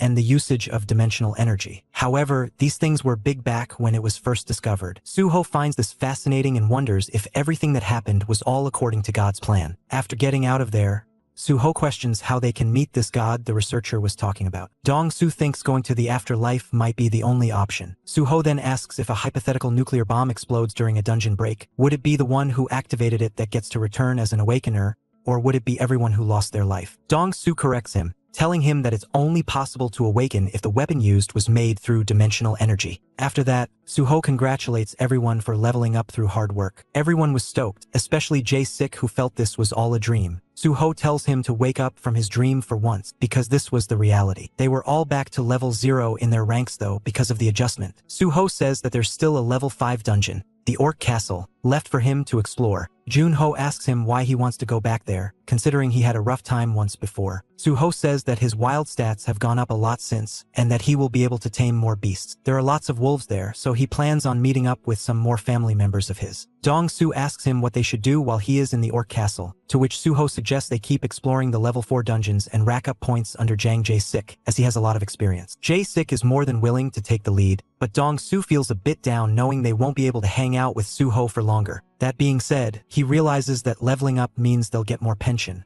which brings his mood up. Junho asks him if there's really any reason for him to be this excited for pension when they're gonna make millions now that they have leveled up. This makes Dong-su come to realize that they've become rich. Myong-jin adds that they have collected $5 million just today by exploring the various level 4 dungeons. This was shocking considering they failed to grab any bloodstones during one of the outings. Junho then tells Jae-sik that 50% of the total income will be deposited to the guild's official bank account. The 2.5 million remaining will then be equally distributed among the 5 members. So Jae-sik was going to $500,000. This stuns Jae-sik, as he could have never imagined earning that much money. Dong-su tells him that it's all because Suho is a kind man, but still, this was a lot of money for Jae-sik. Suho intervenes and tells them that they should be heading now to grab some lobster to eat. However, Dong-su suddenly remembers something and it makes him panic. He states that he might get assassinated soon, much to the confusion of others. Dong-su reveals that he has received $1 million from the United States, $400,000 from Russia, $300,000 from England, and $1.16 million from Japan. He thinks these donations were all made by gangsters,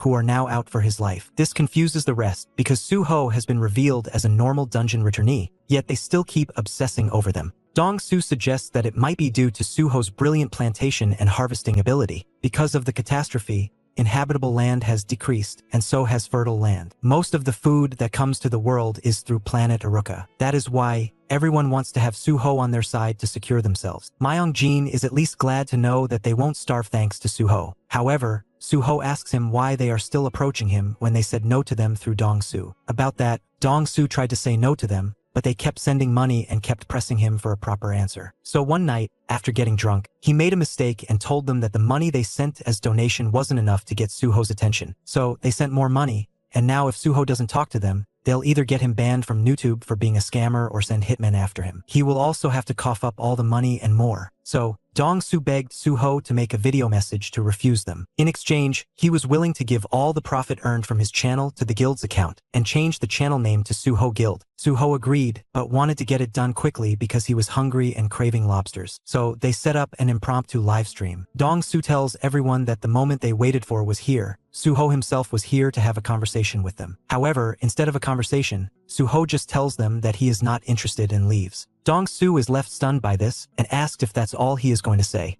Jae-sik and Junho thought it was more than enough and they began to leave. Dong-su then reads a private message he got from a client who said that Suho doesn't need to come to meet them.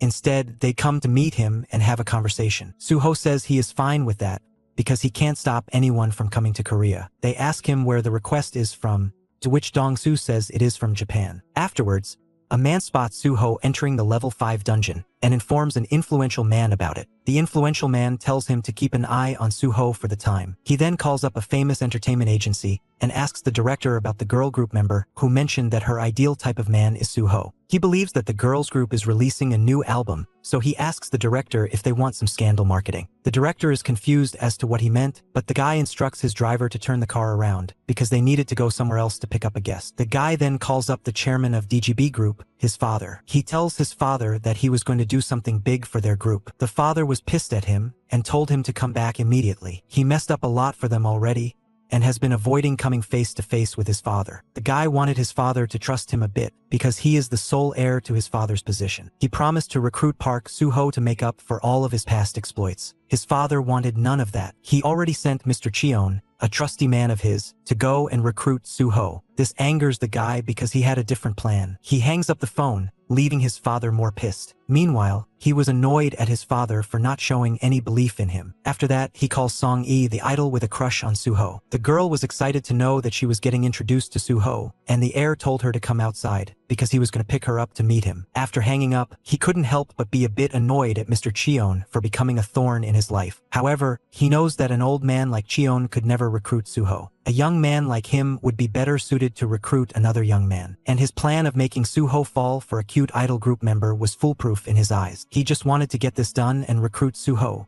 because it would allow him to succeed as the chairman without upsetting the board of directors. Meanwhile, a special labor team of the DGB group is flown into a special area. They used their high-tech equipment to scour the region to search for some man. It wasn't exactly an easy job because they were only running into goblins. The guys thought it was too weird a job for them, a unit with such high-tech equipment, to be searching for some guy amidst many goblins. However, after much deliberation, they do find him. The guy is annoyed at being found and doesn't want to be taken in by them. However, just then, the guy is about to be attacked by a group of goblins. The labor team wanted to do something about it, because they can't afford to lose him. However, the guy is quite competent himself, so he manages to escape after taking out a few goblins with a gun. He goes on the run, but goblins keep on chasing him. He tried to shoot them down, but there were simply too many. Eventually, he trips on the stairs and falls, which causes him to lose grip on his gun too. A goblin was about to chomp him down when suddenly, the DGB group's X-team saves him by exterminating the goblin. They subsequently tell the guy to surrender, much to his dismay. Afterwards, the X-team calls Mr. Cheon and informs him about capturing the target. Cheon likes that and tells them to keep the target inside the storage. Meanwhile, the DGB heir arrives outside the level 5 dungeon, but he is pissed off to learn that his assistant couldn't keep hold of Park Suho. He berates the assistant for that, but the assistant explains what had happened. He tried to approach Suho, who was entering alone. He told Suho that he came from the DGB group, but this just prompted Suho to ignore him and enter the dungeon. The DGB heir is left frustrated. He asks the assistant how long it took Suho to come back out of the dungeon last time. The assistant says that it took him over 4 hours and that he went in there with a companion. This was even more frustrating for the heir, because Suho went in alone this time, which means it will take him double the time. However, he still can't believe that Suho, being as strong as he is, chose to go in alone. After all, it is a level 5 dungeon. The assistant also agreed and thought this could make him lose his life. Just then, Song-yi, the idol, asks the heir when she can meet Suho, doubling his frustrations. Meanwhile, inside the orc castle dungeon, Suho stood alone atop a mountain of orc corpses, that is. As he stood there, he checked his status window to find out that he had, in fact, gathered 4,997 performance points and a druid wildness score of 350 points. He wanted to unlock the special beast farm ability, and in order to achieve that, he needed at least 5,000 performance points and 300 druid wildness. He notes that he has the druid wildness point done and more on top. However, he lacked merely 3 points when it came to the performance point section. Just then, he hears a muted growl coming from the mountain of orc corpses. Excited, he wonders if there's any alive orc amongst them. He uses his tracing ability to find out that a captain orc amongst the corpses was still alive. This was good news for him, so he immediately jumps down and slashes the already weakened Captain Orc and gathers 23 more performance points. He also secures a bloodstone out of that. With that, he had secured a ridiculous balance of over $4.8 million just from this outing. Add on top the $2.5 million he gathered from bloodstones, he had basically hit the jackpot. He was also on 5,020 performance points now, which gave him the option to unlock the Beast Farm ability if he wanted. Obviously, Suho opts to unlock it, because that was his literal purpose of this outing. He unlocks the ability, and it gives him the opportunity to designate a specific area to choose to be the official location of his beast form. Suho chooses his own territory, the place known as Suho Land, and makes it his beast farm. With that, he had his beast farm ready, and it had the capacity to store 100 beasts. Out of the 100, 24 spots were already filled by 22 gray wolves, a pigeon and a hybrid species. Suho wonders what the hybrid beast was, and assumes that it must be Baekgu. Just then, he is told to decide on a summoning command to bring out the beasts. Suho is confused on what to pick, while a group of orcs charge down at him to take him down. Suho pays no attention to them and keeps thinking. Just when they get very close to him, Suho chooses the command to be Beast Squad, and launches the command to summon his beast. Almost immediately, all the beasts arrive and attack the orcs. Suho likes that, and tells his beasts that they'll go at it till they gather 100 of them today. The scene shifts to a nightclub, where the heir was having a few drinks and trying to unwind. He was still annoyed, and asked his friends to call over some hot girls to help divert his mind. Just then, he gets a call from his assistant who tells him that Park Suho had come out of the dungeon. This was shocking, and the heir didn't believe it. However, the assistant went on and said that he had gone inside again. Apparently, he had entered 2 times before that as well, and it took him 2 hours to make it out of the dungeon last time. He claims to have heard this from the lady who sells snacks outside the dungeon. The heir doesn't believe this, but part of him couldn't help but want to believe. So he hits up Song-yi and tells her to come out again. Meanwhile, inside the dungeon, Suho slashed down hundreds of more orcs. Just then, he realizes the archer orcs are shooting arrows at him and his beasts. Suho immediately instructs his beasts to retreat and sends them back to the farm. This causes the arrows to hit the warrior orcs fighting the beast. Meanwhile, Suho manages to escape the attack by using beast transformation and channeling the pigeon. He flies up using his wings. This prompts the archer orcs to shoot arrows upwards at him. Suho showcases supreme control over the wings and flies past the arrows to land atop of the castle. Suho subsequently uses his tornado ability to decimate the archer orcs. This brings out the final boss, the king orc. Suho also gets ready to engage it. Ready to fight, Suho uses the status window to eat some rice cakes to recharge himself, and then chooses to use beast transformation to channel a gray wolf for the first time. Upon achieving the transformation, he charges at the king orc, who tries to speak with him. However, Suho didn't speak orc language, so he took it down and overwhelmed it with punches. He then uses his tornado ability to make the king orc fly, and stomps it down to the ground from that air. This all but finishes the king orc, and the finishing blow is dealt via another high-impact stomp, which impales the king orc. This gains Suho 238 more performance points, and opens up the door bust 450 years southwest to him. The time limit was slightly over 15 minutes, so he rushed to escape the remaining orcs. He finds the gray wolves and uses his taming skill to free them from the orcs' order. He subsequently escapes with the gray wolves. Once outside, Suho returns to his human form, and for once he was tired and beat up. He acknowledged that channeling a gray wolf had way more side effects physically than channeling the pigeon or Bekku. He checks his beast farm status to find out that he has gathered 88 gray wolves, 1 pigeon and 1 hybrid species. This meant that he had 10 more slots, which he planned to fill up with another trip to the dungeon. However, by now, his vision started to get a bit blurry. Just then, Song-yi, the idol, calls out to him and asks him if he was Park Suho. Song-yi talks with Suho, and it seemingly goes down well. The media look at this and wonder if Song-yi and Suho were dating, and this immediately hits the news. Meanwhile, the assistant calls up the heir and tells him how things were going better. Song-yi already did better than him because he got a reaction out of Suho. They had locked arms and were headed towards a cafe. This delighted the heir, and he was ready to capitalize on this moment. However, to his surprise, when he goes to the cafe, he finds Song-yi alone and crying. She couldn't handle the rejection. The assistant explains that Suho had just come here to have a drink because he was thirsty and left afterwards. As for what happened with Song-yi, he rejected her because he likes strong girls and she was weak. The heir asks Song-yi if she showed any weakness to him, like fainting or something. Song-yi says she didn't and leaves the place, saying she should awaken her ability. The heir asks the manager what that was about, to which he says that Suho likes his women strong. He states that there is a strong girl in their guild, the muscular giant lady Mijeong Kim, who is known for her strength. The heir thinks Suho just has a weird taste. Regardless, he asks the assistant where Suho was now, to which the assistant says that he went back in again. Just then, the assistant spots Suho, who had just returned from the dungeon. This stunned him, because Suho only went in a few moments ago. However, the heir noted that they needed to talk to him no matter what, so they rushed outside. As they approached him, Suho asked what they wanted, to which they said that they needed to talk to him. He tries to introduce himself and mentions the DGB, which prompts Suho to leave and go back into the dungeon again. This angered the heir because Suho left mid-sentence and he began to throw a tantrum about it. The assistant tries to stop him, but by now Mr. Cheon had arrived. Mr. Cheon tells the heir to calm down because there were tons of eyes on him. The heir realizes that the media was watching him and that they recognized him as the heir to DBG and a brat who makes mistakes. The heir gets pissed off at Cheon for showing up and realizes that this didn't come out as a good look for him. He calms down and apologizes for acting rash.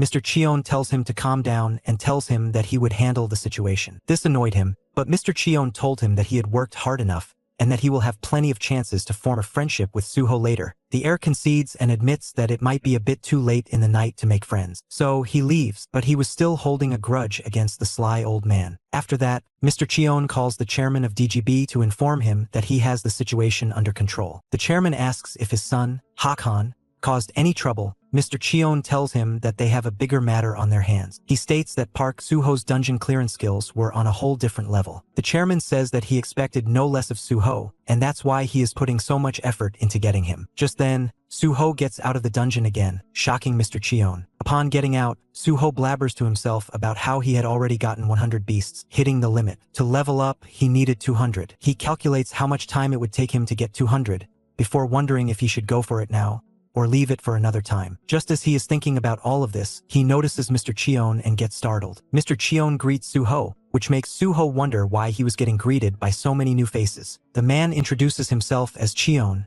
the chief assistant of the DGB. Soo-ho asks if by DGB, he is referring to the group that owns that particular dungeon. Mr. Cheon says yes and apologizes for the previous incident involving Soo-ho and Choi Soo-young. Soo-ho fails to recall what previous incident he was referring to before realizing which one. The man once again clarifies that he was referring to the level 5 dungeon debacle. Confused, Soo-ho asks why he was apologizing all of a sudden. Mr. Cheon explains that it took time because they wanted to apologize sincerely instead of just offering empty words. Soo-ho asks what he means by sincere apology.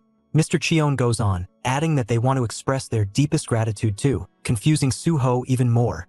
Mr. Cheon elaborates that thanks to Soo-ho, the dungeon has become popular to the public and the surrounding commercial buildings have been revitalized. An example of that could be seen from the media, who were eagerly covering Soo-ho listening to a man talk for once. So, Mr. Cheon states that the DGB wants to express their sincerest form of gratitude. In order to do that, he wants to continue the conversation with Soo-ho by taking it to the best restaurant in District 4. He already made reservations there. Soo-ho is excited to hear that they were heading to the best restaurant because he was hungry. Mr. Cheon asks him to proceed and shows the car off to him. Soo-ho states that the car was nice, to which Mr. Cheon asks if he likes it. Meanwhile, the scene shifts to the rest of the Soo-ho clan arriving back at their base in Soo-ho land. Dong-soo mentions that he had a lot of fun today.